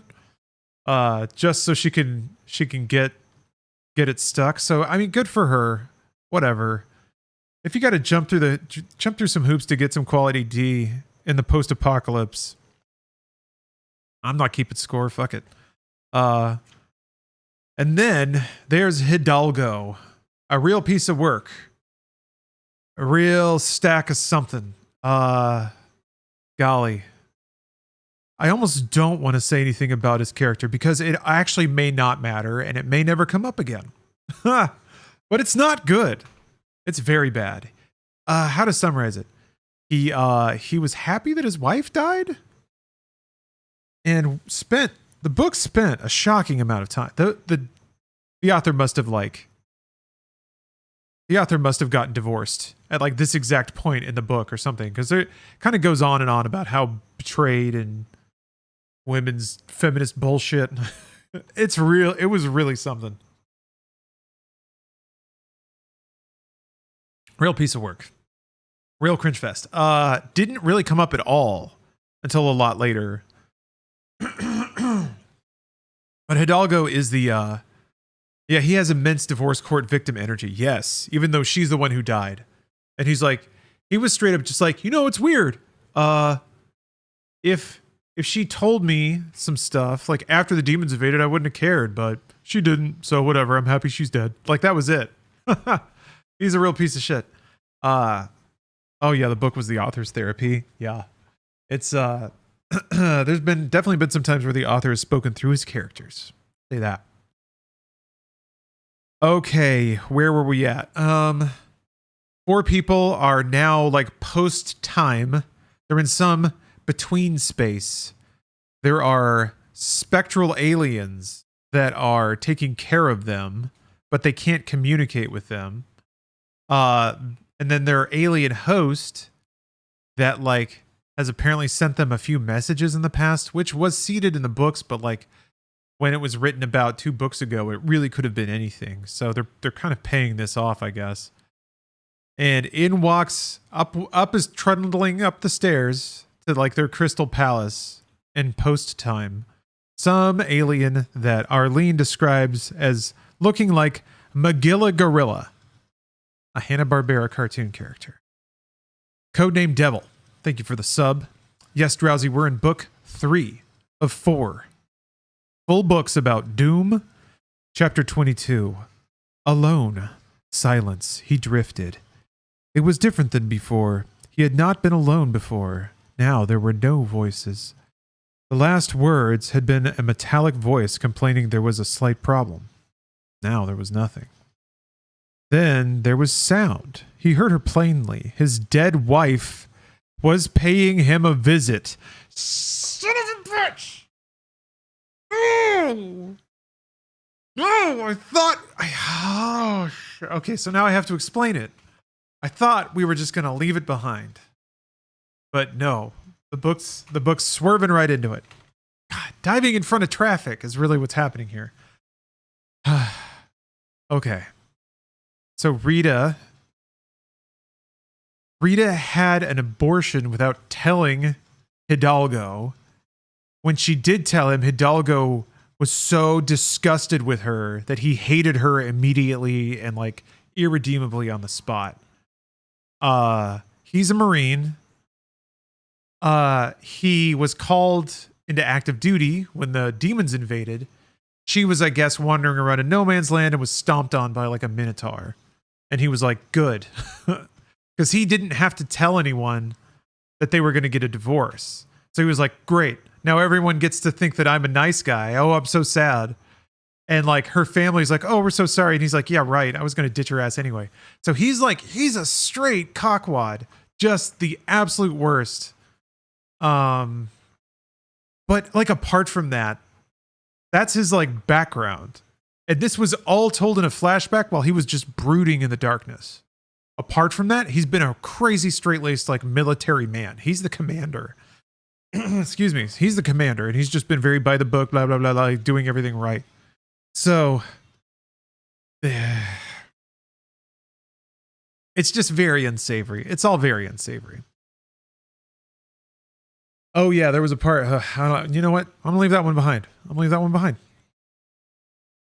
Okay, let's keep going. His dead wife was paying him a visit. Rita, she was dead, sliced and diced by a steam demon back on Earth. She couldn't be here. Okay, I have to set this up too. I'm going to use a very stupid accent because it's the voice of the author.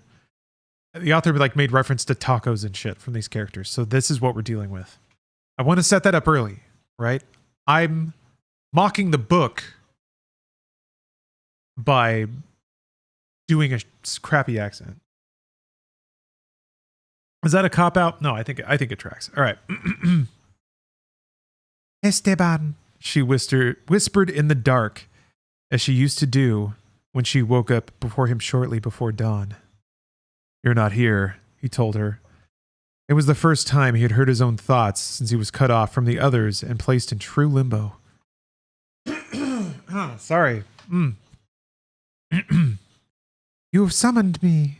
I don't even know what even accent is that?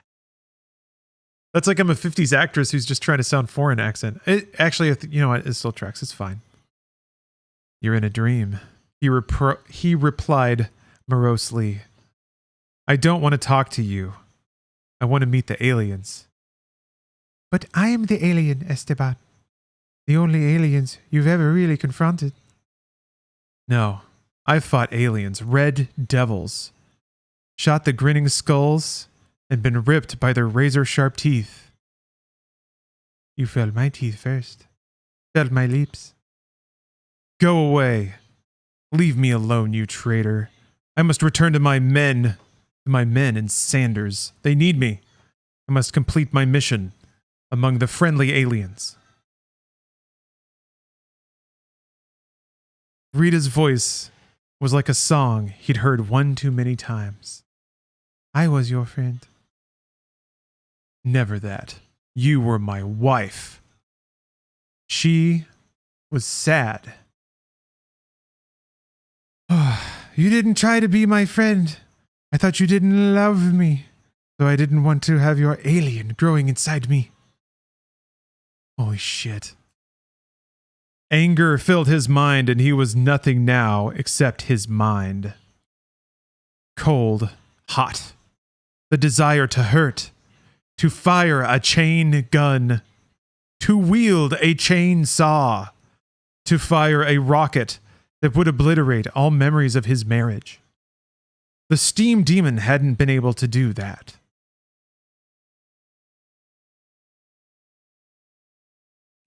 Did the music stop? Nope. Just a lull. Okay. Just wanted to check. This is unhinged? Accurate. Yes. That is what this is. This is in fact unhinged.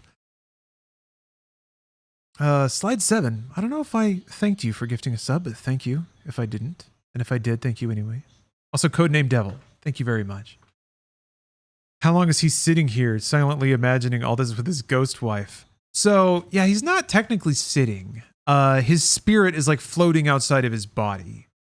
There was some line of, okay, so they went through a portal, right, and dematerialized. So they're like interstellar traveling to who knows where. There was like they described it as like rematerializing and it taking time for their souls to like reacquaint to their bodies. The aliens basically said, or the medbot, excuse me, the medical robot barber pole, said that his mind and spirit weren't in harmony. So he's all tossed up about hating his dead wife. And I think he has to make amends before he'll wake up in the alien realm. Doom novel. Hey, hey. It's Doom. There we go. Get some music going. Okay. The steam demon hadn't been able to do that. All right. Please leave me alone, he pleaded. I must concentrate on the mission. Discipline, responsibility, command. Must return to the team. Save the Earth. Destroy the enemy. Saved. Loved ones. Love, she repeated. Part of love is forgiveness. You killed our love. You murdered the alien. You're dead, she shouted the last word. Like our alien, I'm dead. You'll be dead too. You don't open yourself to new experiences. You must know what you're fighting for. You can't just fight against. Otherwise, the blue sphere shouldn't have bothered saving you. Oh yeah, he got hit with a mega health. A literal mega health blue sphere. Okay. He's giving him a speech. Just FYI, that literally happened. Hidalgo heard himself say, I was bleeding to death. Why should I be saved and finish the journey only to die at the moment of success?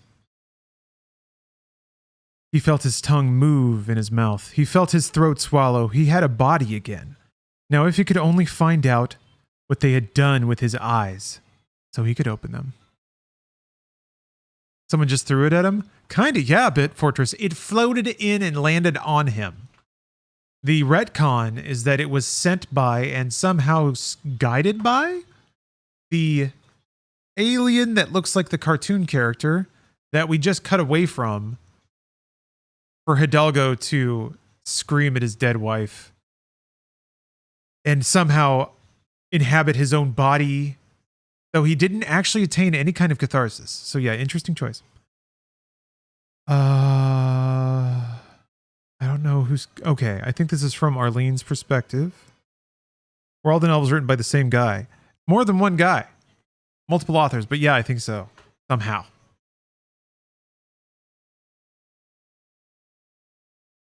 Somehow. I'm sorry, Fly, I said, finally regaining control. After encountering so many terrible faces, I was shocked to see something so friendly and funny. I stopped laughing, but the aliens still looked like cartoon characters. Yeah, Vic is correct. 2 Magilla gorillas, technically, like, split, like twins, but connected, I guess? Or just like straight copies of each other? It was weirdly described. To describe one was to describe the other. The heads were large, like a gorilla's, with huge foreheads. The eyes were wide set. The nose was cute, like a little peanut. Their hair was walnut brown. They had a kind of permanent 5 o'clock shadow, like the caricatures of the first president of the United States have his name on a moon plaque, Richard M. Nixon.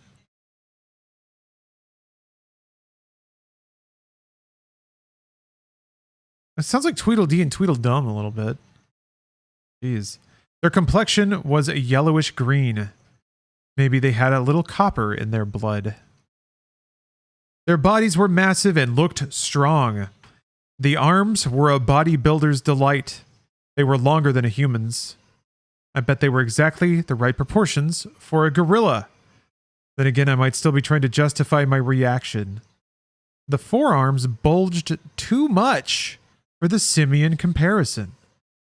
They were exactly like cartoons. I thought of Popeye the Sailor and Alley Oop.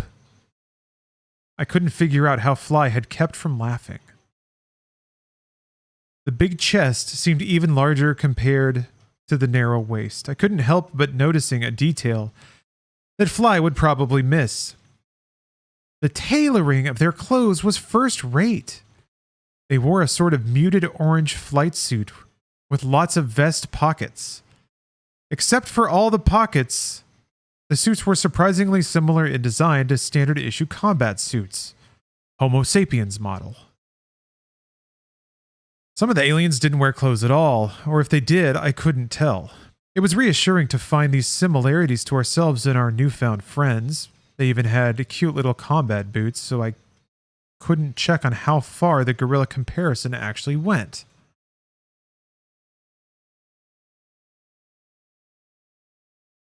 Is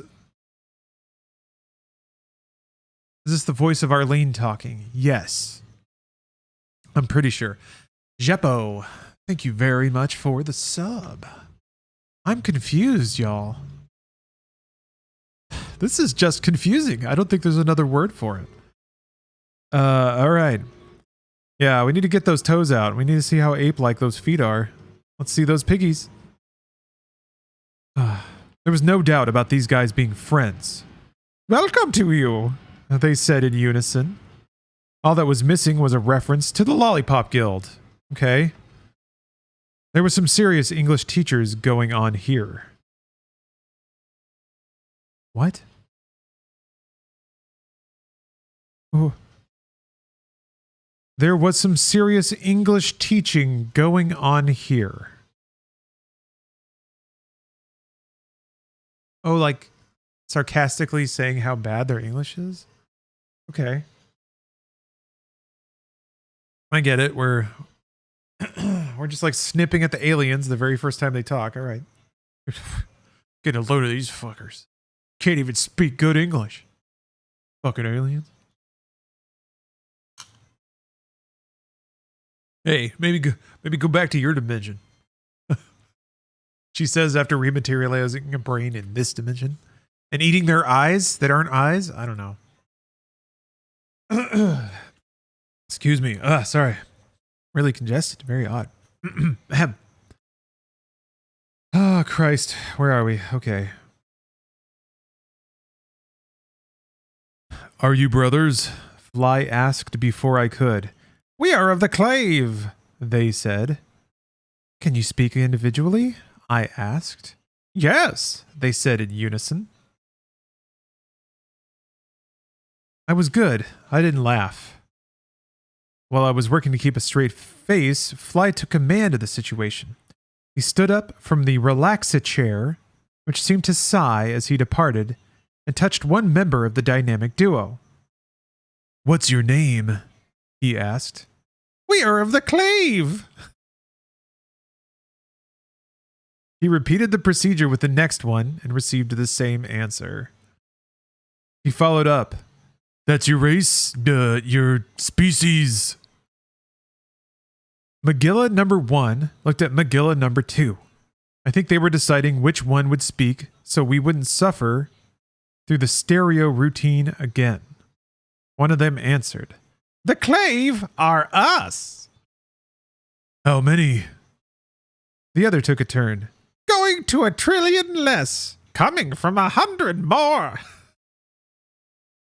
I hate this so much, dude. What the fuck is this shit? What the fuck is this?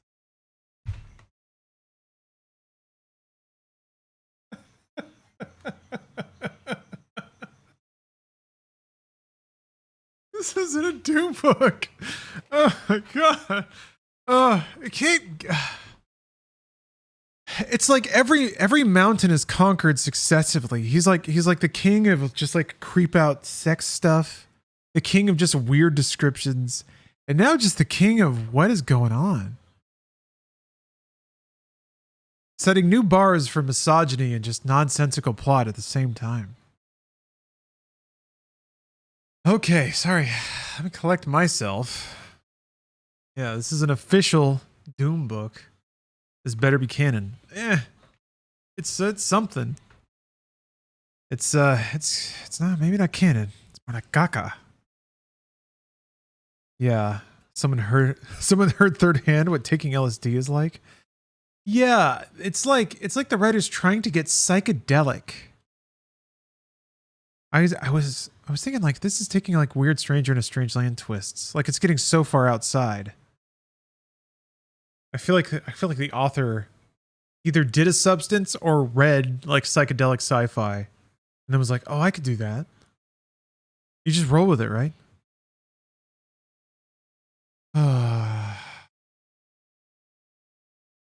Okay. All right, I'm just going to take some more water. It's always a good idea.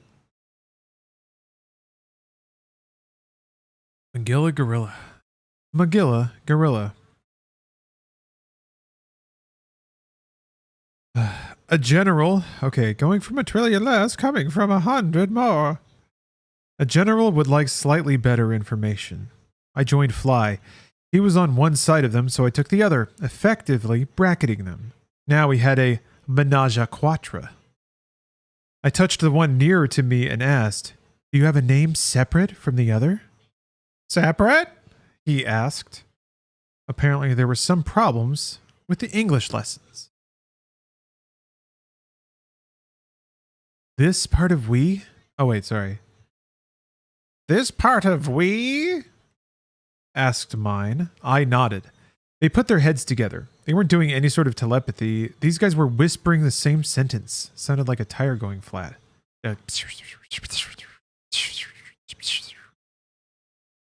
Then they looked up at the same time. Mine spoke first. "After looking to your special English." Americanism. Fly's gorilla picked up the sentence. "We are giving ourselves to a name." Mine finished. Then we stood there like 4 idiots, waiting for someone to say something. We'd succeeded in getting them to speak separately, but now they played sentence completion games. What the hell? At least they gave themselves a handle. "We are Sears and Roebuck.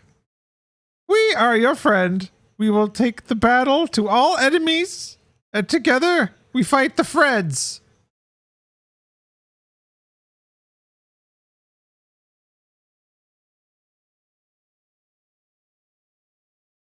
Sears and Roebuck. Like the US retail chain? mail order catalog company from the 1800s?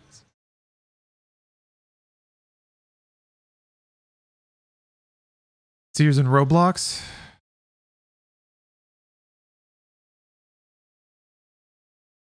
That's not even the end of the chapter. There's just a line break after this, implying that we're shifting perspective again. Probably going back to Hidalgo. God damn it. Ah, shit. It's only going to get worse, man. Okay, it's fine. It's fine.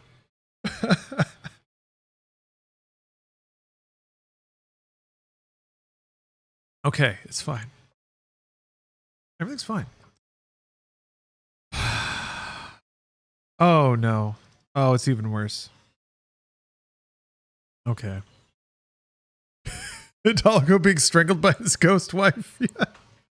Hidalgo being ghost stabbed with a ghost chef knife. Hidalgo drinking ghost rat poison. Yeah. That would be rad. I actually would be cool with that. That would be fun. I would feel good about that. If Hidalgo got just ghost shanked. His kitchen knife right between the ribs. God bless. Okay, so we're shifting perspective. You know, Game of Thrones style. We're just jumping into somebody else's head. But unlike Game of Thrones, it doesn't tell us who. We have to figure that out. Alone. Silence.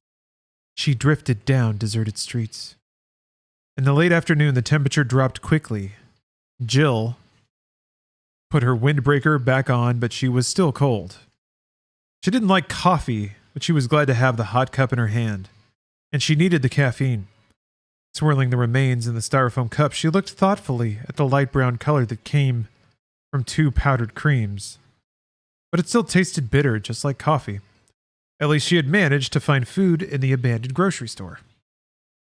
Yep, Jill is back. Jill is the 14-year-old hacker that hacked into the cyber mummy's brain and hacked the shield down. Yeah, I think. Yeah, she hacked the shield to let them get to Hawaii. So we could have a weird amount of the book devoted to Arlene's tatas. What a ride. The coffee tasted like coffee. You're picking up on this author's wonderful use of the English language. Yeah. I like how the author's bagging on anyone using English when really the joke's on you. Okay, Jill is underage. That's the important thing to remember. And even the book has gotten creepily close to messing with that. But the book, also being ever the nice guy, insists that it wouldn't do that. It's not good. It's not good. It's just not good. It's just not good. The sun was at a late afternoon slant, making objects caught in the light stand out from their surroundings. She was grateful she had sunglasses. She was less grateful that she was lost. Something had gone wrong with Ken's plan. Ken is the cyber mummy. That probably catches everybody up. He talked the captain of the sub into meeting her, but only if she arrived on schedule. She hadn't. The sub was long gone by now. Captain Ellison couldn't be expected to endanger his crew any longer than necessary. Left to her own devices, as usual, Jill worked her way back to L.A., where the first sight greeting her was a zombie window washer. So we're back on Earth, Los Angeles. 14-year-old girl wandering alone because she got lost. Zombie window washer. And yeah, Vic, we all know what a cyber mummy is. We don't need to... Let's not distract anyone. Zombie window washer is what's important right now. Cyber mummy, everyone's got that. We don't have to... All right? We all have things to do. We all have very busy days. There's no need bringing that up now. Well covered ground. Exactly. Damn it. All right. Yeah. All right. Zombie window washer. The thing saw her with its watery eyes and began shambling in her direction, brandishing a plastic bottle full of dirty water. Jill was fresh out of ammo. She hated to run, especially from a zombie, the very bottom of the monster food chain. But running was a lot better than being groped by those rotting hands. Fuck off, dude. With the jagged yellow fingernails, so she hauled ass. God damn it. Unnecessary. Shit in Christ. All right. A normal zombie might not run very fast, This one didn't have the energy to do anything but curse. It wasn't until Jill was 3 blocks away that she wondered if maybe the creature wasn't really a zombie. The thought that some homeless person had been missed by both sides in the war made Jill's skin crawl. Geez, it was possible. The zombies might not notice a bum, especially if he had been sleeping in the right garbage and had a sour odor on him. Okay, so that's lore in the books. Zombies smell like rotting lemons. There was a specific plot point when the entire cast rubbed themselves down with rotting lemons to blend in with the zombies. Okay? Just want to make sure that no one thinks that that's out of turn or that that's a horribly dehumanizing thing to say. It's actually a lore thing, okay? I just want everyone to know that. The big monsters might assume he was a zombie, and any humans coming through the area would think so too. The idea made her literally sick. She threw up and covered herself. Wait, what? Oh. She threw up and covered herself in an odor like that of sour lemons, which would be useful if she needed to pass for a zombie herself. She looked bad enough. She hadn't slept in days. The circles under her eyes and the graveyard pallor of her skin gave her a living dead appearance. She didn't like the sick feeling in her gut. A drugstore sign beckoned. She went in hoping to find something that would settle her stomach. Jill wasn't so exhausted that she forgot to take precautions. She took out her piece even though it was empty. Always a chance she could bluff her way out of trouble if she encountered a human foe. The first tip-off was the clean floor. An abandoned store would have been a disgusting mess, but this place was spotless. Broken windows had been boarded up. She felt like kicking herself that she hadn't picked up on so obvious a clue from outside. Then she heard low voices. Tactical Chunder. Sea of Thieves? Oh man, I don't have that achievement yet. But it's the best phrase. Oh, I laugh every time I think about it. I've tried. God help me, I've tried. Oh, the amount of vomiting I've done in that game. Sea of Thieves has a really good sense of humor. Very British, I guess. People need to put more respect on Rare's name for Sea of Thieves. Oh, all right. I'm back at it. We're back in here. We're back in it. I think. Wait, what? Tactical Chunding? Yeah, Tippa. Okay. Then she heard low voices. Unmistakably human, not broken bits and pieces of language repeated without meaning. Whoever they were, they sure as hell weren't zombies. For one thing, zombies didn't listen to really bad classic alternative rock. Wait, wasn't there was like a hideaway before that our crew hid away in, but it got raided. I think she's going back to the same place. Because it sounds like the same thing. I don't know if it was in back of a pharmacy, though. What sort of people were in enemy-occupied territory? They could only be guerrillas or traitors. She examined her surroundings more closely. The original contents of the store shelves were missing. She made a bad choice as far as her stomach was concerned. Large boxes stood in place of a drugstore's normal stock. Shafts of light from the setting sun slid past... Every so often the alliteration is there. Shafts of light from the setting sun slid past the boarded windows and illuminated the box next to her knee. She looked inside and saw that it contained bottles of a nutrient solution made from hydrogen cyanide. She almost whistled, but stopped herself. It would be a good idea to find out if the voices belonged to friend or foe. She had a sinking feeling they were the enemy. This stuff could be used in monster vats or in some stage of the creature's development. She'd find out while there was daylight. For all of her adult accomplishments, Jill was little girlish enough to tiptoe without making a sound. On little cat feet, she crept over to an air vent where she could hear the voices much better. Two men were talking in the next room. She couldn't see them, but she heard every word loud and clear. "The masters say we will inherit the earth," said the deeper voice. "They've already taken care of the meek." replied the higher voice, snickering. He sounded like Peter Lorre out of an old movie. Oh, shit. This dude makes the oldest references. Peter Lorre is like that. Yeah. He's like that kind of guy, right? Just real sniveling. He's the guy with the bug eyes.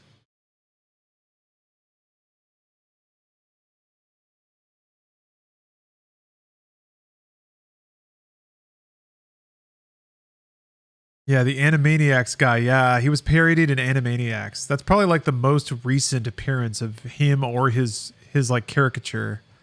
Animaniacs did have a bunch of classic cinematic references now that I think about it. I guess that's the classic Spielberg aspect. Author in the early 50s. Yeah, probably late 40s, early 50s. That feels about right. I don't know for sure. I have no idea.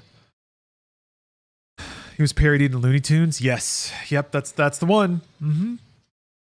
Yeah, very kind of very identifiable character actor. Really just had the one character, but yeah, this was written in the 90s, Vic. Yeah.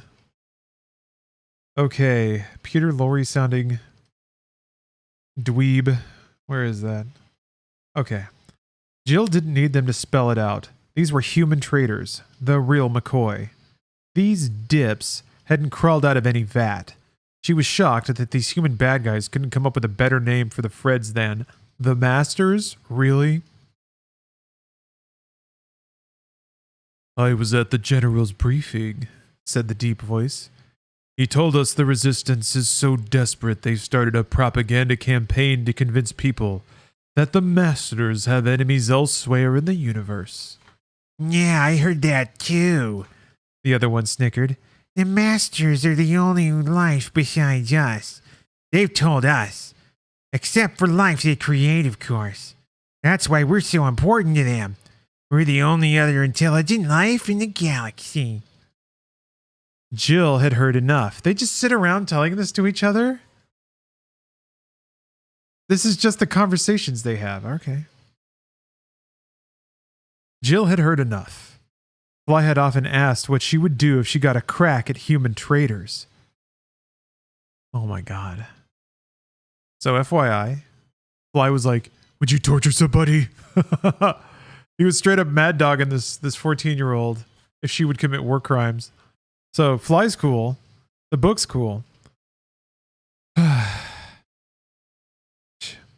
Fly had often asked her what she would do if she got a crack at human traitors. She'd wondered about that too. Now she had her chance to find out. Dr. Ackerman thought Jill was a genius.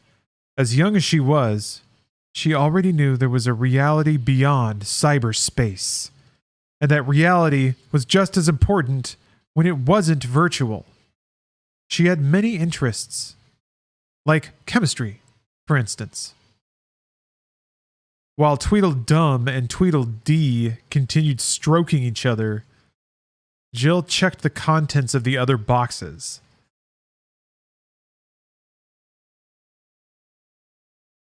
It doesn't make sense, but I also don't like it. Like, I can't even... I don't know its meaning, but I know its meaning can't be good. There's no chance, 0% chance, that what's being said was said with good intent. But it doesn't make sense. Like, the words are just bouncing around. It's like somebody put all the words and then they tripped and they just scattered across the floor. And they were like, oh, well, fine. Who cares? Okay. Sorry. I had to get that off my chest. Okay. All right. Here we go. The enemy was using the drugstore to stock, or as a place to stockpile. The enemy was using this drugstore as a place to stockpile everything Jill needed to make cyanogen. The traders were still chatting and playing their lousy music, making enough noise to cover the sounds of Jill's makeshift chemistry set. They didn't even hear her setting up the portable battery-powered fan next to the vent. She combined the ingredients and started them cooking. Then she stood well back from the deadly cyanide gas, covering her mouth with a rag she'd found in the crate with the fan. The last words she heard from the traders came from the deep voice before it wheezed, coughed, and choked. The masters say the Earth is the most important place in the galaxy to them right now, he said, and we're the center of the action. As Jill left the drugstore, she looked up at the darkening sky. You're on your way to Phobos now. After that, you'll go so far away, I'll probably never see any of you again. I did those 2 creeps for you. Goodbye, Albert, Arlene. Fly. And that ends that chapter. What a ride. Do you think she's gone? She's going to show up later and be like a total badass, right? The book is going to jump forward exactly 4 years. And then like a ninja's going to show up. A ninja's going to show up and backflip kick an imp's head off, and it's going to be Jill. And like there's going to be a description about how her ninja suit is like form-fitting, I swear to God. Then again, every time I think this game is just going to be very linear in its degeneracy, it just goes like asymptotic. It flies into space. It's like you can't define the realms it goes to because it's just some weird 90s dude just writing whatever he wants. No one there to check or shame his dumb ideas. In some ways, that bubble doesn't exist anymore. I guess if you go to like some hyper-conservative media, you can find it, but it's media written from dudes who have always lived in like a dude's world, and they're just fed on dude-forward media. So sick. What a character profile. The author's emerging in my head. Jeez, some spider web of cultural influences. Okay, there's a video game on the stream too, in case you forgot. Let's get back to Skyrim. Yeah, Jill iced a couple of D-wads for working with the demons. These books make me realize how happy and lucky I am that the Halo books are actually good. Yeah, that's not something to take for granted now. Really just settling for something that's not just kind of morally revolting, I'd take. We're moving on through this book. Look at this. There's not much left. Let's see here. We're on chapter 23 now. There is an epilogue, but there are... Hold on.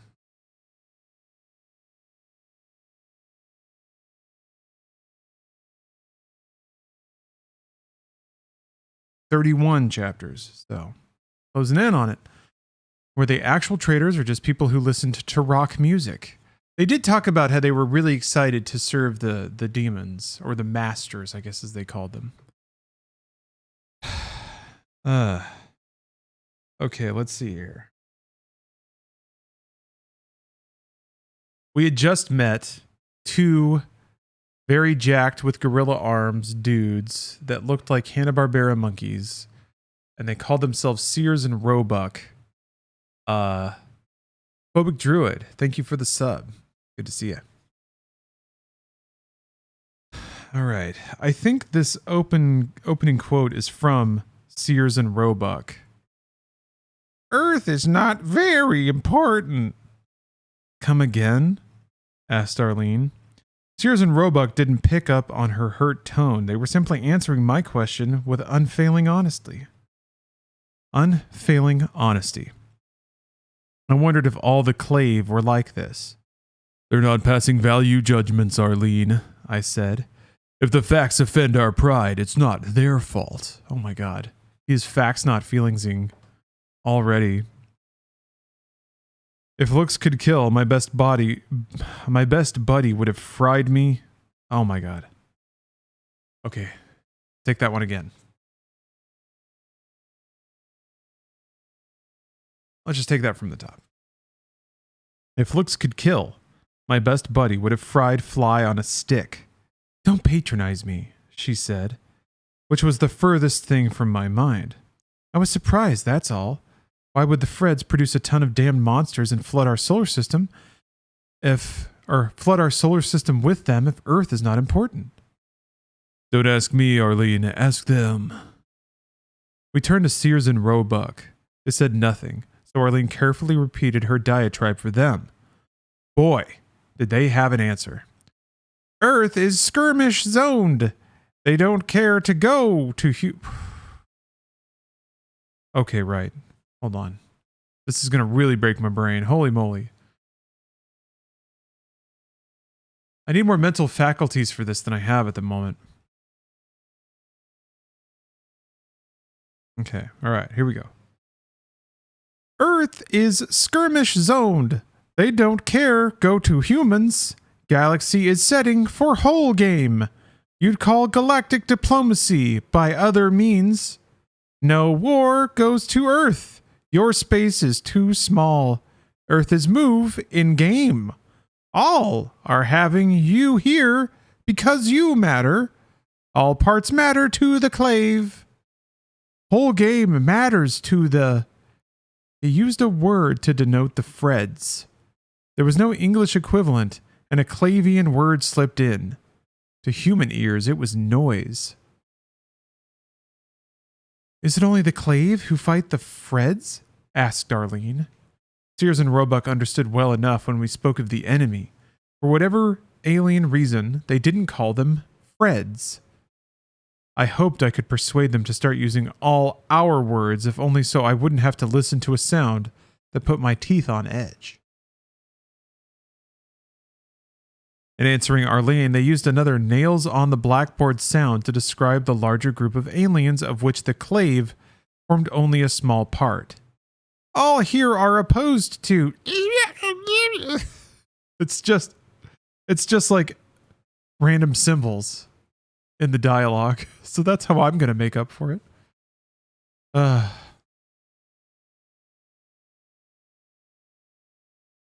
yeah. Let's see here. My stream has been going for 15 hours now? Yeah, I lost some uptime. What gonna do? Please, said Arlene, if you could call them Freds, that's a word we can understand. Freds, said our new pal. See, that didn't hurt. I thanked them. Not a thank you. Sears and Roebuck. Oh, wait, no. This is not from them. Sears and Roebuck are real gentlemen, said Arlene. S&R smiled. It was great finding aliens who could smile even if it happened to be their version of a frown, for all we could tell. We didn't ask. We didn't want to mess with it. They were in there pitching. They made another noble attempt in their peculiar English to give us an education in galactic history. I never dreamed there was so much going on behind the attack on humanity. Suddenly, the zombies, imps, demons, ghosts, flying skulls, pumpkins, super pumpkins, hell princes, steam demons, spider mine, spider babies, fatties, bonies, fire eaters, and weird-ass sea monsters all seemed trivial in the grand scheme being laid out for us. The monsters we fought were bit players, and why not? Humanity was a bit player in the galactic chess game being played out by the Freds and the message aliens. And suddenly it was clear why we hadn't been greeted by a brass band and presented with a key to the city when we first arrived. We were not big time, but it was also evident why we had been invited. We were in the Bush Leagues, but at least we were in the game. Turned out it wasn't the only odd mud ball that didn't rate star treatment. There were a lot more important bases than this one. I shook my head. I was just a poor old Earth boy on his trip to the Big Berg. This was the galactic base to me, even if it happened to be in the boondocks. When I told Sears and Roebuck how I felt, they looked at each other as if they were checking out a reflection in a mirror. Sorry, I'm stuttering so much, guys. Ooh, yeah, sleep's getting to me, or lack thereof. Ooh, I love this. Humans don't mean anything on a big scale. Yeah, they're just boners. They're boners to the aliens. When I told Sears and... okay. They looked at each other as if they were looking at a reflection in a mirror. Then they said, "You will be informed soon time about location. You won't go to boondocks, in your words." They returned to their main theme. Once again, I was impressed that the Clave seemed concerned about all life victimized by the baddies. So it made sense that we did rate special treatment from Sears and Roebuck. They were the most noble aliens on this whole colossal alien base, but they looked as if they just stepped out of a kid's cartoon. Toasty, thank you for the sub. Weird seeing you on at midday UK time. Subathons are times when magic happens. Toasty asks, how's the dank lore going? Oh, it's very dank. Occasionally too dank. I just don't know how these books continue to surprise. A cartoon I had... Oh, okay. The aliens look like cartoons. And then Fly goes on. A cartoon I somehow missed when I was growing up. Arlene was younger than I was, but she'd seen a lot more popular entertainment. She asked me why I was so culturally deprived. I knew how to shut her up. I was busy preparing mentally, physically, and spiritually for my role as cosmic savior. I had no time to waste on frivolous media entertainment. That showed her. I couldn't wait to find Albert and tell him the good news. As soon as Captain Hidalgo was on his feet again, he'd have to be briefed. Our mission was a success after all. We'd found aliens who didn't want the Freds to occupy our solar system. It might not mean any more to them than a village or a town in one of Earth's major wars, but at least we counted at that level. We rated third world treatment by superior beings. Hell of a phrase coming from a Reagan bootlicker. Jesus Christ. A little voice in the back of my head suggested that Director Williams would be more amused by this discovery than either Admiral Kimmel or Colonel Hooker would be. Hell, I'd like to see the faces of the human sellouts if they heard where they rated in the cosmic scheme of things. Then that old mind reader Arlene asked S&R the Gogolplex dollar question. So what are you guys fighting about? An hour later, by Earth Standard Time, we still hadn't grasped what S&R were trying to get across. Their odd syntax wasn't the problem. We weren't picking up on the concepts. We finally received assistance from an unexpected quarter. Albert joined us. He came swimming through the air. Not really, of course. It only looked that way. The base had gravity zones and free-fall areas. Whatever the Freds could do on Phobos, the message aliens could do better. Or is it massage? Message aliens? I don't know. I think he might mean massage because of the chairs. Albert was simply taking the escalator. Albert was simply taking the escalator. He had drifted up near the ceiling of our section, then he slowly drifted down on a transition to gravity escalator. That's what it was.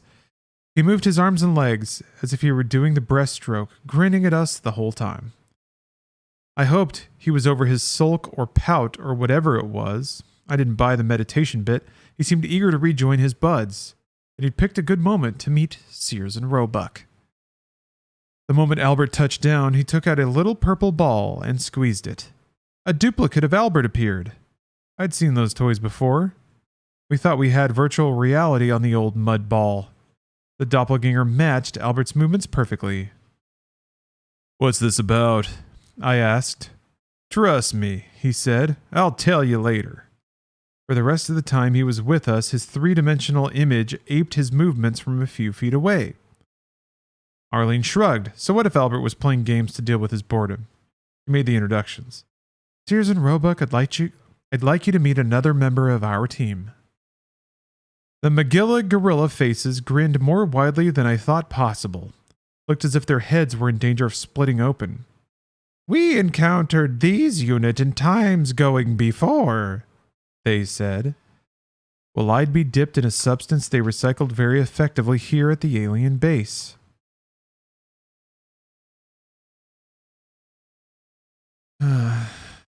Okay, weird sentence. I may have judged Albert's meditations too harshly.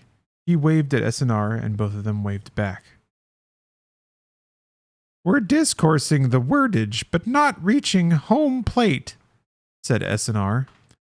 Albert helped himself to a glass of water from our table.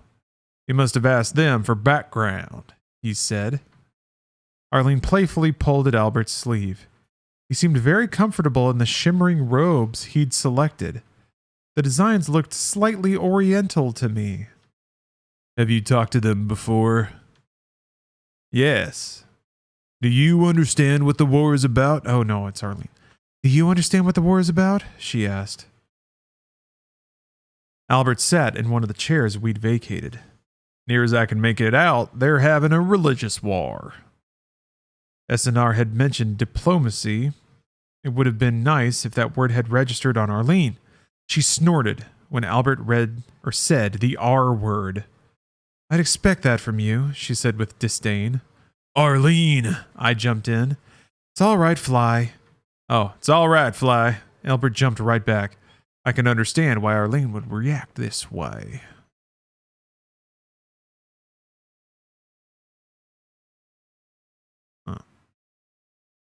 Excuse me, she interjected, but despite the words, she didn't sound polite. Please don't talk about me in the third person while I'm right here. Albert wasn't in a mood to back off.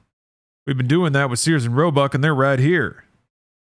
The man had a point. SNR politely waited for one of us to address them directly. Otherwise, they didn't budge and didn't make a peep.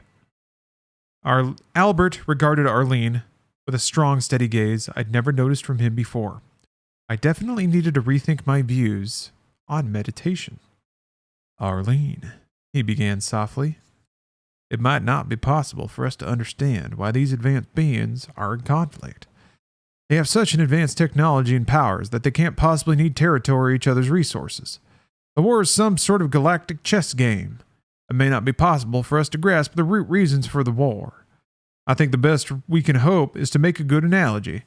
With my beliefs, the best I can do is compare the situation to two different branches of the Southern Baptists, or say the Sunni Muslims and the Shiite Muslims.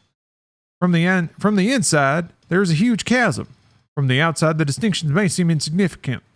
If you find my analysis unacceptable, we will say nothing more about it. But I would like the basic courtesy, if possible. For the first time in their relationship, Albert gave it to my best buddy good and hard. I don't want Fly talking about anyone giving it to Arlene good and hard. At least it was the first time I ever noticed. Albert allowed himself to use a patronizing tone. I thought Arlene had it coming.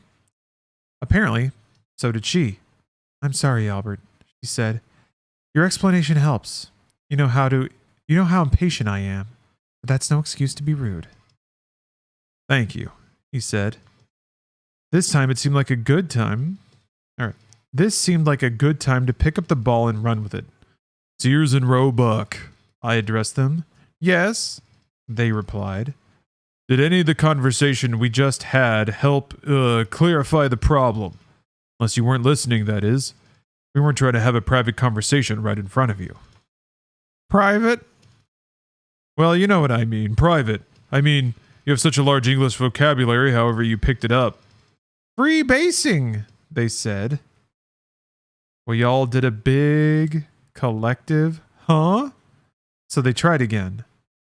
Data basing. We draw on large dictionary stores. Private is the lowest rank in the Earth Army. Yes, well, I floundered around. We'll return to that subject at a later time. I stared at their comic faces. They stared right back. I've forgotten what I asked you, I admitted. Religion unclear, going to object subject, said Sears and Roebuck. We are sorry, we fail. The exploration. Explanation. I corrected them without thinking about it. Jesus, I was becoming used to their sentences. I don't mean to criticize you, I continued, but we're not getting anywhere. Thanks for trying to explain. Criticize, said SNR. Movie critics, book critics, art critics, science fiction reviewers. Albert saw the direction before I did. Is that it? He asked eagerly. Do you have aesthetic differences with the Freds? War going on to hundreds of thousands of years, said SNR. Go to planetary systems change. Different races are subjects, objects. How did it begin? Asked Arlene, suddenly as enthusiastic as Albert. You call them books, said SNR. The holy texts. Texts. Oh my gosh. The sacred texts. The ancient Jedi texts. They're fighting over an alien Bible. Yeah, the aliens got Twitter. Texts. I did it again almost unconsciously. Texts, they said. I felt like giving them an A+. Books are 12 million years old. The Freds disagree with us. With the clave? I asked. All of us. Not only clave us, but all that are here us. We bring you for going to the war. Literary criticism, marveled Eileen. I wasn't about to forget that she'd been an English major for a while. Albert clapped his hands like a little kid who had just been given the present he always wanted, understanding. The two sides are literary critics conquering stellar systems to promote their own school of criticism. I love it. It's too insane to not love. What is their primary disagreement over the 12-million-year-old books? SNR gave us one of their best sentences. The Freds want to take the books apart. Arlene screamed, but it was a happy kind of scream. Oh my God, she said. They're deconstructionists.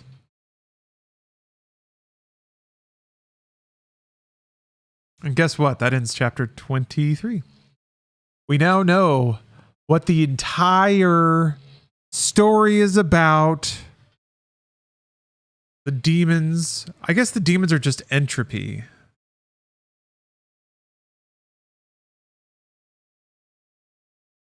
Yeah, they're deconstructionists. Whereas I guess the clave side are what, constructionists? Traditionalists?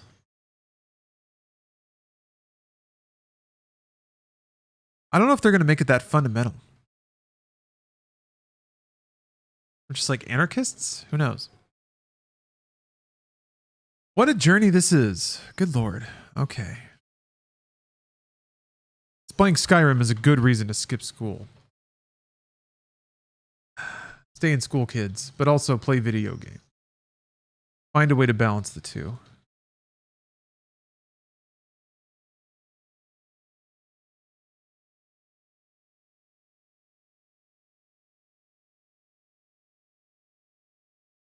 All right. Timer's getting dangerously low, or is it? Ooh, another hour. Nice. Oh, wait, let me click on the thing.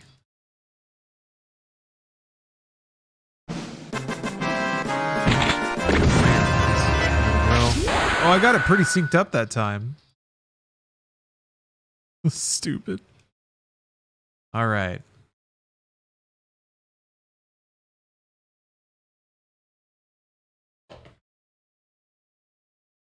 God help us. We got to read more Doom.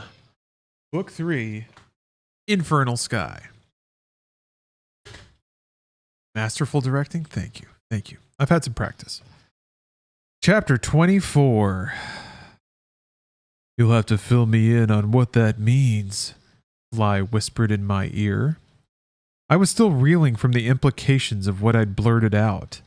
I looked at Fly with the blankest stare in my repertoire. You mean deconstructionism? I asked. Yeah. I wasn't about to admit to the great Fly Taggart that I had very little idea. I didn't complete my college work. I was afraid that if I started collecting degrees in the liberal arts, it would handicap me for life in the real world.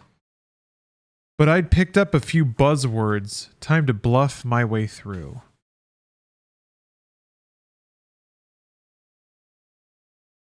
The writer has a disdain for the arts. That's the book we're reading. Where the writer thinks the arts are bullshit. Maybe I'm not being fair. Maybe Arlene is the one who thinks that. But no, it's actually the author. Oh, geez. Okay, all right. Time to bluff through deconstruction. All right. Deconstructionism is what it sounds like, I said. Professors of literature take apart texts and examine them. How's that different from what other professors do? Fly wanted to know. He was so prejudiced against the typical product of our institutions of higher learning that I wondered why he was pumping me at all. Ugh, wording. I'd come to the official I'd become the official exception to his belief that college damaged the mind. God. One more comment and I'd exhaust my store of information on the subject. Well, they come up with different meanings than the authors intended. I'd shot my bolt. Before Fly could ask for elaboration and examples, I threw myself on the mercy of the aliens. I'm sure Sears and Roebuck can take it from there, I said, with all the information about our world they're carrying in their handsome heads. Nice try, said Albert, as he endeavored to keep a straight face. I wouldn't put it past him to know plenty about the subject, but I'll bet he was still sore about my sarcasm earlier. Dumb, Arlene, dumb. Besides, what we really needed to know was what was in those old books, if we could understand them at all. Sears and Roebuck did not rescue me. Their heads were full of information about our language, but they had a talent for confusion at the most inappropriate times, like now. Deconstruction, they said, is the article D preceding the noun construction, as in deconstruction of a house. Great, they were doing a Chico Marx routine.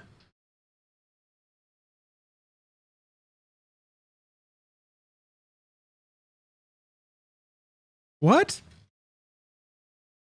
Yeah, who? It's Groucho, Harpo, and... yeah, I guess Chico? The absolutely least known Marx brother?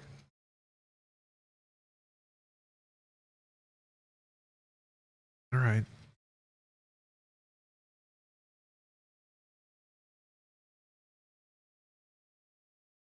Okay, Fly and Albert both lost it about then and broke out laughing. Well, if they could laugh at Magilla gorillas, so could I. Is that like Groucho Marx? Yeah, it was the Marx Brothers. They had a vaudeville routine.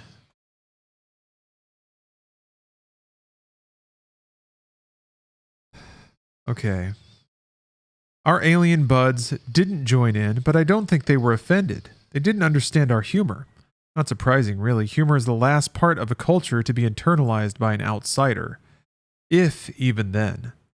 If there was such a phenomenon as clave humor, we were just as unlikely to pick up on it. Albert came to the rescue. I wondered how much time he'd spent with S and R, while I thought he was off brooding. He made it simple. We're talking about a literary theory. The Freds have one. Your side has another. If you look up deconstructionism in a history of literature, you'll probably find an opposing theory that might describe your side in this galactic war. With a little nudge in the right direction, SNR could work wonders. Justice a minute, they said. We learn with going to photogenic memory. Deconstruction is not what we said. We understand the differential. It was my turn to whisper in Albert's ear. I wanted to be friendly with the big lug and make sure I was forgiven. I can't decide if Sears and Roebuck are harder to understand when they think they understand us. Amen, he said. At least I was half forgiven. We know what the clave are being in the war, said SNR. The suspense was killing me, even if Fly's eyes were beginning to get that special bored look right before he started rocking and rolling. You are what? I prompted SNR. We are hyper-realists, they said.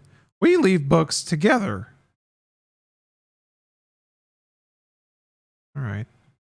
All right, Doom novel, where are you going with this? And you leave worlds alone. Oh, wait, no. Somebody else talking. And you leave worlds alone, Albert finished, pleased at the direction our conversation had taken. S&R were on a roll. When your unit is restored, we go to Fred Invasion Base and continue your part in the war. We will fighting with you. It took me a moment to realize what they were talking about. Our unit included Captain Hidalgo. I'd never thought we'd travel to these incredible distances only to pick up 2 new members for our fire team. I wondered how Hidalgo would deal with this development. How far away is this base? Asked Albert. I almost chided Albert, but caught myself. How could we ask the distance to the Freds when we didn't even know where the hell we were? I couldn't understand the reluctance of the aliens to give us the straight of it. Could Albert be trying to trick S&R into revealing our location? Whether intended or not, that was the result. The Fred base is 200 bright years away, they said. Light years, Fly corrected them. If he kept this up, he might have a great career ahead of him. As an editor. Dun-dun-dun-dun-dun. Jokes! I figured it was my turn. That doesn't tell us how far the Freds are from our solar system. SNR answered immediately, 200 light years. While I marveled at another passable reply from our hosts, Fly picked up on the content. Excuse me, he said, in his I really just can't take any more surprises voice. What did you just say? SNR said, 200 light years. That's the distance from this base? Fly asked. SNR nodded. They'd at least picked up one of our human traits. The distance from our solar system? He nailed the coffin shut. They nodded again. Fly sounded so calm and reasonable that I feared for all of our lives. This was worse than when he found out about the month and a half of travel time on the BOFA. Just so I'm absolutely clear, he said, regarding the location of this galactic base, we are located exactly where? If Sears and Roebuck had seemed like cartoon characters before, the impression was even more pronounced now. There was one word they had apparently missed on their extensive study of the English language. Oops. SNR didn't hold back any longer. We are past the orbit of Pluto Charon. Why didn't you tell us this before? I asked. Need to know, they said. Hidalgo part of your unit will be returned to you soon, and unit completes all. It was getting about time to tell us anyway, Albert translated helpfully. Let me get this straight, Fly said, oblivious to all other subjects until he was satisfied on this one. We've been convinced of the relative unimportance of the Earth in the big scheme of things, so it comes as a big shock to learn you have this space museum parked just outside our insignificant solar system. I thought Fly was laying it on a bit thick.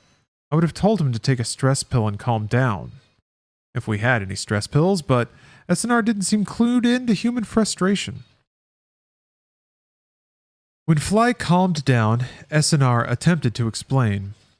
One thing I'll say for my pal, when he finds out he's been off the wall on something, he takes his medicine like a trooper. Hell, like a Marine.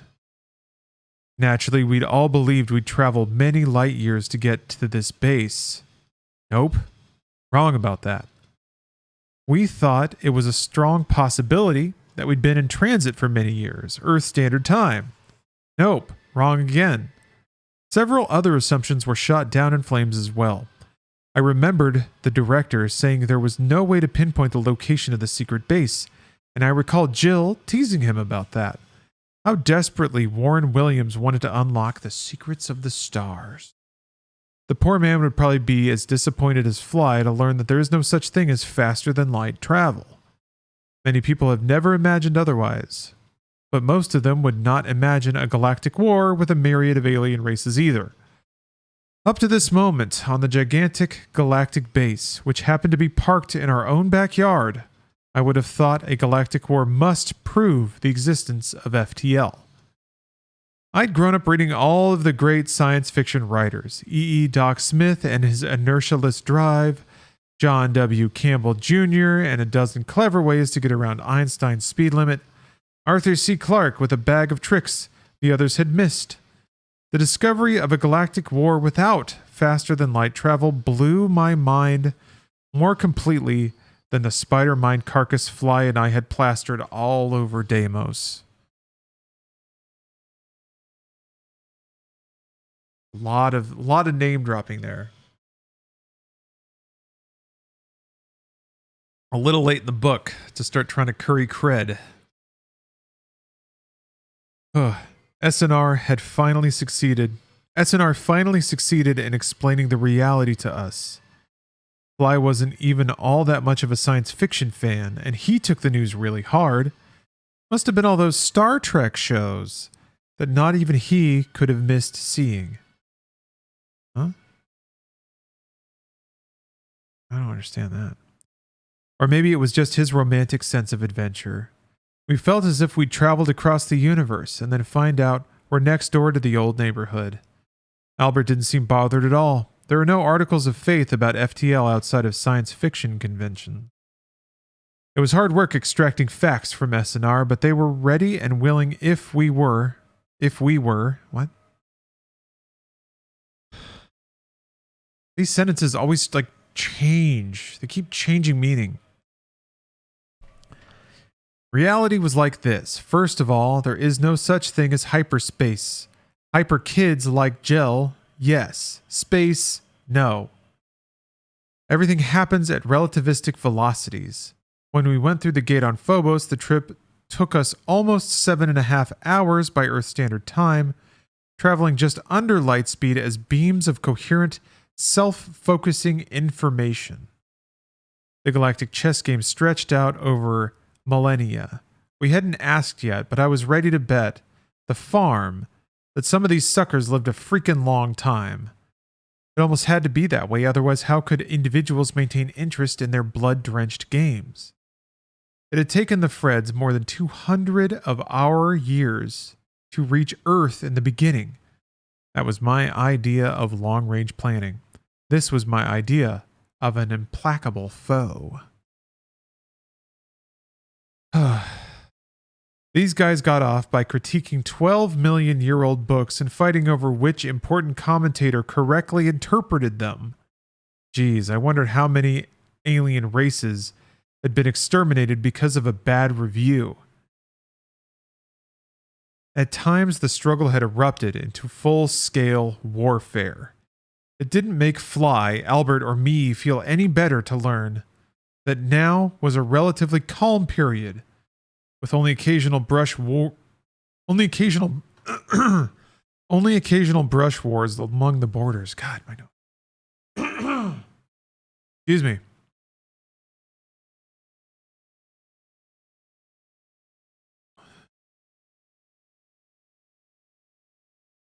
Millions of rotting human corpses were almost overlooked.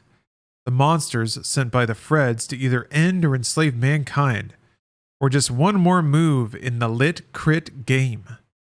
As we painfully pieced together the story of life in the galaxy, I had the weird feeling that the Freds took the human race more seriously than any of the good guys. We connected with SNR. Maybe the entire Clave operated at their high levels of ethics and decency.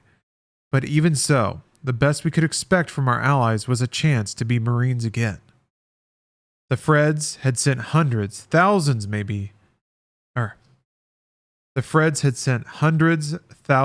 maybe millions of their demonic monsters to clean humanity's clock. Simple human pride made me feel for the first, and I hope the last, time that the Freds were a worthy foe. They must be scared of us. The deconstructionists thought we might deconstruct them. The hyper-realists were busy with their own shit. Nice. And thus ends chapter 24. That really doesn't explain anything, though. Why would the Freds give a flying fuck about the Earth? If it's more of a philosophical battle.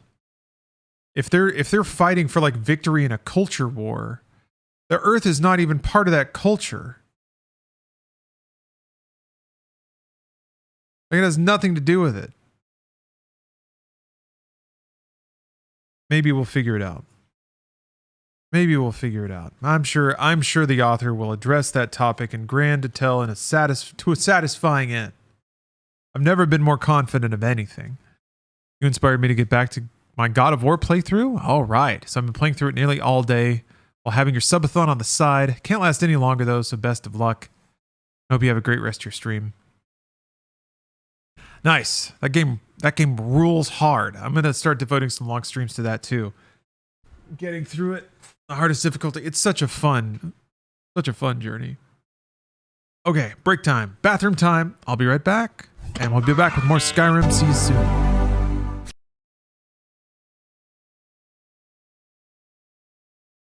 Okay, chapter 25. My eyes are getting dry.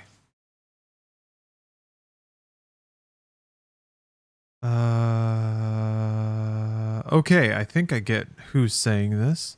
We might have a moment of tenderness here. We'll see. I love you.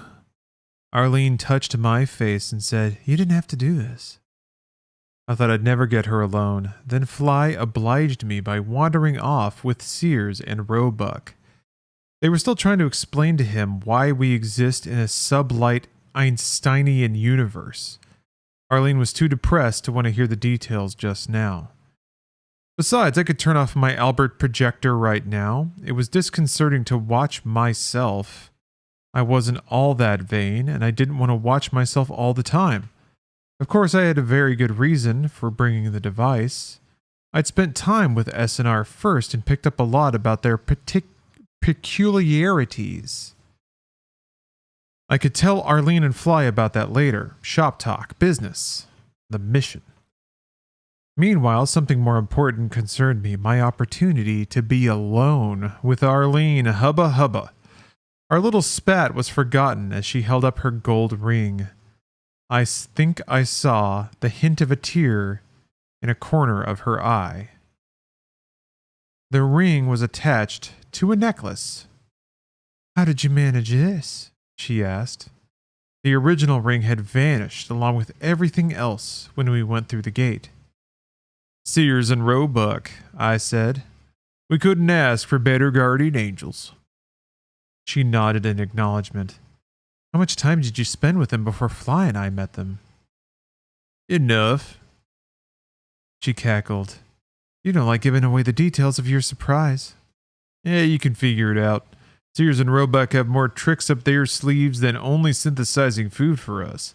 They synthesized the ring when I asked. I only had to give them the details. I didn't ask for a new set of dog tags." "I'll live. Tell me, did you make any attempt to distinguish Sears from Roebuck?" "Yeah, you forgot. Sears Roebuck is in this. Forgot about that, didn't you, Kieronimo?" Oh.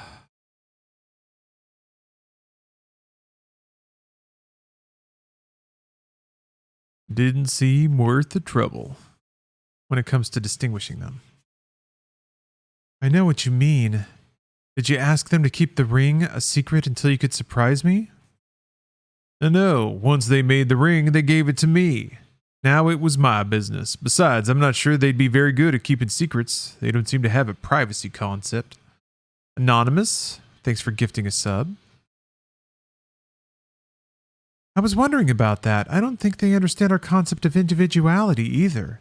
The Clave sounds like a collectivist society." "Or more than that," I added. "Yeah, I wonder how far the collectivism goes. It would be interesting to find out." She stopped, waiting for me to say something. I merely regarded her and listened to my heartbeat. Then I deliberately looked away. We were standing close together over by the rail next to the floating table. Overhead, an aquarium drifted, the sea creatures within swimming lazily. My soul felt a great peace. I was finally witnessing strange things from other worlds, and I didn't have to destroy anything. I didn't have to take out the trash. I didn't have to fire a rocket overhead and spill fish guts all over my lady love. I was tired of shop talk. I waited for Arlene to bring the subject back to us. The ring did it. Her eyes went from mine down to the gold circle in her hand and then back up again. "This means the world to me," she said. "The universe." She said it as if she meant it. I wish she had long hair instead of a high and tight. Hawaii Base had a barber, damn it. With long hair, a strand would occasionally fall into her eye and I could brush it out. She brought out my fatherly side. Ugh. I wouldn't violate my beliefs for her, but that didn't make me sexually repressed.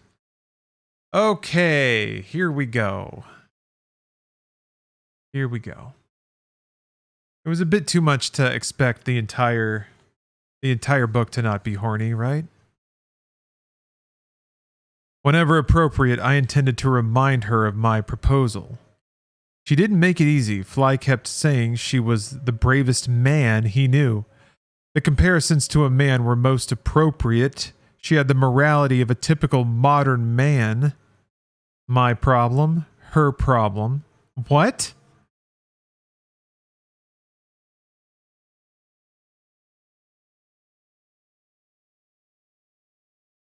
I'm at a loss. I don't know what that means.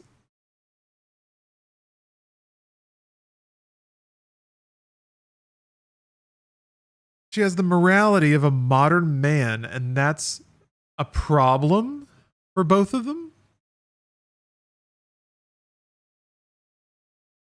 I think I know what it means, but I still can't figure it out. Yeah, what's the morality? I think they don't mean maybe sensibility. But to use the word morality just means you're like just so far over the moon. Holy cow. Okay.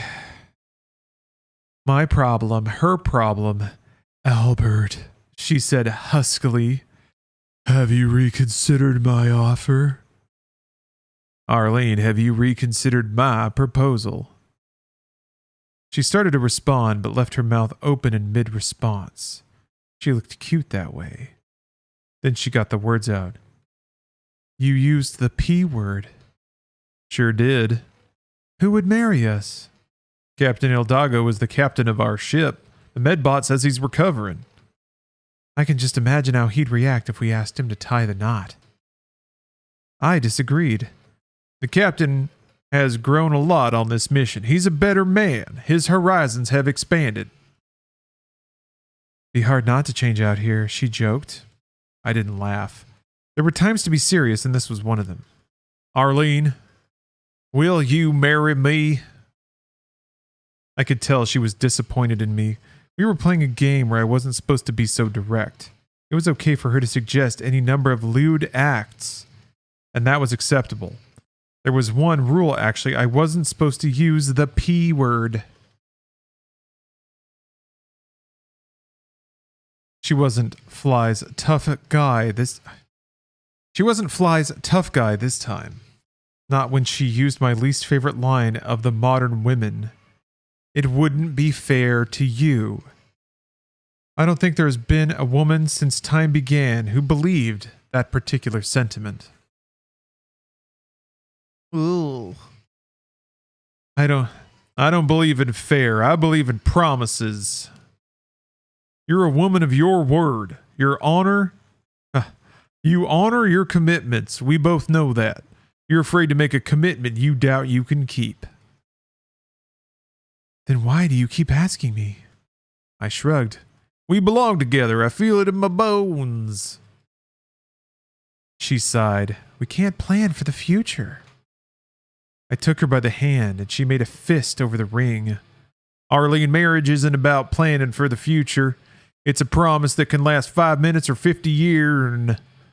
Be honest, you're not afraid we won't have enough time together, or you're afraid we'll have too much. She pulled away so quickly the necklace dangling from her fist got caught on my thumb. It looked as if we were attached by an umbilical cord. And then we were separated. Remember when he said how motherly she was? Feel it deep down in my plums. Are your plums tickling? You getting plum tickled? On Blolo, thank you for the sub. Yeah, we got some symbolism here. I thought all the symbolism was going to be for Hidalgo. I thought there was going to be like a lot of... I thought he was going to go on like a surrealist trip about all of his guilt for hating his dead wife. But no, he's chill. He's actually pretty chill about it. He's pretty chill with the dead wife hatred. So that's cool. That's good for him. Okay. She sounded like a little girl when she said, "I love you, Albert, but don't ever tell me how I feel or what I'm afraid of." We'd faced the worst demons together. We'd sprayed death and destruction among the uglies from the deep beyond. But the gulf between us was deeper and darker and scarier than a steam demon's rear end. This time we were rescued by Sarge, good old Flynn Taggart. He was back from his latest SNR session. He was cheerful at least. If this keeps up, I'm trying out for a new career as translator to the stars. Captain Hidalgo will be with us in time for dinner. Sears and Roebuck have laid out the plan to me. Shouldn't they have waited until dinner time for our briefing? I asked. He shook his head. Not these guys, Albert. They figure what they say to one of us goes for all. I don't believe there are any ranks among the clave. We waited for Arlene to say something. We'd gotten in the habit. I must have upset her more than I realized. She didn't contribute, so I asked, "Do you think the captain will want us to be good Marines when he's restored to us?" I didn't mean to sound sarcastic. I had nothing against the captain. Arlene could vouch for that, when she wasn't pissed with me, but Fly took it as sarcasm. His call, Mr. The Captain is in command. Yes, Arlene finally spoke up. Hidalgo is responsible for accomplishing the mission. We must do our best to support him. Oh, hey, Ferret King. Good morning. Good morning to you. I'm getting into weird hours here. Big time weird hours. I'm getting thrashed in Skyrim. It's getting mean over there. So I'm kind of enjoying my solace in just the sophomoric misogyny of the Doom novels. Yeah, Reese, there's Duke Nukem energy there. I mean, Flynn was kind of Duke Nukem-y. Just a big dumb idiot that can't die and is really good at shooting things. Kind of Duke Nukem-y. He doesn't necessarily go off about crushing beers and hanging out with broads, but he kind of almost does. If he said more one-liners. Oh, okay, let's see. Fly and she exchanged looks.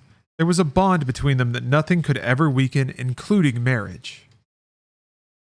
Weird. What did you learn from Sears and Roebuck? She asked. Fly told us.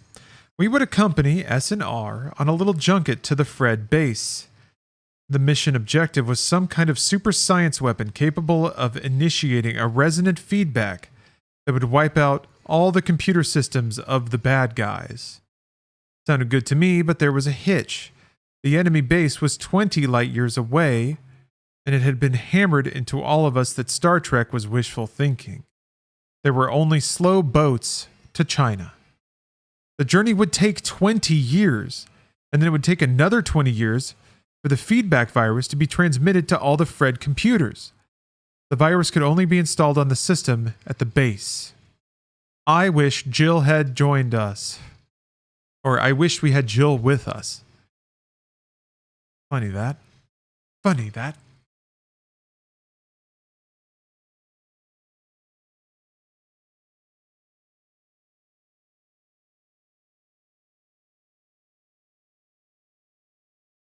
I had earned passing grades in school. I'd made change when I worked a cash register for my first real job. I could add numbers. 40 years. We'll spend the rest of our lives on this mission, I blurted out. No, said Fly cheerfully. That's what I thought too. It's not going to be that bad. We may not have FTL, but we do have access to ships that travel fast enough for our purposes. The trip will only be a few weeks of subjective time, even though it will count as 40 Earth years. Oh, is this how they're going to age up Jill? Okay. Oh, the next line. What will Jill look like by the time we get back? Wondered Arlene. Where's Poochie? God damn it. We took a moment to mull that one over. Then Fly resumed his presentation on how to save the universe in one simple lesson. The plan sounded a lot more feasible than some of the other things we'd done. We would leave the ship in orbit around a moon outside the Fred detection zone. On that moon was an experimental teleportation device based on gate technology. We could use the experimental teleporter, theoretically and by the grace of God, to reach the Fred base without the need of a receiver pad on the other end. As we discovered on Phobos, teleporters let you keep your gear. The plan ought to work. Yeah, the FDZ, the Fred detection zone. We're teleporting to the FTZ. God damn these books. God damn them. As it turned out, the message aliens, the hyper-realists, had first discovered the gates some 300,000 years ago and had been doing improvements ever since.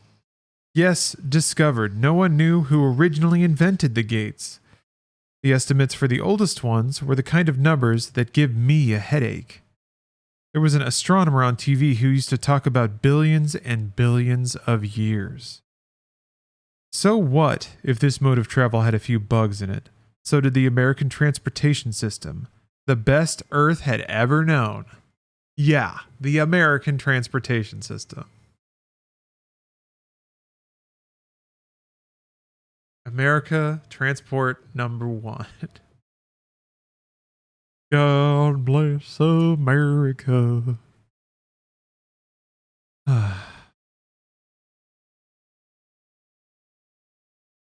I threw out a question. Did you find out how the Freds took our guys by surprise? That's been troubling me ever since Sears and Roebuck started giving out with the history lessons. Fly picked up a red ball from his unfinished meal off the floating table. I couldn't stand the taste of those things and hoped they'd come up with something better real soon now. All of a sudden, he had a devilish expression. I wonder if I could throw this all the way up into zero-G zone. Let me try that again. I wonder if I could throw this all the way up to the zero-G zone you used to coast in, Albert. Probably, but wouldn't be polite. Arlene agreed with me. Don't do that, Fly. Well, they must have a remarkable garbage disposal system, he said. But I haven't seen it work yet. Let's not find out if it consists of enslaved Marines, Arlene suggested wisely. I was glad to see her sense of humor returning. Point made, he said, popping the sphere into his mouth and making a face before he swallowed. I should have pitched it. Let me answer, Albert. The aliens have a very interesting idea of a surprise attack. I wouldn't want to hire any of them as taxi drivers. Takes too long to get a cab now. They take forever to change anything. Once they achieved civilization, it took millions of years for them to make the same amount of progress we did in, I don't know, say 10,000 years? Arlene whistled. Slow learners. Yeah, Fly continued, which is one reason why the Fred attack took them by surprise. Sears and Roebuck say the attack came a lot sooner than expected, only 30,000 years after the good guys established their observation base. Just like yesterday, I threw in. So tell me, Fly, do you know what sort of opposition we may expect on our new mission? Wait, what?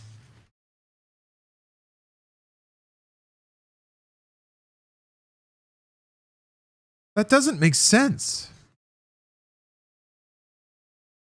What? So the humans progressed faster, but somehow that meant that the demons attacked too fast?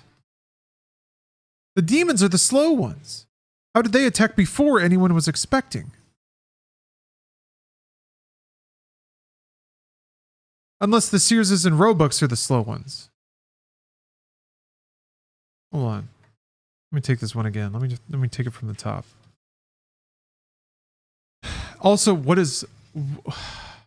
why was Fly like, I'll tell you, but first, how far do you think I can throw this? And everyone was like, don't throw the thing, dude. And he was like, yeah, okay. All right, so here's the lore. Like, what was that? That actually happened. Fly was just like, hey, I bet I can throw this egg really far.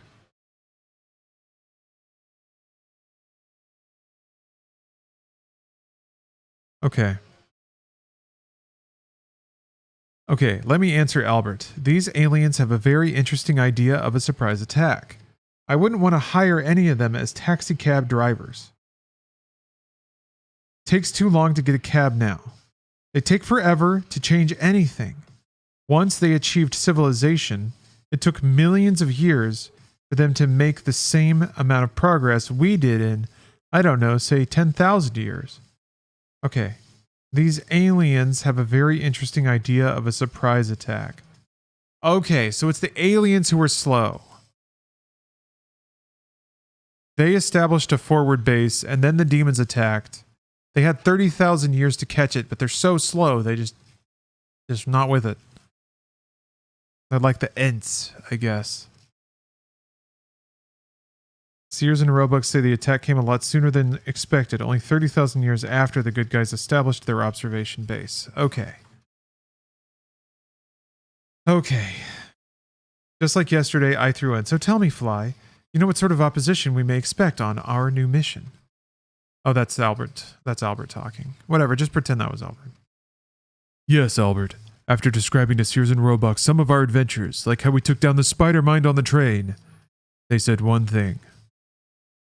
We're all ears, hinted Arlene, doing herself an injustice. They said, you ain't seen nothing yet. Dun dun dun dun dun dun dun dun dun dun dun dun. That's the end of the chapter.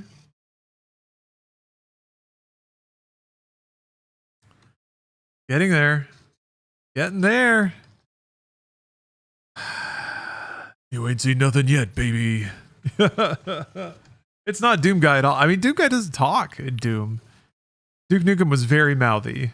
That was a long chapter, yeah. I was stumbling over it pretty hard, and I'm getting pretty loopy, so I apologize. I know the quality of my read is declined, but what do you expect?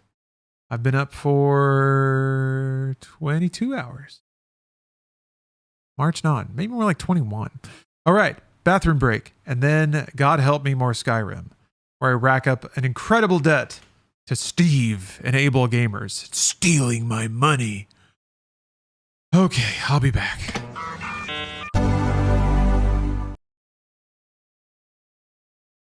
Turn the music back on. Ooh, crunchy.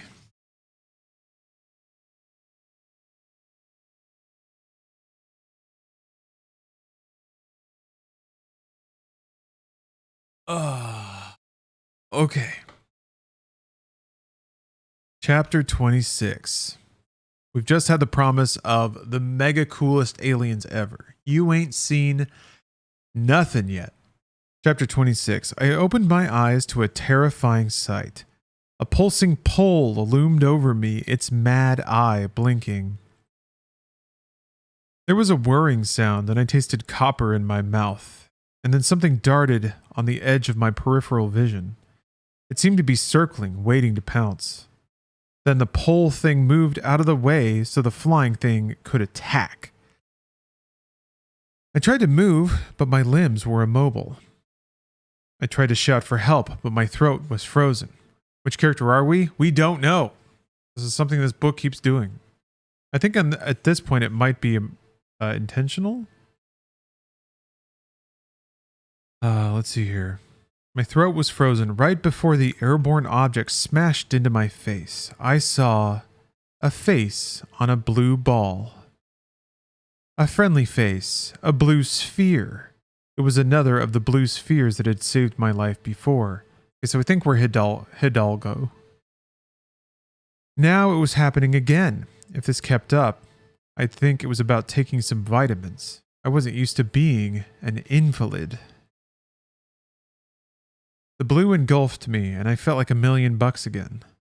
Then I could move all I wanted. I sat up and saw Corporal Arlene Sanders. Yeah, the Cannon Blue Sphere, the Mega Health. You can tell he's Hidalgo by the way he hates his wife. Yeah, still obsessed with hating his dead wife. You can tell it's Hidalgo because of how happy he is that his stupid, terrible wife is dead. That's how you can tell. Corporal Arlene Sanders, welcome back, she said. You mind if I put on some clothes? No, sir, she said. Was that a smile pulling at the corners of her mouth? I was definitely alive. The team looked 100%. Whatever Taggart, Sanders, and Galatine had been doing while I was laid up must have been good for them. They had so many things to tell me that formality would simply have gotten in the way. We were so far outside normal mission parameters that I realized the old adage of Gordon Dickinson fully applied: adapt or die. The challenge was simply to keep Fly, Arlene, and Albert from interrupting each other as they took turns filling me in on the state of the mission as we ate our chow. Mother of Mary! What had we gotten ourselves into? I wondered how many incredible things I was supposed to swallow along with the red things that tasted like very old tomatoes preserved in vinegar. Fly assured me they'd promised new and improved food soon. Arlene and Albert seconded the motion. If a sergeant and 2 corporals believed that strongly in something, I was going to eat all the little red things I could right now. Seriously, I was pleased and impressed by what they had done while I was subject to the tender ministrations of what Arlene called a medical robot. Waking up to something like that was not an experience to recommend. No sooner had I gotten used to the medbot than along came Sears and Roebuck. I was glad that they were on our side. I wouldn't want to blow anything that looked...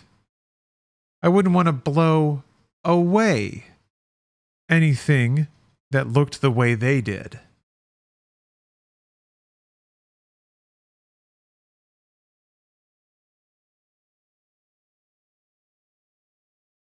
That's one of those other things where I feel like it could mean a lot, but I still don't like whatever it means. Like, I could try to interpret it a few different ways, and it's like neutral at best. At best, it doesn't make sense. At worst, it's dumb. And anyway.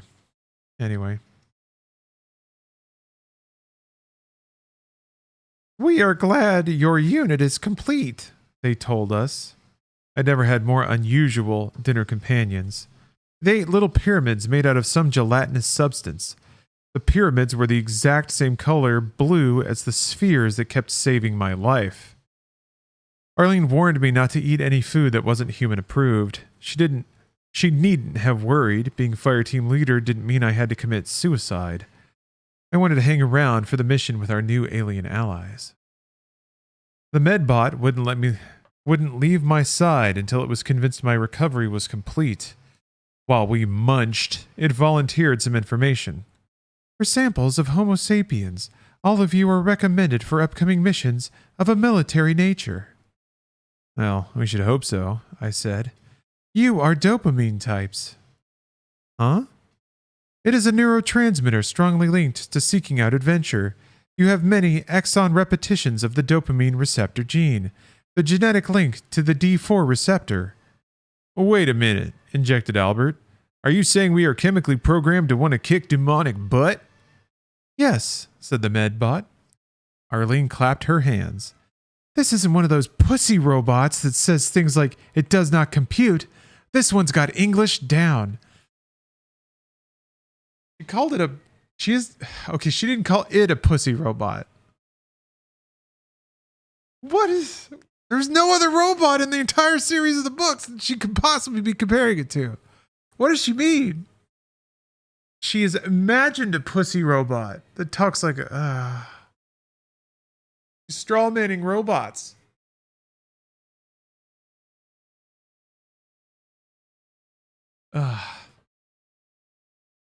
What's happening? I don't know.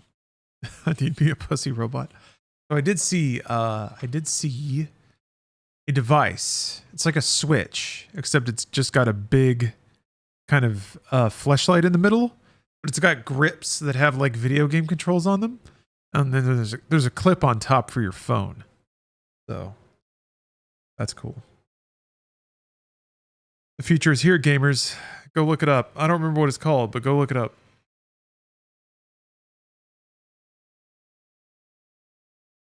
Yeah. Okay. The fuck are you talking about? I said what I said.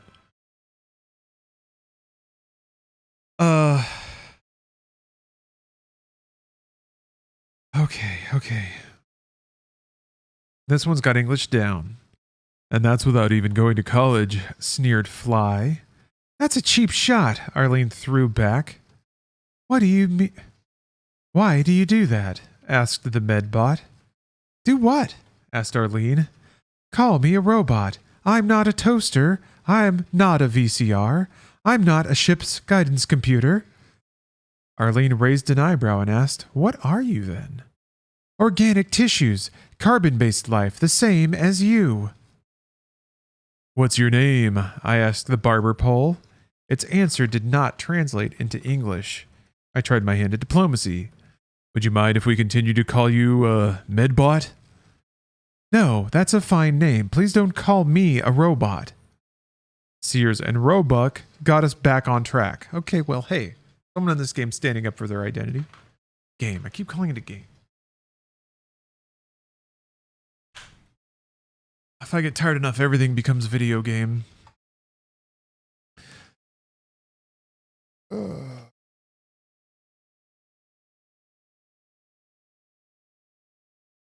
Whew. Okay.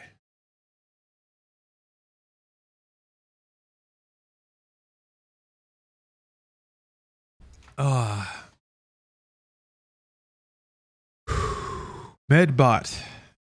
Medbot's on the scene and is a real character all of a sudden. No sooner had I gotten used to the Medbot than along came Sears and Roebuck. I was glad they were on our side. Oh, yeah, nope. I already read that. All right. Here we go. Sears and Roebuck got us back on track. Your unit and our unit are ready soon go to war.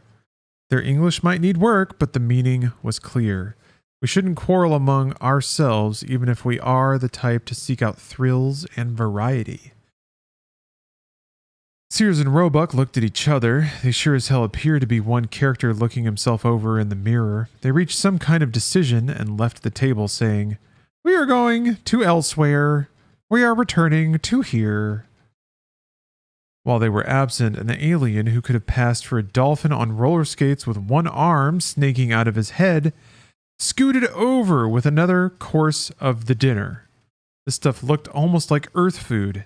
It could have been enchiladas. Who am I? Oh, yeah. Who's going to try this first? I asked.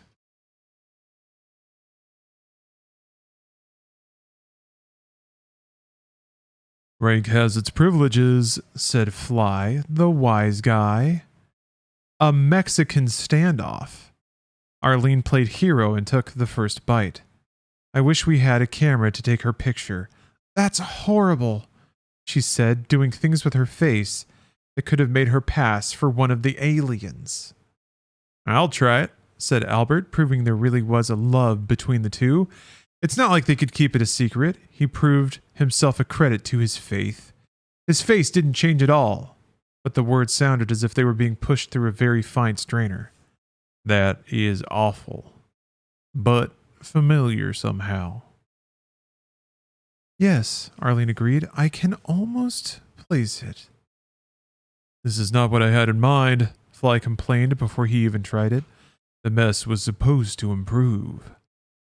It is a mess, agreed Arlene. While Fly worked up his nerve, I tried the food. It sure as hell didn't taste like an enchilada, but I recognized the flavor right away. Caramba! No wonder you recognize the flavor. It's choline chloride, the worst tasting stuff this side of hell. That was actually in a quote, by the way, and italicized. Caramba. Caramba. Mexican. Just in case you forgot. His wife squished into taco with special sauce. All right. It's choline chloride in the food. Oh no, said Fly, who had passed up eating the red balls while he had waited for the quote-unquote good stuff. We all had to take choline chloride as a nutritional supplement. It was part of light drop training. The others remembered it from then. I was still using it, or had been right up until departure. The stuff was used by bodybuilders. It was good for muscle tone, as it was bad for the taste buds. I wonder what's for dessert, Fly said hopefully. Sears and Roebuck returned with the final course, but it wasn't something to eat. We have bringing you spacesuits for your unit, they said. Why have you brought us suits? I asked, unable to recognize anything like space gear. They were carrying one thin box that would have been perfect for delivering a king-size pizza with everything on it. So you are going to your new spaceship, they announced. I wondered what I'd think of an alien craft. I already missed that old tub, the Bova. Where are the suits? Asked Arlene. One of them opened the box. The other pulled out what appeared to be large sheets of saran wrap. And all I could think was, I should have stayed in bed. Whap! Not even the end of the... Oh, I'm tired. Not even the end of the chapter yet. Not even. We're going to keep going. But there's a line break, so we're shifting into a new body. I never thought I'd say this about an officer, but I was glad Hidalgo was with us again. He'd started out a typical Martinet butthead. Now he insisted on being a human being. I guess if you drop an officer into a world of aliens and weird creatures, he has no choice but to turn human again. The base must have been affecting me as well. Fly Taggart, the officer's pal. Okay, so I'm Fly now. Sorry to dialect difference, saran wrap, cling film, or tinfoil. It's cling film, yeah, plastic.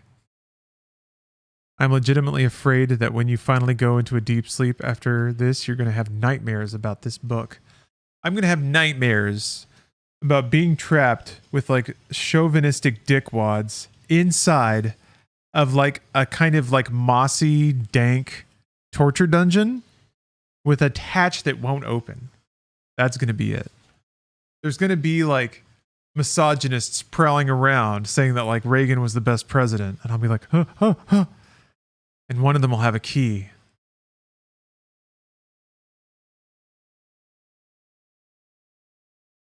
Yeah, the 4-hour torture dungeon.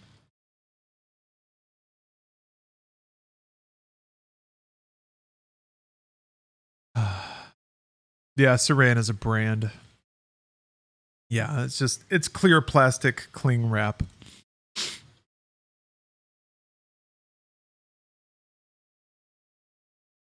Okay.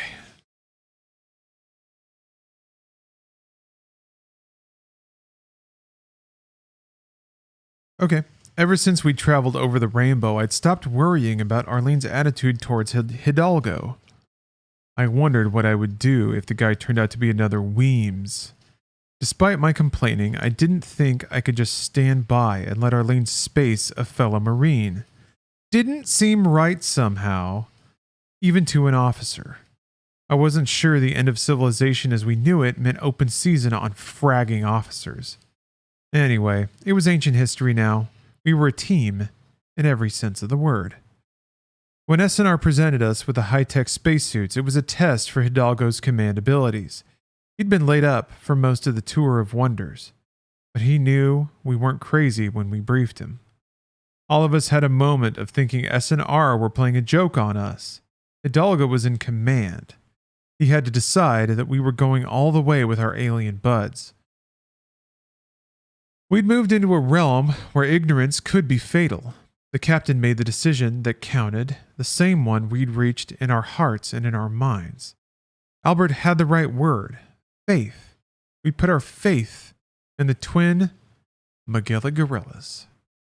Yeah, Sweezy.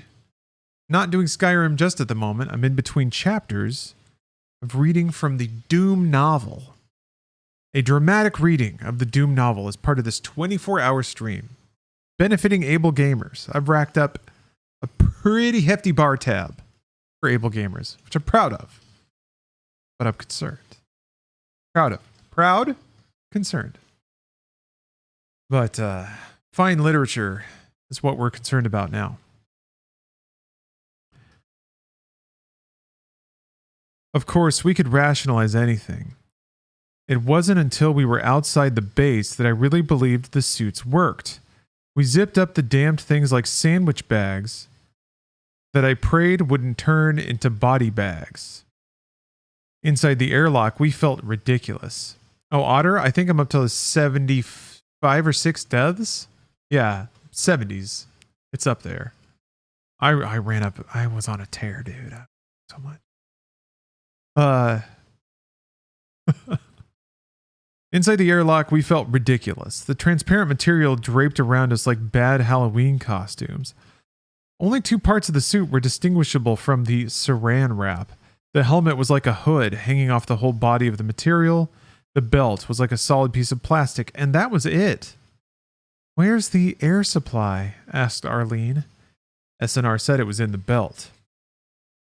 Where are the retros for getting around?" I asked. Same answer. "How about communications?" Hidalgo wanted to know. Ditto and ditto. Only one question merited a different response. "How tough is this material?" asked Albert. "Can be damaged," said SNR. Nothing wrong with that sentence, just the chilling reminder that however advanced these suits were, they didn't eliminate risk. Once we were outside, the suits puffed up. We were comfortably cool inside them. Light was no problem, even though the sun was only a bright star at this distance. The base gave us all the light we needed. If we'd been in an orbit closer to home, we could have looked directly at Old Sol, and our eyes wouldn't have been fried. We were protected from all cosmic radiation. Hell, I wished PO2 Jennifer Steven could have been one of those. Oh my God.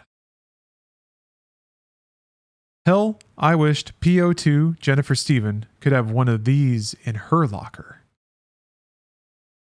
Because it's see-through, I think is the implication.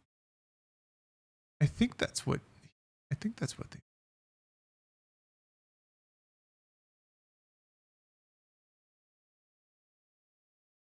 Okay. The first thing I noticed was a familiar constellation. Sure, the constellations were in slightly different locations in the sky. My sky, fly sky. If there were picture windows in the base, I would have figured out that we weren't as far from home as I thought. The second thing I noticed was the ship SNR had promised us. It was right next to the base, and it was a big mother. The light from the base outlined it clearly like a spotlight. We could make out all sorts of details. There were black shadows crisscrossing the ice. Yeah, the ice. SNR had briefed us on all kinds of interesting details, such as the craft having an ion drive, the engine taking up most of the space.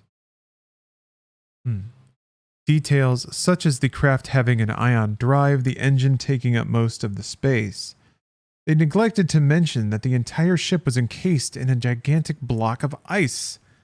The little voice in the back of my head made me promise to ask why when we returned to base unless someone beat me to the $64,000 question. SNR were carrying a small object with a box on one end and a tube on the other. They told us the little what's-it was actually a fusion-pumped laser torch. The rest of us carried nothing at all, so whatever could be done fell squarely on the shoulders of the dynamic duo. They reached the ice cube first and turned on their powerful toy. We were busy mastering use of the suits. It was hard to believe how much compressed gas was in those belts. When I snapped my right arm straight forward in the same motion I would have used to knife somebody, the wrap became hard around the forearm. By twisting my hand, I could activate the retros. Arm forward, suit forward. Arm back, suit back. Neat. Albert was the first of us to master the suit. Go Marine. So he boosted himself over to help S&R. Arlene was the next to get the hang of it well enough to join in. I had the idea that S&R didn't need any help. We were all along for the ride to see the operation and to become used to a higher quality spacesuit. Oh, Pierce Allen. Thanks for gifting 5 subs. Appreciate that. Very, very nice. We could hear each other's voices as clearly as if we were back in the cafeteria. Hidalgo said a word or two, but he wasn't trying to tell S&R their business. I didn't see any need to horn in. I hung back, taking the watch in case a space monster showed up or something. When I heard the popping sound, I didn't realize it was inside Albert's helmet. Then I heard Arlene scream his name before I realized what had happened. There was debris making it hard to see. Then I pieced it together. Albert had been hit by the laser. A laser.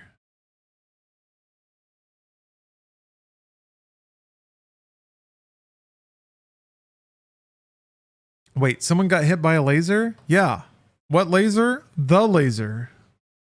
The laser. Shot Albert in the face. Popped his helmet. The laser. Got him.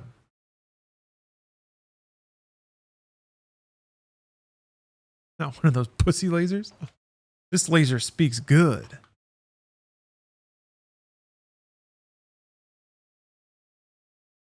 Let's see a blue orb fix him now. Yeah, that's my thought. Maybe the helmet's going to have like blue mist dispensers built in. That's going to like self-repair the suit and also completely repair his body. It could happen. Luckily, the next chapter's already been unlocked. I'm actually so confused. They mean the box with the tube in it. No, that was like a cutting torch that they didn't actually end up using. I think they were going to have to like cut through the ice to get into the ship. I think that's the implication. Or maybe that, oh, yeah, maybe that was it. Maybe they used the cutting torch on Albert. Oh, is it a grand twist? Is it a betrayal? Okay. I think you're right. Well, luckily we get to go forward and see. So let's see. All right. Albert. I couldn't believe it as I reached out to him. He called my name faintly inside his hood. Arlene. The alien suits were so advanced that they seemed like magic. But here was a grim reminder that there was nothing supernatural about them. While S&R used the fusion-pumped laser torch, a high-pressure bubble had ruptured. The explosion had compromised Albert's suit. I started to think the material couldn't be torn. Then, adding injury to injury, he was burned by the laser. Hey, if you finished your homework, nice job. That's always a great feeling. The longest possible time till more homework. Okay, so the fusion pumped laser torch hit a high pressure bubble. It's all passive voice. So the actions are not assigned to anything. While S&R used the fusion pumped laser torch, a high pressure bubble had ruptured. What bubble? Where? Inside? I guess it was drilling into the ice and there was a pressurized bubble of ice inside the ice. So when it cut into the ice, the pressurized bubble exploded outward. But somehow this caused a pressurized bubble of ice with lasers in it. Yeah. A pressurized laser bubble. Come on, we know how it is. It's below freezing overnight. You walk out to your car in the morning, you get the scraper to try and clean off your windshield, and you're like, damn it! There's lasers trapped in the ice. If I scrape it now, it's going to shoot me in the face. Yeah. Just like Albert. And he's probably going to be okay. Okay. The explosion had compromised Albert's suit. I started to think the material couldn't be torn. Then, adding injury to injury, he was burned by the laser. Sears and Roebuck switched off the torch as I held on to Albert. I saw him grimace through the hood and heard his choking gasp. Flecks of blood appeared on his face. Couldn't tell if the blood was coming up from his waist injury or if he was bleeding from his head. As he gasped, trying to catch his breath, I saw blood trickle from his gums. His face turned white. "Get that man inside," Hidalgo ordered. S&R didn't move as I grabbed Albert, doing my best to ignore his groans. Suddenly, Fly was beside me, helping me. I could hear Hidalgo's voice talking to the aliens. "They've got him," he said. "You can resume the operation." S&R were as silent as the depths of space. I couldn't bother with that now. My hands were full. In a situation like this, the most dangerous thing any of us could do would be to panic. Fly kept repeating, "Take it easy." But he didn't need to. I willed myself to move slowly and carefully. We were still getting the hang of the suits.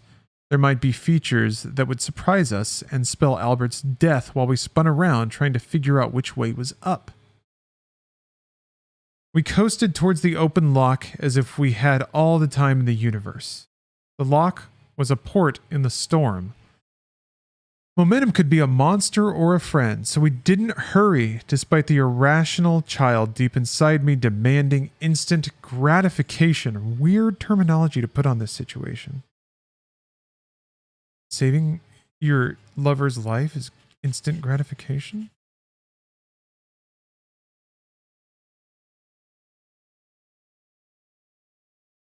Floating to the hospital, first aid for a brave Marine.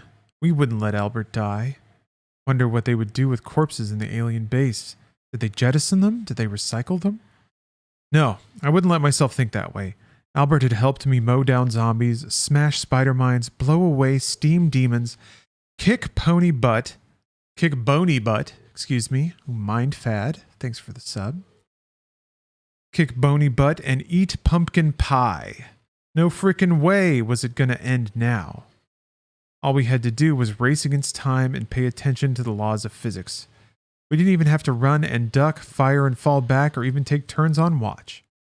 We simply had to fall through the quiet gulfs of eternity, sailing between stars, aiming not at a barrel of poison sludge, but at a black dot that grew in size until it became the open hatchway only a few feet away. Piece of cake. We cycled through the lock.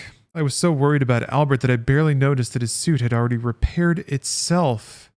Unfortunately, the regenerative powers of the plastic wrap did not transfer to human tissue.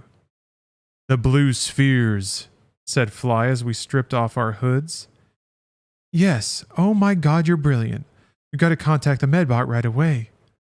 In another minute, I'd be babbling. We humped back to the main section of the base as we carried Albert between us. We'd left his suit on. It might not be a cure-all, but as it resealed itself, maybe it...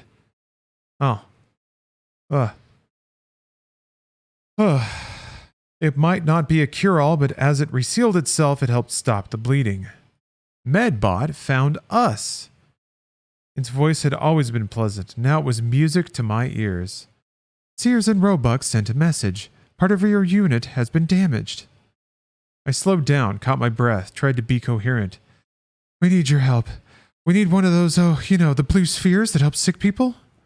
They are called soul spheres." "How appropriate," whispered Albert. "Oh, how appropriate," whispered Albert, hanging on to the edge of consciousness. "Yes," Fly got into the act. "Like one you used on Hidalgo." The medbot's voice was unemotional, but not a monotone. It could have been my imagination, but I thought it sounded sorry when it said, "That was the last one." "What?" I asked. Oh wait, that was Arlene. "What?" I asked, knowing full well what I just heard. The base is stripped down, it said. We have all the necessities, but we are operating with a minimum of supplies. All this time I thought we'd been in a transgalactic Hilton. This was their idea of roughing it? Maybe that was why we were having to thaw a spaceship out of a block of ice. This part of your unit will live, said the medbot, more music to my ears. He will require a longer recovery time without a soul sphere. I was afraid to ask how long. While I pondered the question, the medbot started to take him away. Wait, Albert called out weakly. I have to tell him something. Whatever you have to say will wait, big guy, said Fly. You just get on the mend. No, I gotta tell you this, said Albert, his voice growing stronger. It'll save you valuable time dealing with Sears and Roebuck. Should have mentioned it to you earlier, but the situation hadn't changed yet. Later, said Fly as the medbot began carting Albert away. He told the medico to hold up for a minute. He hit us with it. Hidalgo can talk to them. Well, it's just them, same as you did, Fly. But I found out something when I had them synchronize or synthesize the ring for Arlene. Because we interacted with some other aliens on the base. There's a trick to getting along with Sears and Roebuck. They think we're a group entity. I suspected the collectivism might go that deep, I admitted. Not collectivism, said Albert. They're part of a true collective, a completely different thing. They can only understand group entities formed from powers of two, pairings of individual entities.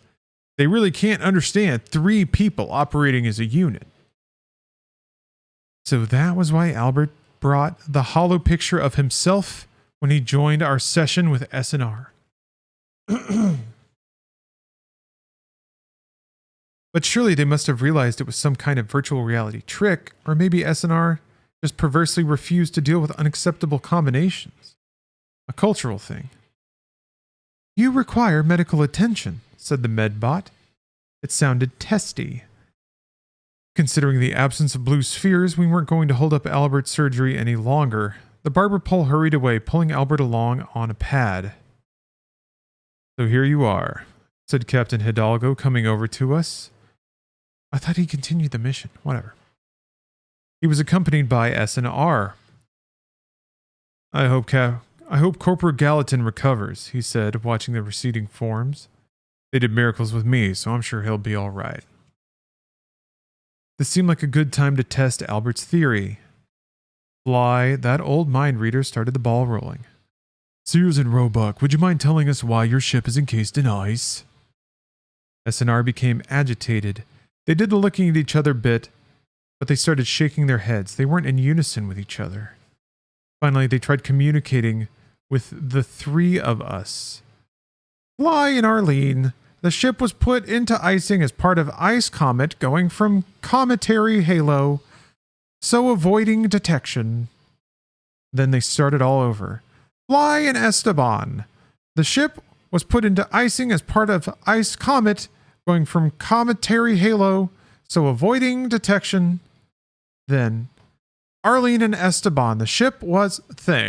Thanks, that'll do, said Fly. We'll tell the others. Captain Hidalgo had the aspect of a man whose brain had been sent out to the cleaners and had received too much starch. Hey, what's up, Infinite Corpse? Yep, still going. Business Bach, what's up? Good morning. How's everybody doing?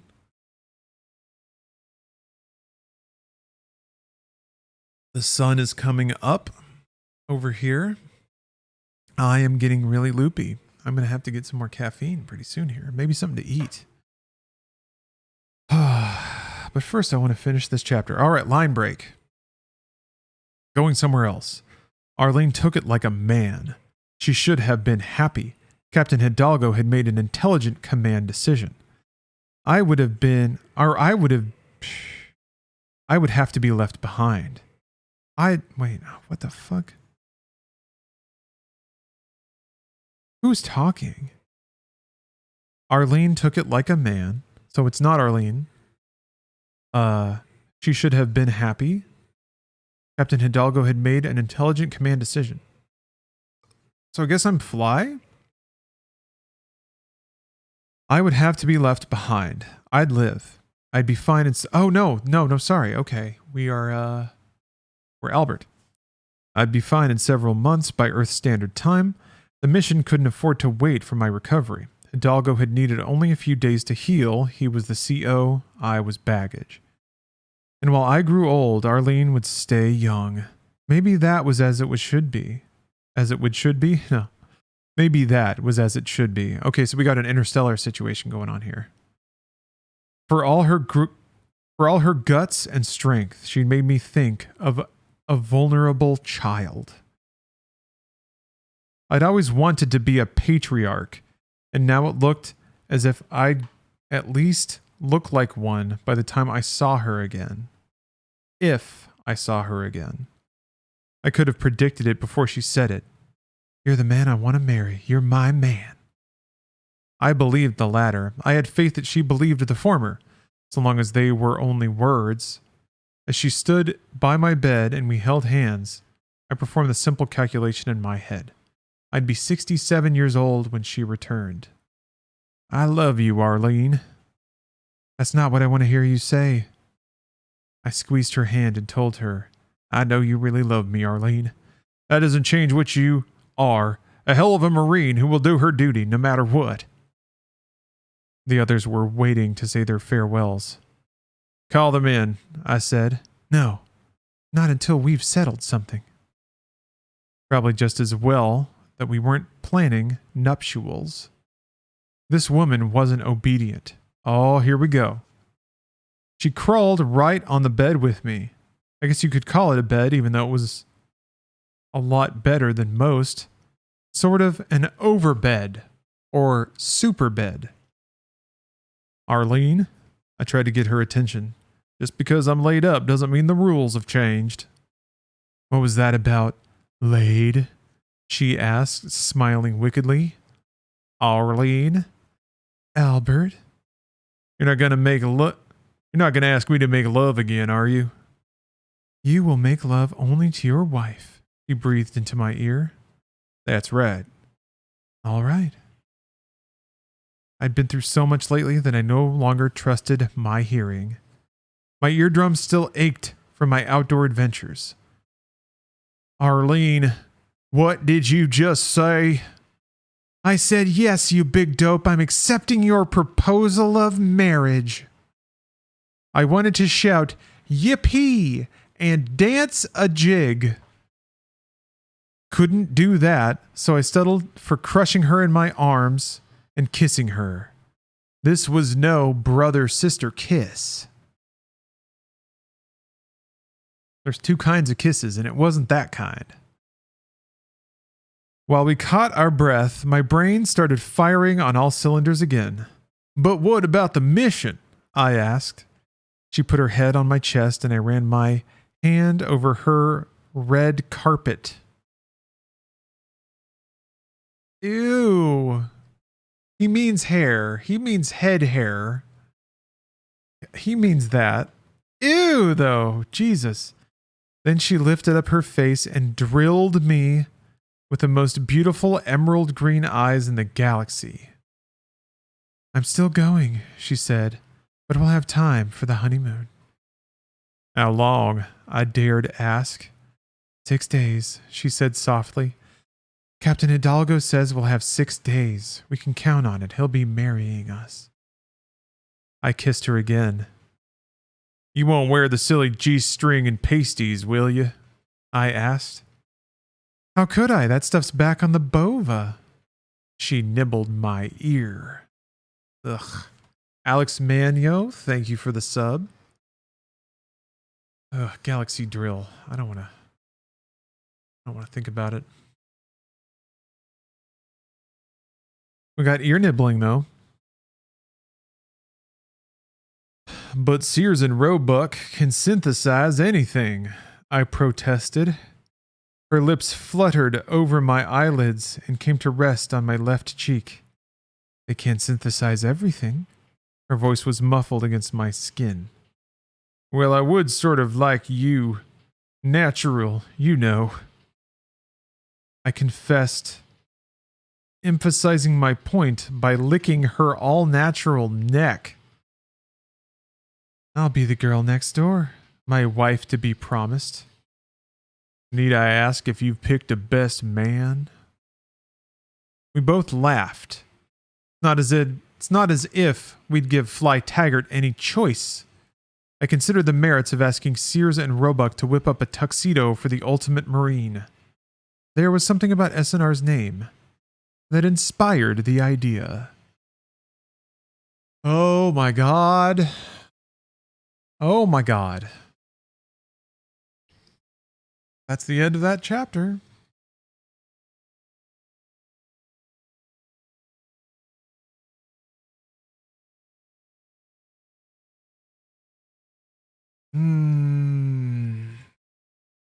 Man. Okay, I'm back. Ooh, I wonder if I was recording the book reading that I just did. May not have been recording that. It's already cut in on Donna Summer there, but I figured I had already made y'all wait long enough.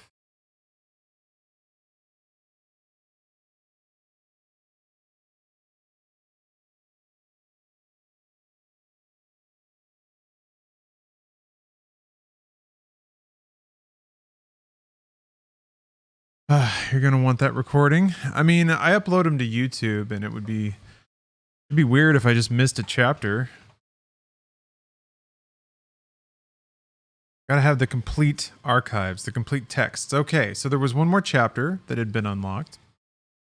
I'm gonna remark on how difficult it is to have like 24 hours of solid uptime, but I'll save that for another time. Chapter 28. Dear Albert, if I write this letter quickly enough, you may receive it before too many years elapse. Sears and Roebuck gave me the idea. Yeah, tuxedo, that's right. Arlene was finally about to get laid. We'll see.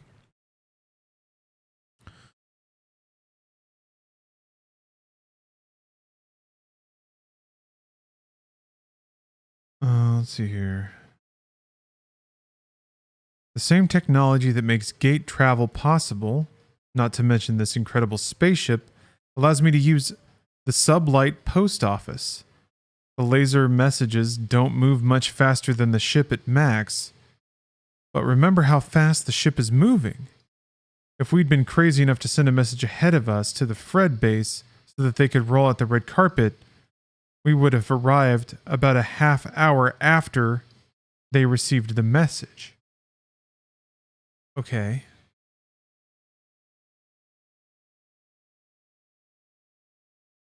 Wait, did I just do two? Did I? He's got hit by the laser, and they went right into the next chapter. Oh. I guess you're right. Maybe that's why I stopped recording. Okay. All right. Yeah, you're right. Oh, thank God for that. Okay. Well, I mean, I also took a pretty long bathroom break there, but are we going sleep crazy? Definitely. I thought I had another chapter to read, but I guess I just rolled right through it. Yeah, I did. It's coming back to me now. Okay. Hey, everybody. Okay. Food's been consumed, and I am back. Ready to explore, experience, and be subjected to another chapter from this terrible, terrible book. How's everybody doing? I had some food. I have some caffeine. Some quick burning carbs are hitting the bloodstream. Laser. 1, 2, 3, 4, 5, 4, 3, 2, 1. Thank you for gifting 5 subs. Really much appreciate that. Are we post dead boy boning? I think so. Well, he's not dead yet. But yeah, pretty sure. Okay, so they were like arduously describing faster than light communications. I'm just going to pick it up from where I was last time. I'm going to be efficient about it. So it seems like it's Arlene on the borderline FTL ship beaming a message back to Albert while she's in time dilation. I guess. It doesn't make sense though, the way they describe it, because yeah, she's gonna get older. Yeah. No, he's gonna get older. Because time is dilated for her while it's passing normally for him. So it'll be like a few weeks for her, but it'll be 40 years, 20 years, whatever. So here's the problem though. If a ship is moving, and it sends a signal forward or backwards, it sends that relative to like its speed. So if it's moving forwards at a ridiculous rate and it tries to beam something backwards, it has to subtract the motion from it.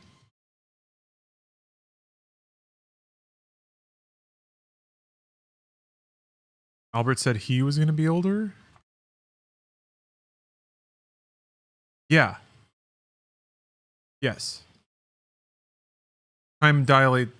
Time passes more slowly for Arlene. Okay. Dear Albert, talking about stupid bullshit. Gate travel without the gate. Wait, hold on. Okay. Sublight is a term that doesn't do. I'll just take it from the top. It'll make more sense this way. It's a message gun. Yeah, I mean they call them the message aliens, and I don't know why they do. Oh, because they were the ones sending the messages. Okay, I get it now.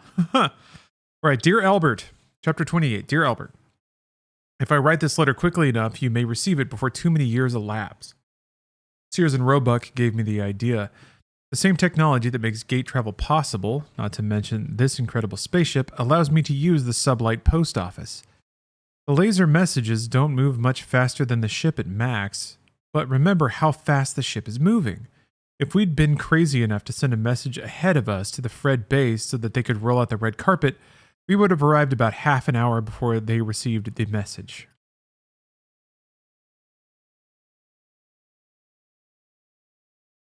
Sorry. We would have arrived about a half hour after they received the message. So the thing is, the author is incorrectly comparing the broadcast speed of a non-moving object with the velocity of a moving object, and the transmission speeds are not getting added and subtracted. I'm going to guess that's how...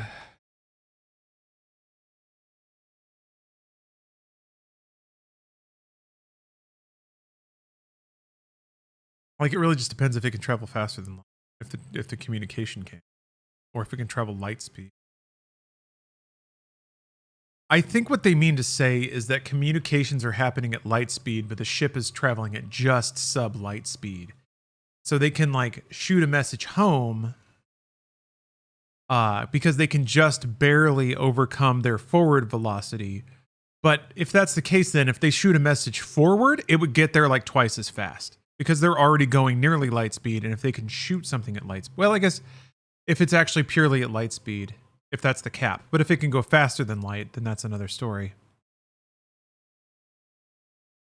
So I don't know. It's like the book is diving into the particulars of the universe, even though that doesn't matter, and it's not even consistent with itself within a single sentence. You're thinking about it more than the author did? Yeah. They just thought they were like, yeah, this is cool. And then they moved on with it. Yeah. Maybe they were doing some like faster than light research for their Star Trek books. Okay.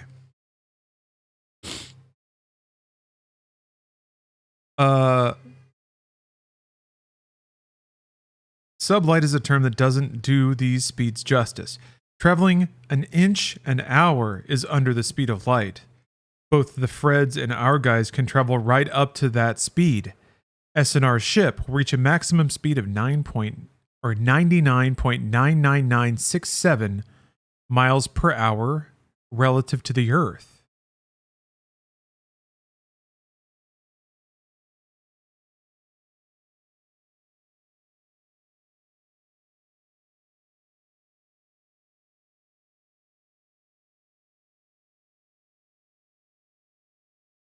SNR's ship will reach a maximum speed of 99 0.99967 miles per hour relative to the Earth.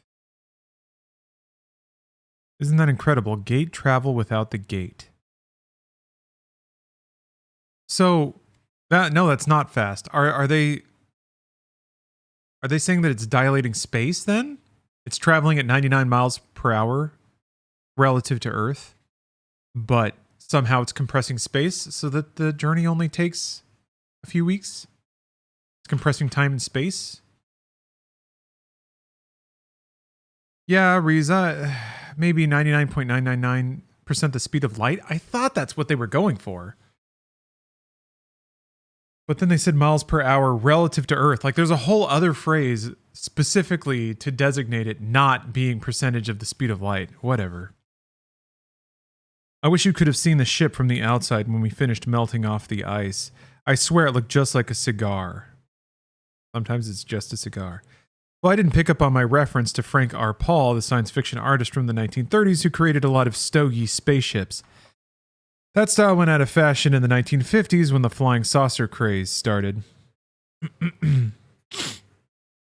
I suppose there are only so many shapes and forms possible. The human race has expended so much energy trying to conceive of every possibility that we couldn't help but get a few things right. By the way, I meant to tell you this before, so I better do it now. I do believe there is every bit as much imagination and intelligence in religion as there is in science fiction. There'd have to be. It's just that what you take as revelation, I assume to be imagination. Who talks this way? I guess she goes on to write, before the demons came, I thought the universe was pretty dull and predictable. It only took seeing my first zombie on Phobos to change my mind about that. Forever. This is still Albert? He's not dying, no. He was fine, just injured, so he couldn't go on the mission. Arlene did go on the mission and is writing back to him from their nearly light speed ship. Like this ship, for instance. I love it. Poor Fly hates it. He can't stop bitching. I don't mean complaining. I don't mean kvetching. I mean bitching. He was spoiled by the artificial gravity on the base. I sort of regretted leaving the Bova. Zero G is great for my tits. I forgot you don't like that word. Breasts, I mean. Yeah, that's right. I'm a woman and I've got titties. When it comes to outer space, the female body is simply better designed than the male. Why do you think God did that to you poor guys? Sorry, you know I'm only kidding. Oh, I told you Fly was complaining, and then I went off on a tangent without telling you his problem. The Clave is a zero-G baby, just like the Bova. If feet could talk, mine would whimper for joy. I could spend my life in freefall. You know how I feel about that after our honeymoon. I'm so glad we found that sealed compartment in one of the zero-G areas. You need to keep off your feet, darling. Zero-G fucking? But married fucking so. Lord watched and smiled, nodded. Good. Good, my children. When Fly found out he'd be living in zero-G again, his first words were, "Oh, man." You know how irritated he becomes.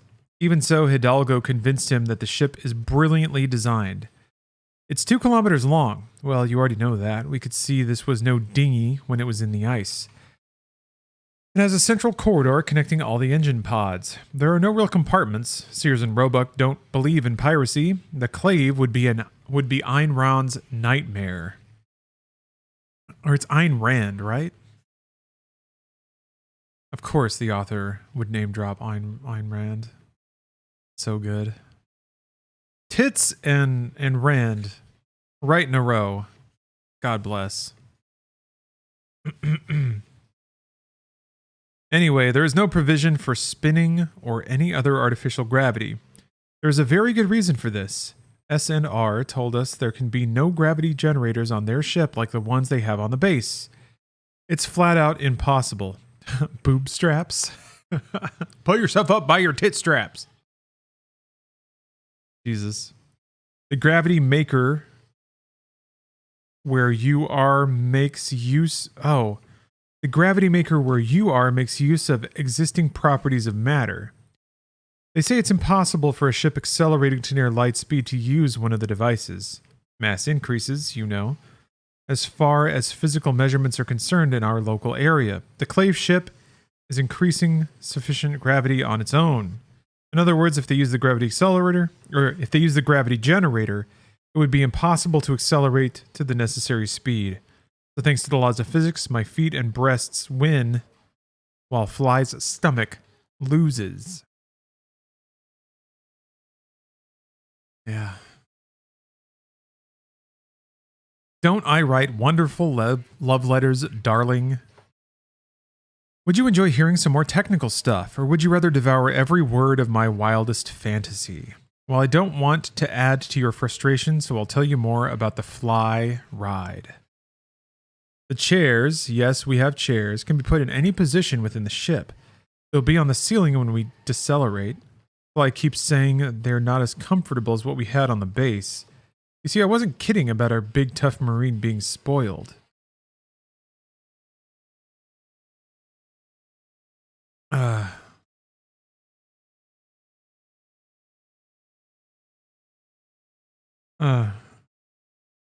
SNR are proud of their ship.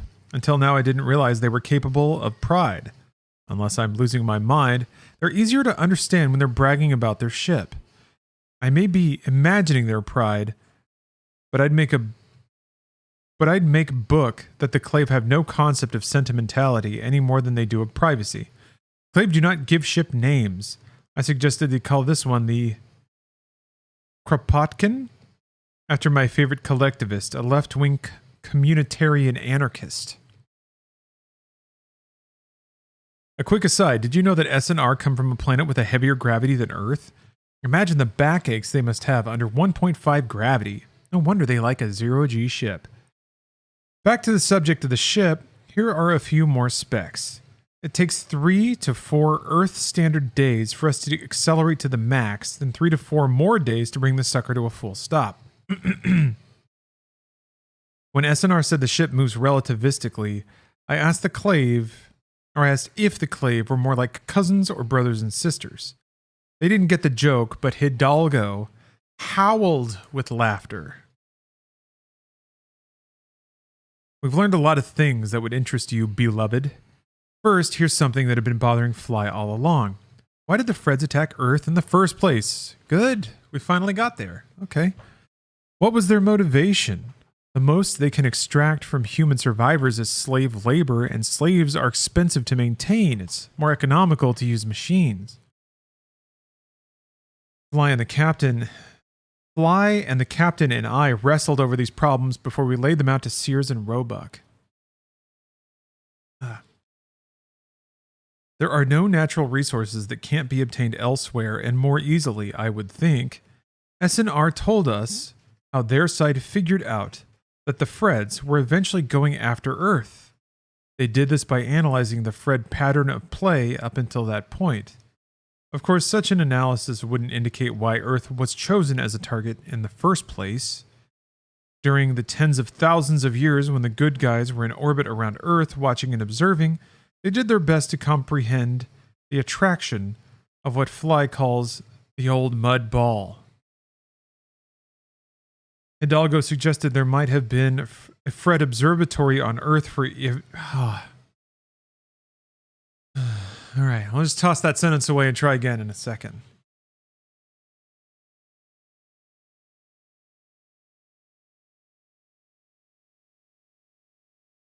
Fred Observatory on Earth. Yeah, check. You got it. Alpha Butt. Thanks for gifting a sub. Really appreciate that. Is there a Doom guy or Doom Slayer in this book? Yeah, I mean, the Doom Marine is Flynn Taggart. It's Fly. That's who that's supposed to be.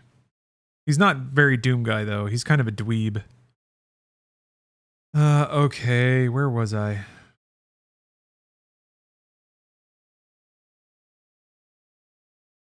Okay, yeah. Hidalgo suggested there might have been a Fred observatory on Earth for even longer. For this insight, SNR pronounced us a most logical unit. That turns out to be why the hyperrealists only risked a small base and the single star drive ship, the one that brought them to Earth. SNR admits there is something strange about us humans, other than the problem of dealing with us in odd number combinations. I never thought of S and R as understanding subtlety, but that seems to go with the concept of privacy. But they hinted there is something very strange about human beings. Apparently, this amazing discovery fit right into the plans of the Freds. S&R didn't want to tell us what it is. So this is like the I don't have time to tell you what I don't have time to tell you kind of thing. There's something special, but we just don't know. We're just not going to say what it is. It's just that simple. It's just that easy to write. We played a trick on Captain S&R. Once we'd convinced ourselves that the ship was safely on automatic pilot, Hidalgo, Fly, and I surrounded the Spearmint twins in a triangle and began firing rapid questions. The questions didn't really matter. Fly asked who won the World Series. Hidalgo wanted to know if the Soviet Union would have toppled without a nudge from Ronald Reagan. I wanted to know what the outcome would be of a fight between one Spider-Mind and 10 pumpkins. SNR couldn't figure out who the hell was talking to them. They were so totally freaked out at being assaulted by 3 entities at a time that it wouldn't have surprised me if they'd left the ship. Let's face it, Albert, we were torturing our new friends. But it's not as if we had any choice. We had to have that information. With all of us talking at once, SNR couldn't figure out the proper pairings of 2. It must have been like finding themselves in the middle of an Escherian geometrical figure that cannot exist in the real world or in this universe anyway. SNR collapsed as if we'd let the air out of them and they decompressed.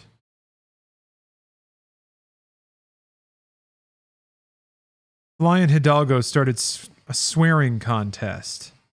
If we'd killed them, we'd buggered the mission and any hope for Earth. Fortunately, all we'd done is give them a splitting headache, like in the old TV commercials where your head hurts so much it takes 2 of you to feel all the pain. We got what we wanted, except maybe we didn't want it after all. When SNR recovered, they told us all they knew. Humans, it turns out, are different from every other intelligent species in the galaxy. You'll never believe what the difference is. Then again, maybe you will. Humans die. Hidalgo spoke for all of us when he asked, "So what? Who doesn't?" We didn't want to hear the answer about all intelligent life forms except us. I've never been as egalitarian, but the news didn't seem fair. When a member of an intelligent species other than Homo saps is damaged beyond repair, the body becomes totally incapacitated, the same as us, but it doesn't end there. The individual, and here we may even refer to SNR as individuals, is still conscious. If the body is totally destroyed, that consciousness remains. We would call it a ghost. These ghost spirits are easily and consistently detected. They commonly jump into new bodies as they're being born on those rare occasions when there is a birth.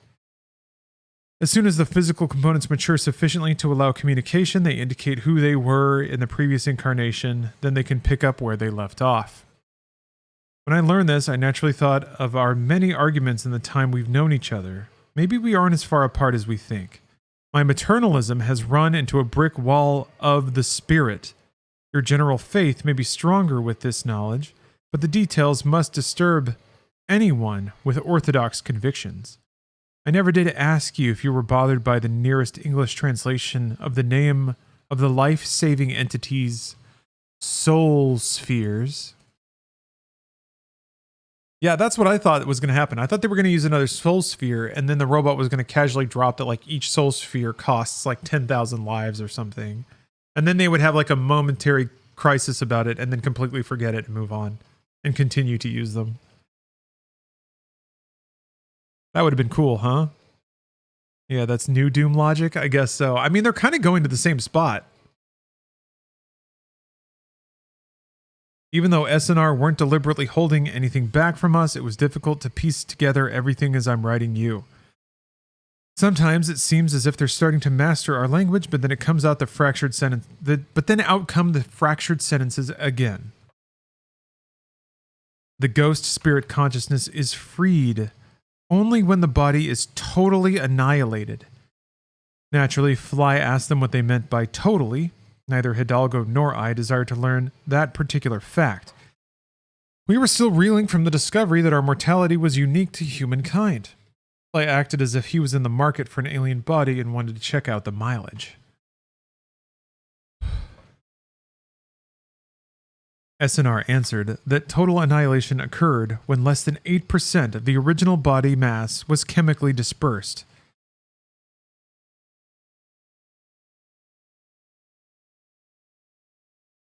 But there were different rules for different individuals. Sorry, that sentence didn't make sense. I think they meant it to be inverted. I'm not sure how this applies in the case of the Clave Collective, but for other species, they take an especially useful specimen and destroy the body before the final death rattle, thus freeing the ghost spirit to be reincarnated and to continue working that much sooner. You'd think that would be sufficient to conquer death, but wait, there's more. S&R had described the way the system worked, stretching back into the dim mists of time, but science marches on. Even with slow evolvers, techniques were developed to repair almost destroyed bodies. Dead people could be revived in their original forms. In all sorts of ways, the aliens of our galaxy defeated death before we ever encountered our first doom demon. Mortality simply didn't occur to them. Why should it have? They had all sorts of ways to deal with a limbo of endless waiting. They didn't need to deal with death. That was true of both the good guys and the bad guys. They collected their dead and arranged them in temples and theaters where they staged elaborate entertainments, debates, classes, lectures, and you name it to keep the deceased occupied. This was necessary because there were not enough births to accommodate the soul supply. So an untold number of conscious...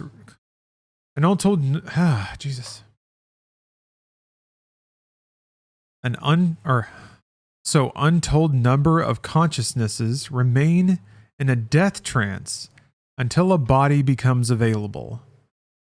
Albert, you were closer to these creatures in your certainty that consciousness goes on forever. My atheism is inadequate to describe their reality, but from our point of view, the human point of view, this seems a victory for me. I'm not happy about it. They say no one ever fully dies except humans. I can hear you answering me right now. I imagine your mouth pressed to my shoulder, forming the word that resolves all these problems for you. God. What will you say when I inform you that no other intelligent species in the galaxy has beliefs in gods or God? Only we do, Albert. Only the human race. At last, I have a faith as deep as yours, beloved. We've made a contract together, and I intend to live by it. That's why you had such a struggle talking me into it. When I make a plan or agree to someone else's, I stick to it. I don't change it all on a whim. A contract is a sacred trust. So I know what I believe in at last. It isn't religion. It isn't God. It's you, Albert, dearest. You are the meaning of my life. Your faithful Arlene. That was a pretty creepy chapter. 28 is done.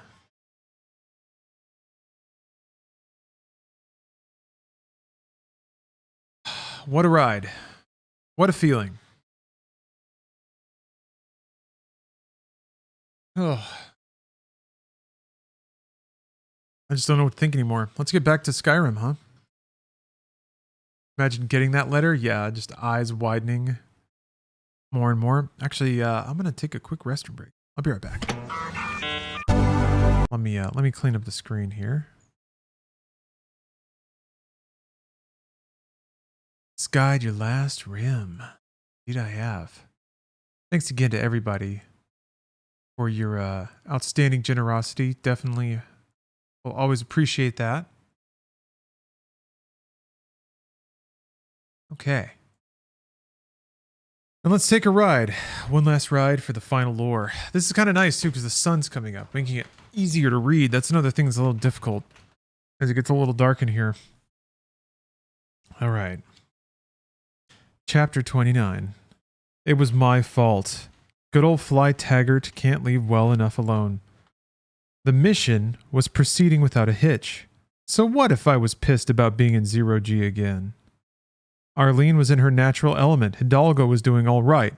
Only yours truly had a problem with it. No, Shadow, there's like 3 more chapters. I'm just going to knock them all out, though, because everyone has been so generous. I was bored. We'd only been out from the base a couple of weeks, Earth Standard Time. We'd learned a hell of a lot about the galaxy in which the human race counted for one lousy enemy village.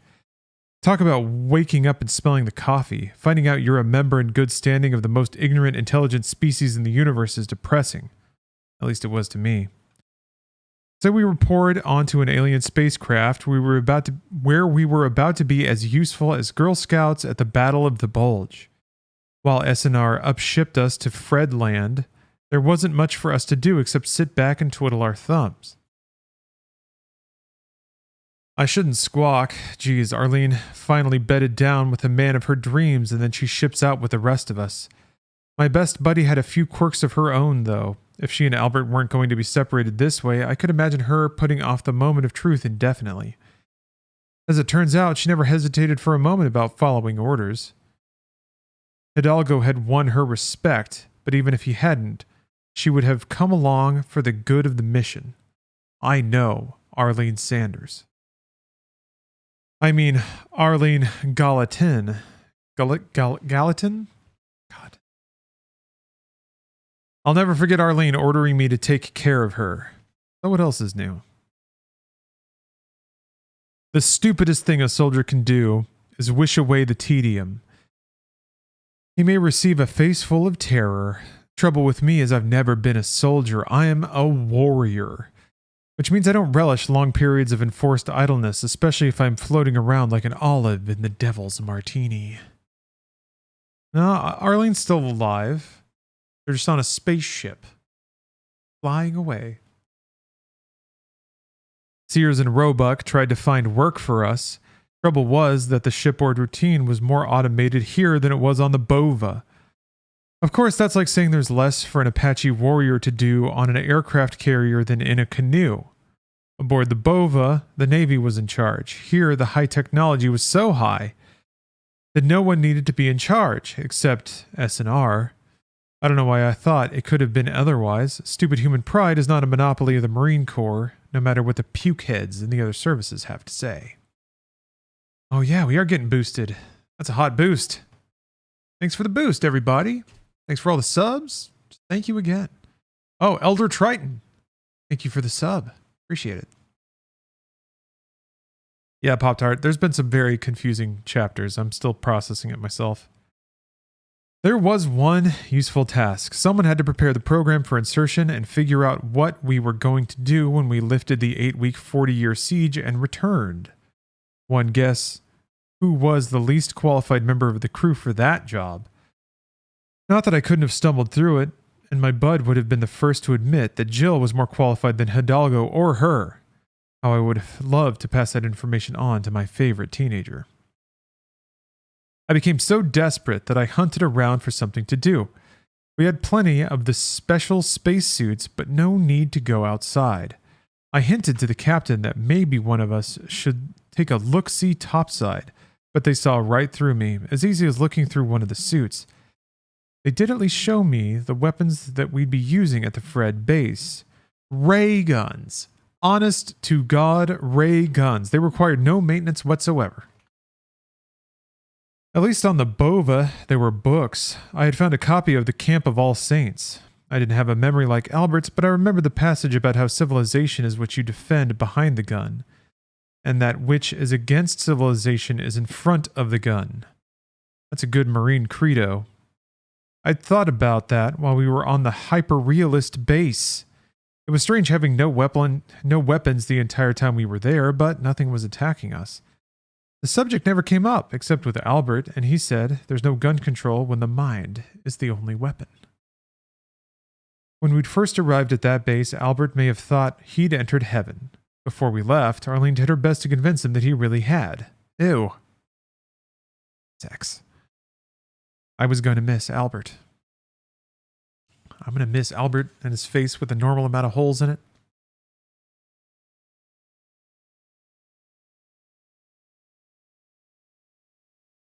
Ooh.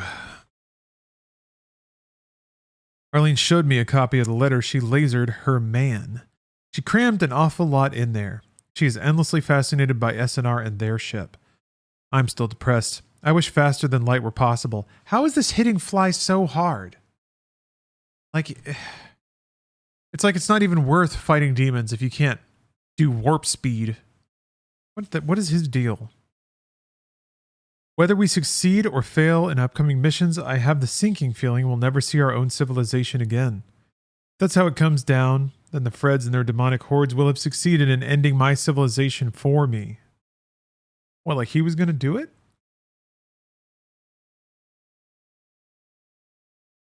You gotta hand it to the clave, said Captain Hidalgo. The food is getting better. Speaking of, hangry freak. Thanks for the sub. He was right about that. The last batch of experimental food tasted almost like a passable TV dinner. Sort of a combination meatloaf and chocolate pudding. At least it was edible. Yeah, they're real pals, I said. Realizing how that sounded, I went on. Oh wait, that's Fly. Yeah, they're real pals. I'm not criticizing them. They're the only friends humanity has on this side of the ditch. Arlene drifted into the conversation. They were the official experts on humans. The other message aliens, yeah. The other message aliens didn't have high enough security clearances to deal with us. That was a revelation. So the others weren't actually bored to death with us? I asked, attempting to not sound too autobiographical. Well, maybe they were, said Arlene thoughtfully. What matters is why Sears and Roebuck became so interested in Earth. They had no idea why we were so different from them. We were considered counter-biological, because perpetual consciousness is considered essential to the definition of intelligent organisms used everywhere else in the galaxy. Hidalgo shook his head in wonder. If it bleeds, it lives, he said. The monsters must think that we lived just long enough to massacre us. Remember, we're talking about how these advanced beings view sapience, said Arlene. We consider ourselves biological because we define biological systems as ones that work like ours. These guys have a definition we don't fit, I volunteered. Right, agreed Arlene. Let's just say they have a more universal definition. Just as they have expanded our horizons, we've done the same for them. So where do the monsters... Oh man, my throat is getting shredded. Oi! Just nonstop talking. So where do the monsters fit into this? Asked Captain Hidalgo. A damn good question. Seemed like a long time since we'd have to blow away any hell prince's deep fry an imp or barbecue a fat, juicy spider mind. I've thought about that a lot, said Arlene. The Freds understand humanity better than the Clave and other message aliens. I believe the Freds are afraid of humans. Their ultimate goal is not to enslave, but to wipe out humanity. Oh, they've made a good start, muttered Hidalgo. There was no arguing with that. Arlene did her best to lift our spirits, assuming we had any. Sears and Roebuck are dedicated to saving us from the Freds. Their logic is sound. If we weren't a threat to the Freds, they never would have launched a full-scale invasion. I respected the way SNR thought. They didn't have a clue to what made us special, and neither did I. But we hadn't spent all this time swimming in sludge, muck, and blood to no purpose. We raided because we were hated. That's actually a good phrase. That conversation was the high point of a whole day. Earth Standard Time. 24 hours. Lots and lots of minutes. Being ordered to relax is hard enough. It takes a real genius to do plenty of nothing. So just like the rawest recruit, I wished something would happen to break the tedium. And something did. And I felt that it was all my fault. I didn't used to be superstitious, or at least not very. But that was in the days before Phobos, before Deimos, before Salt Lake City and Los Angeles. Back when I thought Kafiristan was a problem. Back when the universe made sense and I didn't believe in space monsters. I'm not talking about monsters that come from space. It was enough of a stretch to accept a leering red gnome stumbling through an alien gate. However, something should be impossible, like the space monster that came up out of nowhere, and there was a lot of nowhere out here, and attacked the Clave ship. Oh, the Doom music is off. You're right.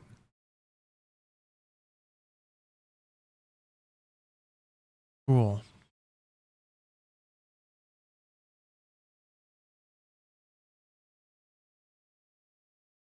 Rated because we're hated.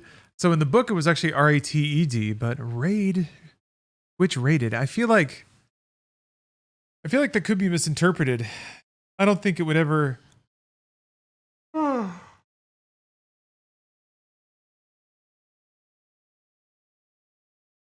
if you said that rating into somebody else, would it make it sound like they're the hated ones? You wouldn't want to do that. It's a cool phrase, though.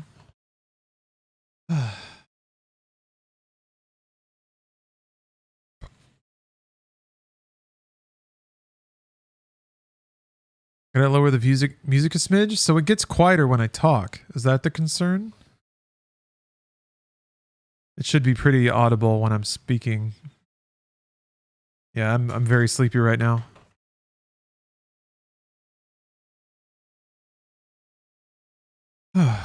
Let's see. Okay, let me keep going.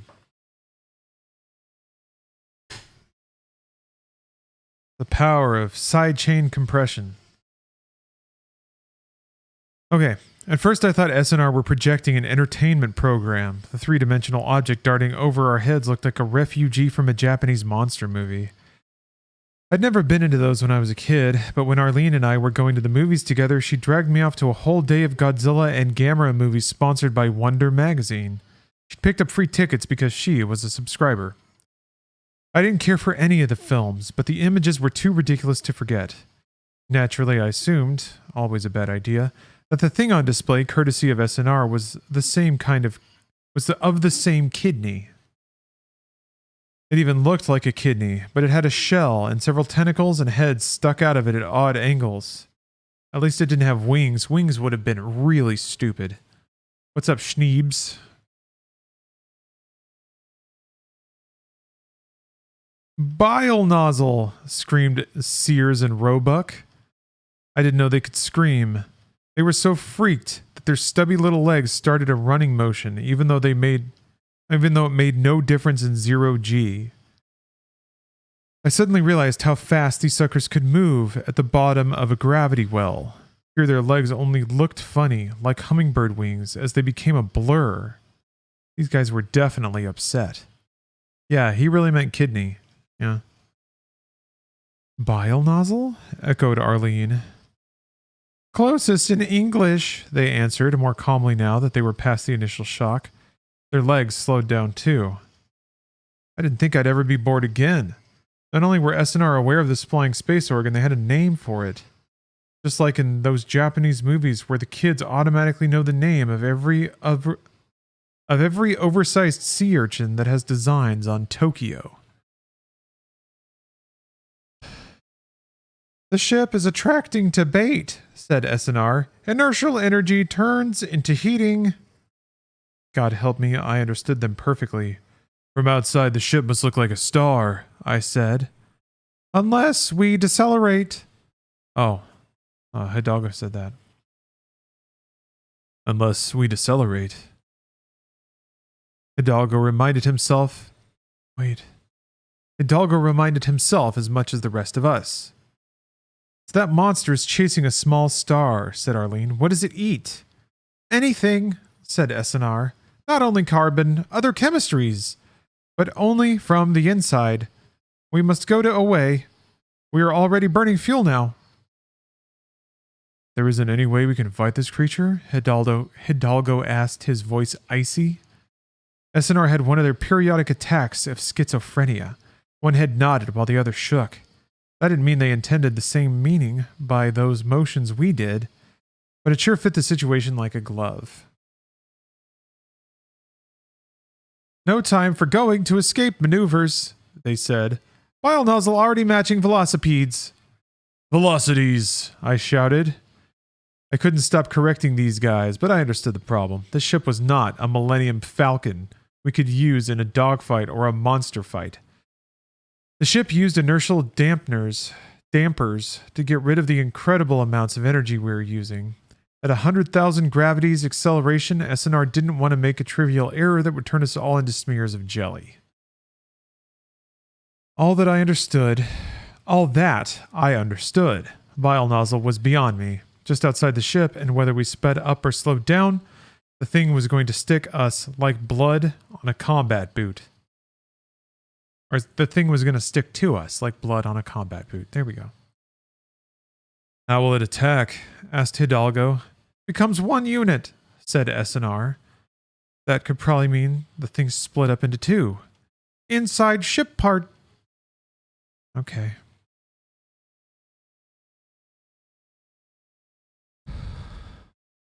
I've got an idea, said Arlene with an eagerness that meant she had a damned good one. How soon will some part of this monster be inside the ship? Going to now, said SNR worriedly. She nodded, and I knew what the movement She nodded, and I knew what the movement of her head meant. Tell me, if we can hurt that part, how will the outside part respond? Bile nozzle will go elsewhere, said SNR. They sounded hopeful. Okay, said Arlene. I recognized her patented early bird that got the worm smile. Out with it, Marine, Hidalgo ordered, as hopeful as the rest of us. Arlene said, bring me 3 spacesuits, every portable reactor pack in the ship, and the biggest goddamn boot you can find. Jesus Christ. Okay, 2 more chapters and then an epilogue. But I gotta take a quick restroom break. So I'll be back. You guys in a moment.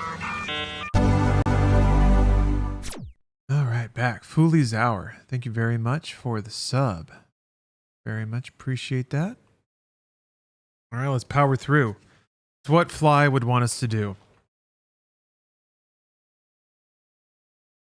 Chapter 30. These were the best Marines I'd ever served with. Corporal Taggart Gallatin's plan was brilliant. Why is that hyphenated? Did Fly marry Albert? What the hell's going on? I never would have thought of it. I doubted the aliens. Yeah, it shouldn't be Taggart Gallatin. It should be Sanders Gallatin. They didn't even like, they're already fucking up her name. They already forgot her maiden name. That's how little this author gives a shit. Anyway, Corporal Taggart Gallatin's plan was brilliant. I never would have thought of it. I doubted the aliens would have come up with it because they were so terrified of the thing they called a bile nozzle. While we suited up, we could see the space entity right next to the ship. It was difficult to distinguish the heads from the tentacles, if those were heads or tentacles. The new menace reminded me of the sea beast we encountered in the Pacific. I didn't see how either of these creatures could actually be alive. Their shapes shifted and changed when you tried to get a good look. The largest of the bile nozzle's heads, which was right next to the ship, was a cloud of swirling colors in which one shape kept repeating itself. A crow's head with a bright dot that bounced around where the eye ought to be. The damned head seemed to regard the rest of the ship like a tasty treat. Sears and Roebuck insisted that the thing wasn't dangerous until a part of it was inside the ship. Arlene's plan couldn't stop it from joining our little party, but she was one woman who could handle a gate crasher.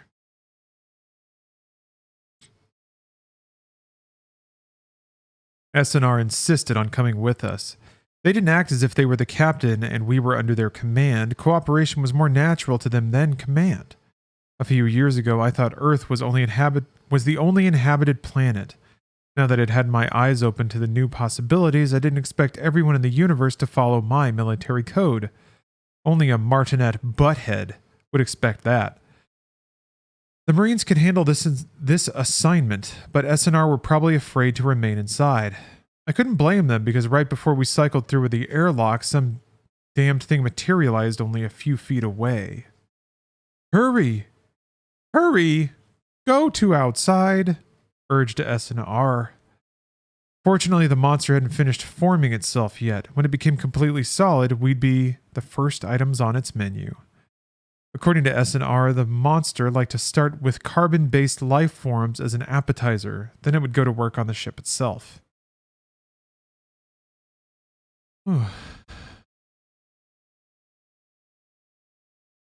Before we went outside, I had a good look at the face forming so close that I could have spit at it.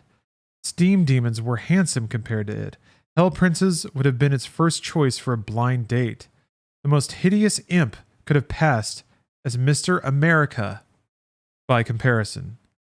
The eyes were the opposite of the glowing orbs in the crow's head. All three were burning black dots, reminiscent of a fire eater's. They were attached to a tube ending in an orifice that was apparently both mouth and nose. Yellow liquid dribbled out of the tube and sizzled against the side of the ship. An acid that sounded exactly like frying bacon. All this happened while the head was blurring around the edges as it struggled to complete itself. The thing made a snuffling, snorting sound. Bile nozzle seemed an apt name. Arlene went first, kicking off from the bulkhead and hurtling out through the hatch. We exited from the starboard side of the ship. Seemed like a good idea because the remainder of the monster was on the port side. We worked fast before the enemy could become curious. Every time I used one of the transparent spacesuits, I became a little less nervous about how flimsy they appeared. If Corporal Gallatin had been wearing one of the Navy pressure suits when he had his accident, his lungs would have ruptured in the vacuum. I was beginning to understand what Gallatin meant about faith. I too had to have faith in this alien technology. We implemented Arlene's plan before the monster got wise. Our extravehicular activity consisted of attaching the portable reactor packs to the outside of the ship. Then we turned them on and let them do the work. Slowly, oh so very slowly, the packs began to turn the ship. We hovered in space like a hung jury.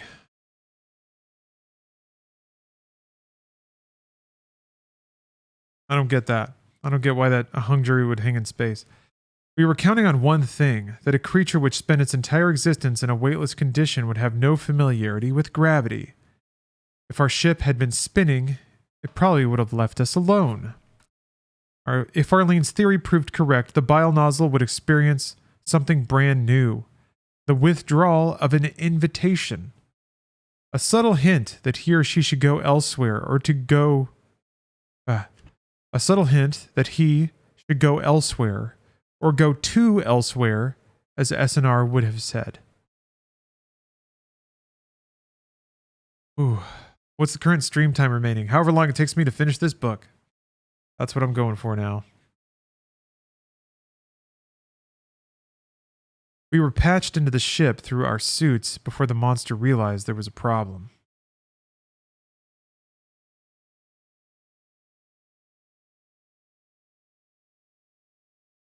Oh wait. We were patched into the ship through our suits. Period. New sentence. Before the monster realized there was a problem, it made a kind of contented snoring sound. It didn't take much to get the creature's attention. The ship was spinning at 0.1 gravity when the snore changed to a howl of rage and desperation. Heavy thudding and liquid noises preceded its exiting the craft. We didn't witness the part reuniting with the whole. We saw something better. The huge creature, maybe a third of the length of the ship, zooming off into infinity. A series of tubes boosting the cloud-like swirling mess that was the rest of it. Right before it went out of range, the mass seemed to grow solid into something I compared to a turtle shell. If I ever met Commander Taylor again, I'd recommend this thing for membership in the Shellback Society. What does that mean? Yeah, Talus. Or Talyus. Definitely getting more punchy. Donnie, yep, still going. Barely. I'm limping. Trying to get this book done. I never did find out why Arlene wanted the biggest goddamn boot we could find. Okay. When we were safe aboard, there were new troubles. SNR ship was not designed to take such acceleration along its radial axis. The structure had sustained severe damage, and was leaking air like a son of a bitch. There were so many split seams we would never be able to patch them all. We have no plan to use airless ship, said SNR, but not to worry. Not to worry? Where had I heard that before? Oh, it was from Mad Magazine. Alfred E. Newman looked just like the last president of the United States. A fire eater had turned him into toast. It was worse than any congressional investigation. Oh, the jokes. Why shouldn't we worry? I wanted to know. Spacesuits, they answered. We lost time dealing with this monster, observed Arlene. There can't possibly be enough air in the suits for the remainder of the trip. Both Arlene and Fly insisted that SNR had no sense of humor, but the sound that came out of the alien mouths sounded a lot like laughter to me. Not to worry, they repeated. Enough air and belts for human span. I wasn't the least bit surprised. We were ready to prove what tough guys we were. Marines. We could hold our breath longer than anyone, even those Navy SEALs on the Bova. We could hunker down in our suits as we slowly ran out of air and not complain one time. Tough guys, don't complain. We could take it. We'd die without complaint because we weren't weaklings. We weren't some inferior form of life. We weren't civilians. As I looked at Fly and Arlene, I guess I'm Hidalgo. I didn't know that. As I looked at Fly and Arlene, they'd be first names to me for the rest of my life.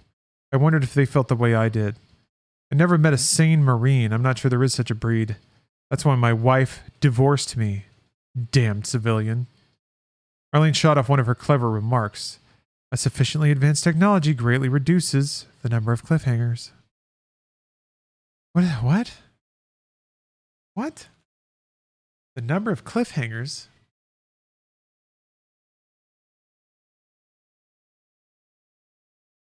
She just doesn't get it that I'm a Marine.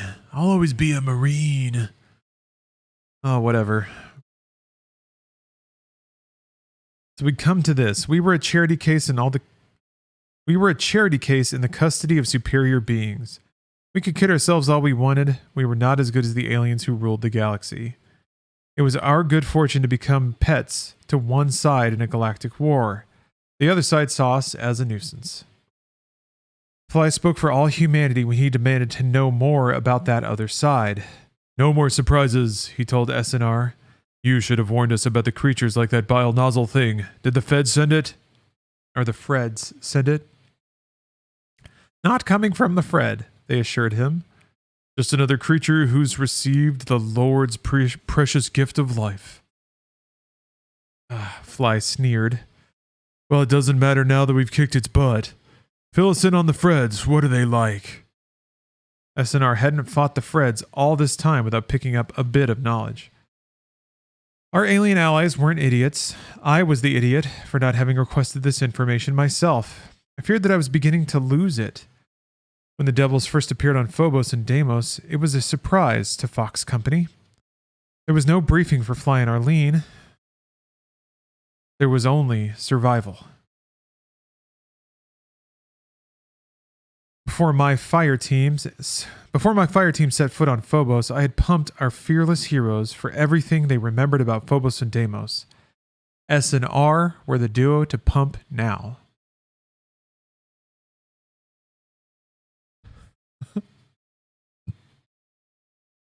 Yeah, I guess a Skyrim campaign started today. Like on sale, it launched on Switch. I guess they were waiting for me to do a stream. Pretty smart of them, really. You can't buy marketing like that. I mean, you can, actually, for pretty cheap rates if anyone out there wants to send me an email. Okay. Before my fire teams, yeah, it's time to pump. We're pumping everybody. The briefing consisted of projected images and a basic description of the main enemy delivered in SNR's funny English. I gasped when I saw that Fred head that looked like an artichoke. Eyeballs were sprinkled all over their domes like raisins in a cake. The head seemed a little small to me, but there was a good reason for this. The brains weren't in the heads. The gray matter was housed in a safer place, down lower, in the armored chest. There was room for a very large brain. The arms attached to the chest were rubbery affairs with semi-articulated chopsticks for fingers.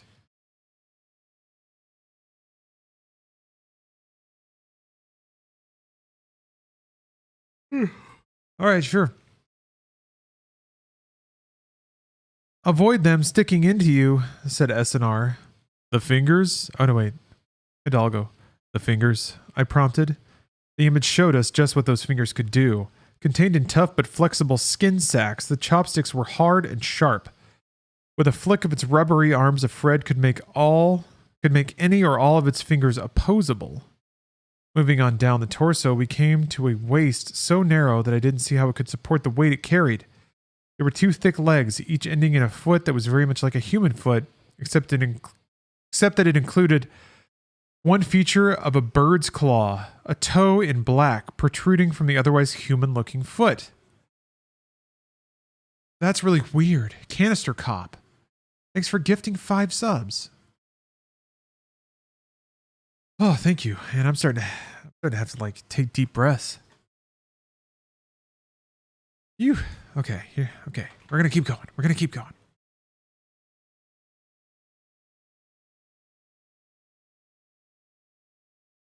I wondered what SNR's feet were like, but I wasn't curious enough to ask them to remove their boots. Well, I told us that the Freds wore tightly fitting boots. Magnetized to them walking, said SNR. They are not liking free falling. How reasonable, Fly blurted out. And then the reality hit him. Shit, you mean their ships are 0G too? Same principles appliance, said SNR. The same principles apply. Arlene corrected them this time. Tell me something else, demanded an irritated Fly. I didn't stop the sergeant because I agreed with him. Were you going to let us fight the Freds without giving us any background? Humans like going to be surprised, answered SNR. Maybe humans like going into situations blind, said Fly. Military men have more brains than that. And their brains are all in the right place, I added mentally. Then we reached the important subject, weapons. The Freds did not keep an armory on their ship equivalent to what even a self-respecting imp or zombie would pack. Basically, they didn't expect to be attacked. Pride goeth before a fall. Despite their confidence, every Fred carried a personal weapon that was fairly nasty. SNR warned us to keep an eye out for that. The weapons looked like slingshots with more moving parts and used an electromagnetic field to fire up little flying saucers. They got a railgun flying saucer launcher?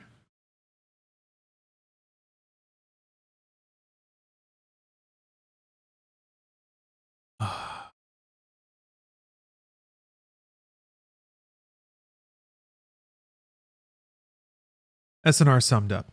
We have no plan for to fight past making sabotage at Fred base. Other weapons they may bring to exteriorize. Do you mean exterminate? Asked Fly. The briefing improved my morale. I threw out, whatever you mean, Captain Sears and Roebuck. Rest assured, the United States Marine Corps always has a plan to kick butt. After the crash course in Fred's 101, the remainder of the trip was nothing to write home about. It was like the first part of the trip. The only difference was that we were wrapped in cellophane, so we'd be nice and fresh on the other end. All good things come to an end. All bad things come to an end. Yeah, as we get closer to the end of this book. That is very true. Let's see here. A teleporter ought to be nothing. Let's see here. Okay.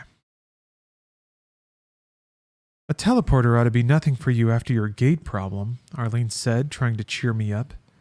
The damage to SNR's ship provided an unexpected tactical advantage.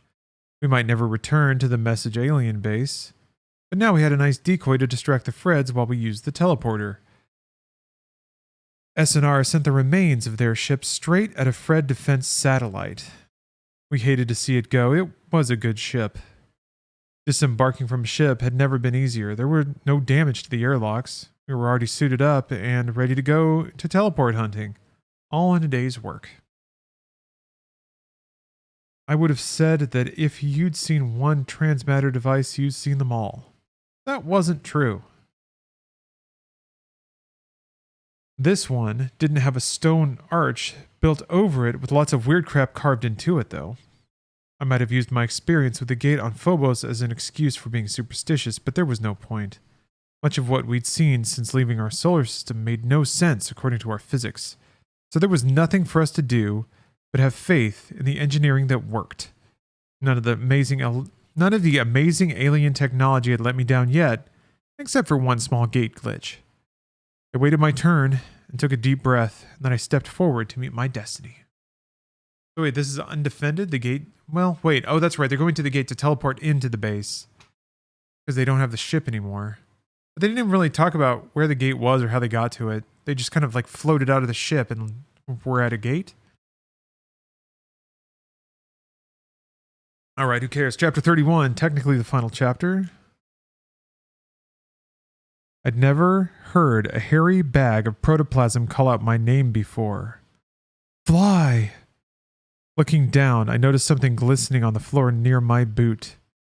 I was slow on the pickup because I had my priorities. First, the boot. That meant we still had our clothes and weapons. Second, we were back in gravity.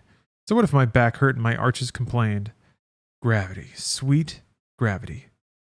Third, there was some kind of problem. Liquid was leaking from the flesh bag. It was a sort of faded pink I'd never associated with blood. I took a closer look at the bag and recognized a human mouth. I'd never seen a mouth all alone before, surrounded by a wrinkled mass of skin, sweating, pink stuff. The little voice in the back of my head was about to give me hell for not being more observant and for not thinking at all. Arlene had saved it the trouble with a scream. Yeah, I think it'll be Hidalgo. I didn't blame her for screaming. I screamed too, the moment my brain started firing on all cylinders. The nitwit who came up with the idea that a strong woman should never scream his... Wait.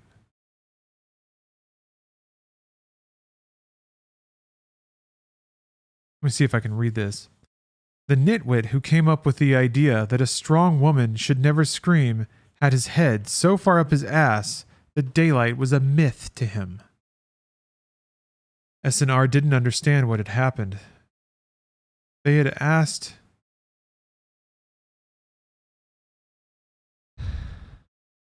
They asked what had happened to the other units. They meant Hidalgo Fly and Hidalgo Arlene. We tried to explain that the dying thing on the floor was Hidalgo.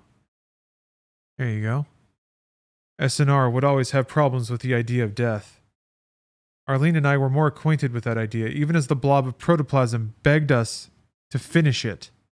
We were simultaneously firing up our zap guns.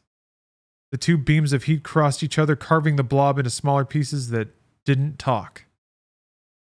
We kept it at past the point of necessity. Okay. He's just gone, just like that, huh? He just turned into goo. Teleporter mishap. SNR didn't understand what had happened.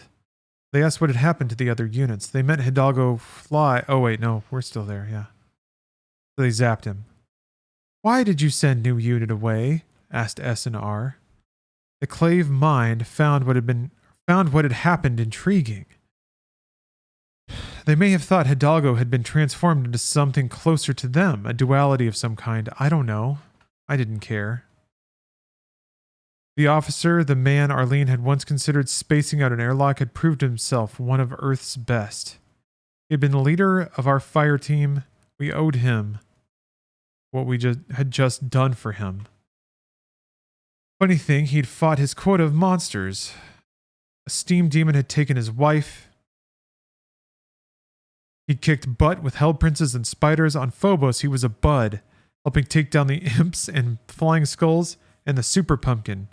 He was a veteran of the Doom War. And a freaking teleporter nails him. Shit. A bleeding technological foul-up. It made me so mad I saw Mars red. We owed him more than putting him out of his misery. We owed him words, a proper farewell due to an honorable man. We gave him a different kind of farewell, worthy of a good Marine. Our first Freds made the bad mistake of showing up just then. I didn't leave any for Arlene or S&R. The ray guns made my job too easy. Yeah, right. Isn't technology grand? It fries Hidalgo, then it gives me a push-button method of avenging him. We kicked ass. Nothing made me feel better. The guns were light, and they didn't need reloading.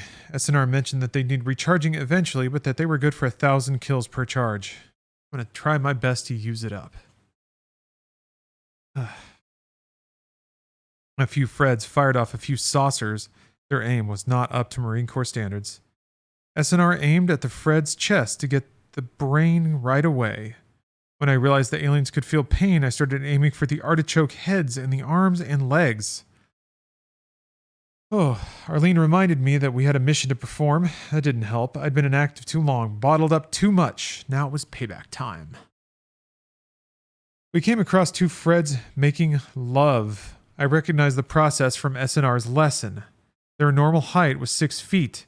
When one extended to over 7 feet, it was ready to copulate, but only if another one was ready to be on the receiving end.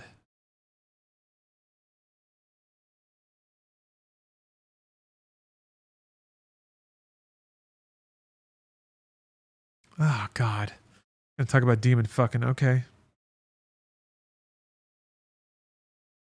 The tall one would find a mate that had shortened down to under 5 feet. Then the tall one would insert its pyramidal head into the cavity in the shorty's head.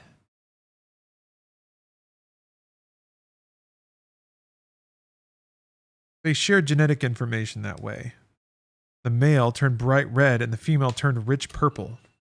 A scientist would have found the demonstration endlessly fascinating. I found it more rewarding to interrupt with the festivities by choosing my shots with imagination. Before they died, I'm certain those Freds felt something of what Hidalgo suffered. While I was amusing myself, S&R and Arlene found the main computer and loaded the program. They found me in a room running with alien blood. The color reminded me of iced tea. What now? I choked out the words. They tried to tell me the mission had been accomplished. This didn't cut it. We hadn't finished using our zap guns. We have no ship any longer, sighed Arlene. She turned to S&R and asked if they had any suggestions. Those boys sure did. There were functional teleport pads on the base. In the immortal words of S&R, gateways must go to Fred's ships, not safe to go. The little voice in my head pointed out that we did run out of enemies to kill here. At no point did it bother me to think I was failing to snuff out the mind consciousness or ghost spirits. These alien monsters were dead enough for me. Yeah, this music rules. I shouldered the burden of command. Sergeant Taggart had a plan. Let's go. Oh boy, that was crispy. Covered both strategy and my tactics. We booked. In my rage, I forgot the ship would be in 0G. But the moment I felt that old free fall spinning in my stomach, I reminded myself that the wonderful ray guns had no kick and were perfect weapons for this environment. Too bad they didn't make the trip with us. Neither did our clothes or equipment. Yep, it was as if we'd gone through the Phobos gate again. Stripped naked Nekkid. Can't even write out naked. They're nude now? Why? Because they went through a teleporter. And this is a teleporter, not a gate. There was Arlene to port, her long, firmly muscled legs kicking slightly as if she were swimming. Kid sure had a nice ass. And there were Sears and Roebuck. Naked, they looked even more like Magilla Gorilla. But their feet were far more human than simian. I'd wondered about that. "What do we do now, Sergeant?" asked Arlene. She didn't say it like my best buddy. She said it like someone who had been thinking more clearly than her superior officer.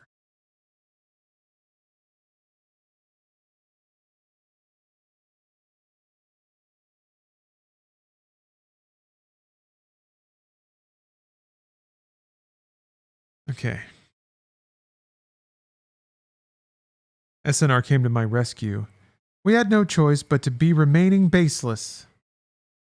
While I tried to decide if that counted as a pun, Arlene began to cry. That was so unlike her that it helped me bring me back a semblance of sanity. I noticed her hand on her neck, then I realized what was wrong. Her last link with Albert had been wiped out. The second ring, the honeymoon ring. No way SNR could recreate it outside their own lab. We didn't have long to worry about that problem, however. The Freds on the ship soon noticed their stowaways / pirates / boarders. They had better aim than the ones back at the base. They came clomping along the bulkhead in their magnetized boots. Some were above us, some were below us. The saucers they were firing were coming closer and closer while we floated around naked and helpless. This is when I realized I could have done a better job of planning for contingencies. Sure. In the few seconds of life remaining, I gave some cursory attention to the ship. Details might come in useful for the next life, always assuming this death theory for humans was inadequate to cover the facts. The ship was the same design as the Clave cruiser, but much longer. I'd guess it was 3.7 kilometers from stem to stern.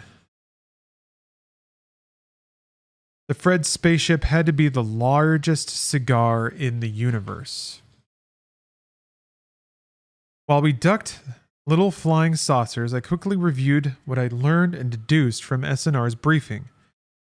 They were too busy ducking to engage in dialogue, so I had to trust my memory. SNR had never come right out and said it, but the Freds were more like humans than the Clave in one important respect. They too were individualists. This was carried to a lunatic extreme in the lack of cooperation among the demonic invaders. I'd lost count of how many times Arlene and I had saved ourselves by tricking the monsters into fighting each other. Yeah, that happened a few times. In a choice between slaughtering humans and trashing each other, Hell Princes and Pumpkins opted for the latter every time. Hey kid cowboy, yeah, still going. How hard is it to read? It's getting really hard, actually. I'm getting a little lightheaded sometimes. I run out of breath in the middle of sentences. But I've only got like 4 more pages, so I can do it. And then sleep. What is this book? This is the 3rd Doom novel, Infernal Sky. Whew, okay.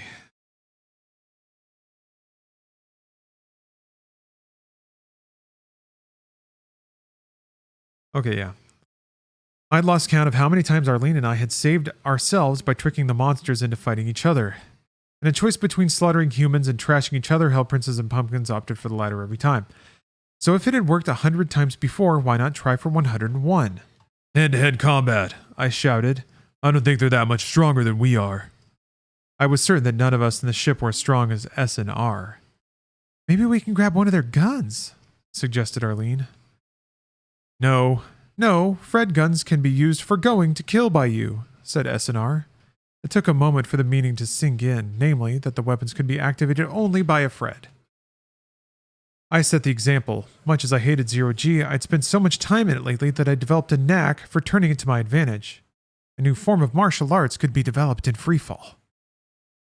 Oh, he's going to develop Space Kung Fu. Cool. Oh, Pop-Tart, it's fine. I mean, it's so little. Like, we're almost there. I'm just going to finish. And then we'll be good. I'm excited. Excited to finish this book. I'll be fine. I'll be fine. It's seriously like 3 more pages. Kicking off from the wall, I grabbed the nearest Fred and yanked that sucker right out of his magnetic boots. Momentum was on my side. It was my new pal. I threw the alien into 2 of its comrades. They didn't act like pals. If they had any brains in those big chests, they'd have reasoned out what I was doing, then extrapolated from it and cooperated with one another. What an irony. Arlene and I were 2 of the most rabid individualists any collectivist could ever have the misfortune to meet. The Clave Collective had thrown in with their antithesis, Homo sapiens, against a common foe. Could the ultimate error of the bad guys be their deconstructionism? They took everything apart, leaving no basis for rational self-interest. Food for thought, philosophy to while away the time while we cleansed the ship of its owners.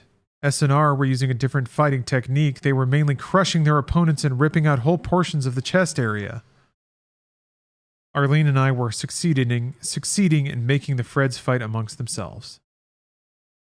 Suddenly, S&R called out a warning. The Fred came up beneath me, apparently wore an insignia S&R recognized as some kind of biological scientist. A med Fred. When this one grabbed me and pulled me down, I could see that it understood something about our species. Instead of jabbing its chopstick fingers toward my chest where it might puncture my heart, it went for my brain, assuming the only real weakness of the Freds must also be a human weakness. Never assume. It jabbed one of its killer fingers into the area where it had learned humans keep their brain, the head. But this alien's research was slightly inadequate. The needle of pain hurt like blazes as it went through my cheek, but it missed my brain by the side of a barn door. Then it was my turn. I ripped into his head like it was a piece of rotten cabbage. I think it screamed as I kept working down to the part of a living thing that can anticipate bad things before they happen. I laughed. I was getting back to what I do best. He really just ripped its brain apart with his hands? That's cool. By some miracle, we cleaned out the section we were in, then we moved on to the next. Although similar to the Clave ship in terms of engineering, the inside of this vessel was composed of separate compartments. As we floated from one section to the next, like angels of death, my theory received endless vindication. The Freds were simply not communicating with each other. We simply repeated the process until our arms and legs were so tired we had to stop. Then we resumed our attack, and still the pods had not communicated with each other. Only at the end did we encounter a different sort of Fred. This one might have been the captain of the ship. He was the smartest, and he had a weapon that almost wiped us out. Look out for the Fred Ray, S&R shouted in one of the clearest sentences, saving Arlene and me from the brink of destruction. We pushed each other out of harm's way, while we bounced off the bulkheads and bobbled around like corks in a bottle. A searing beam of white energy missed us and melted one wall of the pod. Fortunately, the integrity of the ship's bulkhead was not compromised. S&R took care of this Fred personally. 4 strong hands took the cabbage apart. Afterwards, we discovered we should have taken this one down first, but how were we to know this particular artichoke had access to the ship's main computer? Damned thing looked like it didn't even look like a computer. Looked like a blender to me. The top Fred had programmed the ship to go somewhere. There was nothing we could do to alter the program. We'd succeeded in killing all the Freds, but we were stuck on their Galaxy Express with a one-way ticket. Arlene was not happy about this. And that ends the final chapter, but what's this? Epilogue? Bonus Doom literature? Johnny Strelick still going? Yeah, I have about half a page left. And then we're going to shut it all down. Oh, Backstabber. Thank you for the sub as well. Thank you all. Thank you all so much. I appreciate even the subs coming in now that the incentives are all wrapped up. I really appreciate that, everybody. I really do. I usually get pretty loopy and sappy at the end of these, but I have a really good time doing them, and I really appreciate the show of support in all ways. Epilogue. I will never see Albert again. I'd reconciled myself to accepting him as a 67-year-old. I could still have loved him. At least we would have been together again. But Fly had to take the mission to the limit. I saw that berserker look come over him after Hidalgo died, and I understood. I also knew we might not have come through alive without that fire in him. But when I can think again, I'll tell Fly I understand. Now I can only feel loss. By the time we arrive at our destination and can turn around, Albert will have been in his grave for centuries. So we sit alone at one end of the ship while Fly sits at the other. The Fred ship has large picture windows. I watch the stars contract to a small red disk at the center of the line of travel. Fly watches a similar disk, but his is blue. We do not talk. He searches for words that I do not want to hear. We both wonder what the human race will do in the next several thousand years. And that's how Doom Book 3 ends. Flying outside of time and space on a relativistic craft that's going to have Fly and Arlene age thousands of years, I guess. Jill has got to come back as like a cyber ninja, right? She's got to. There's no way.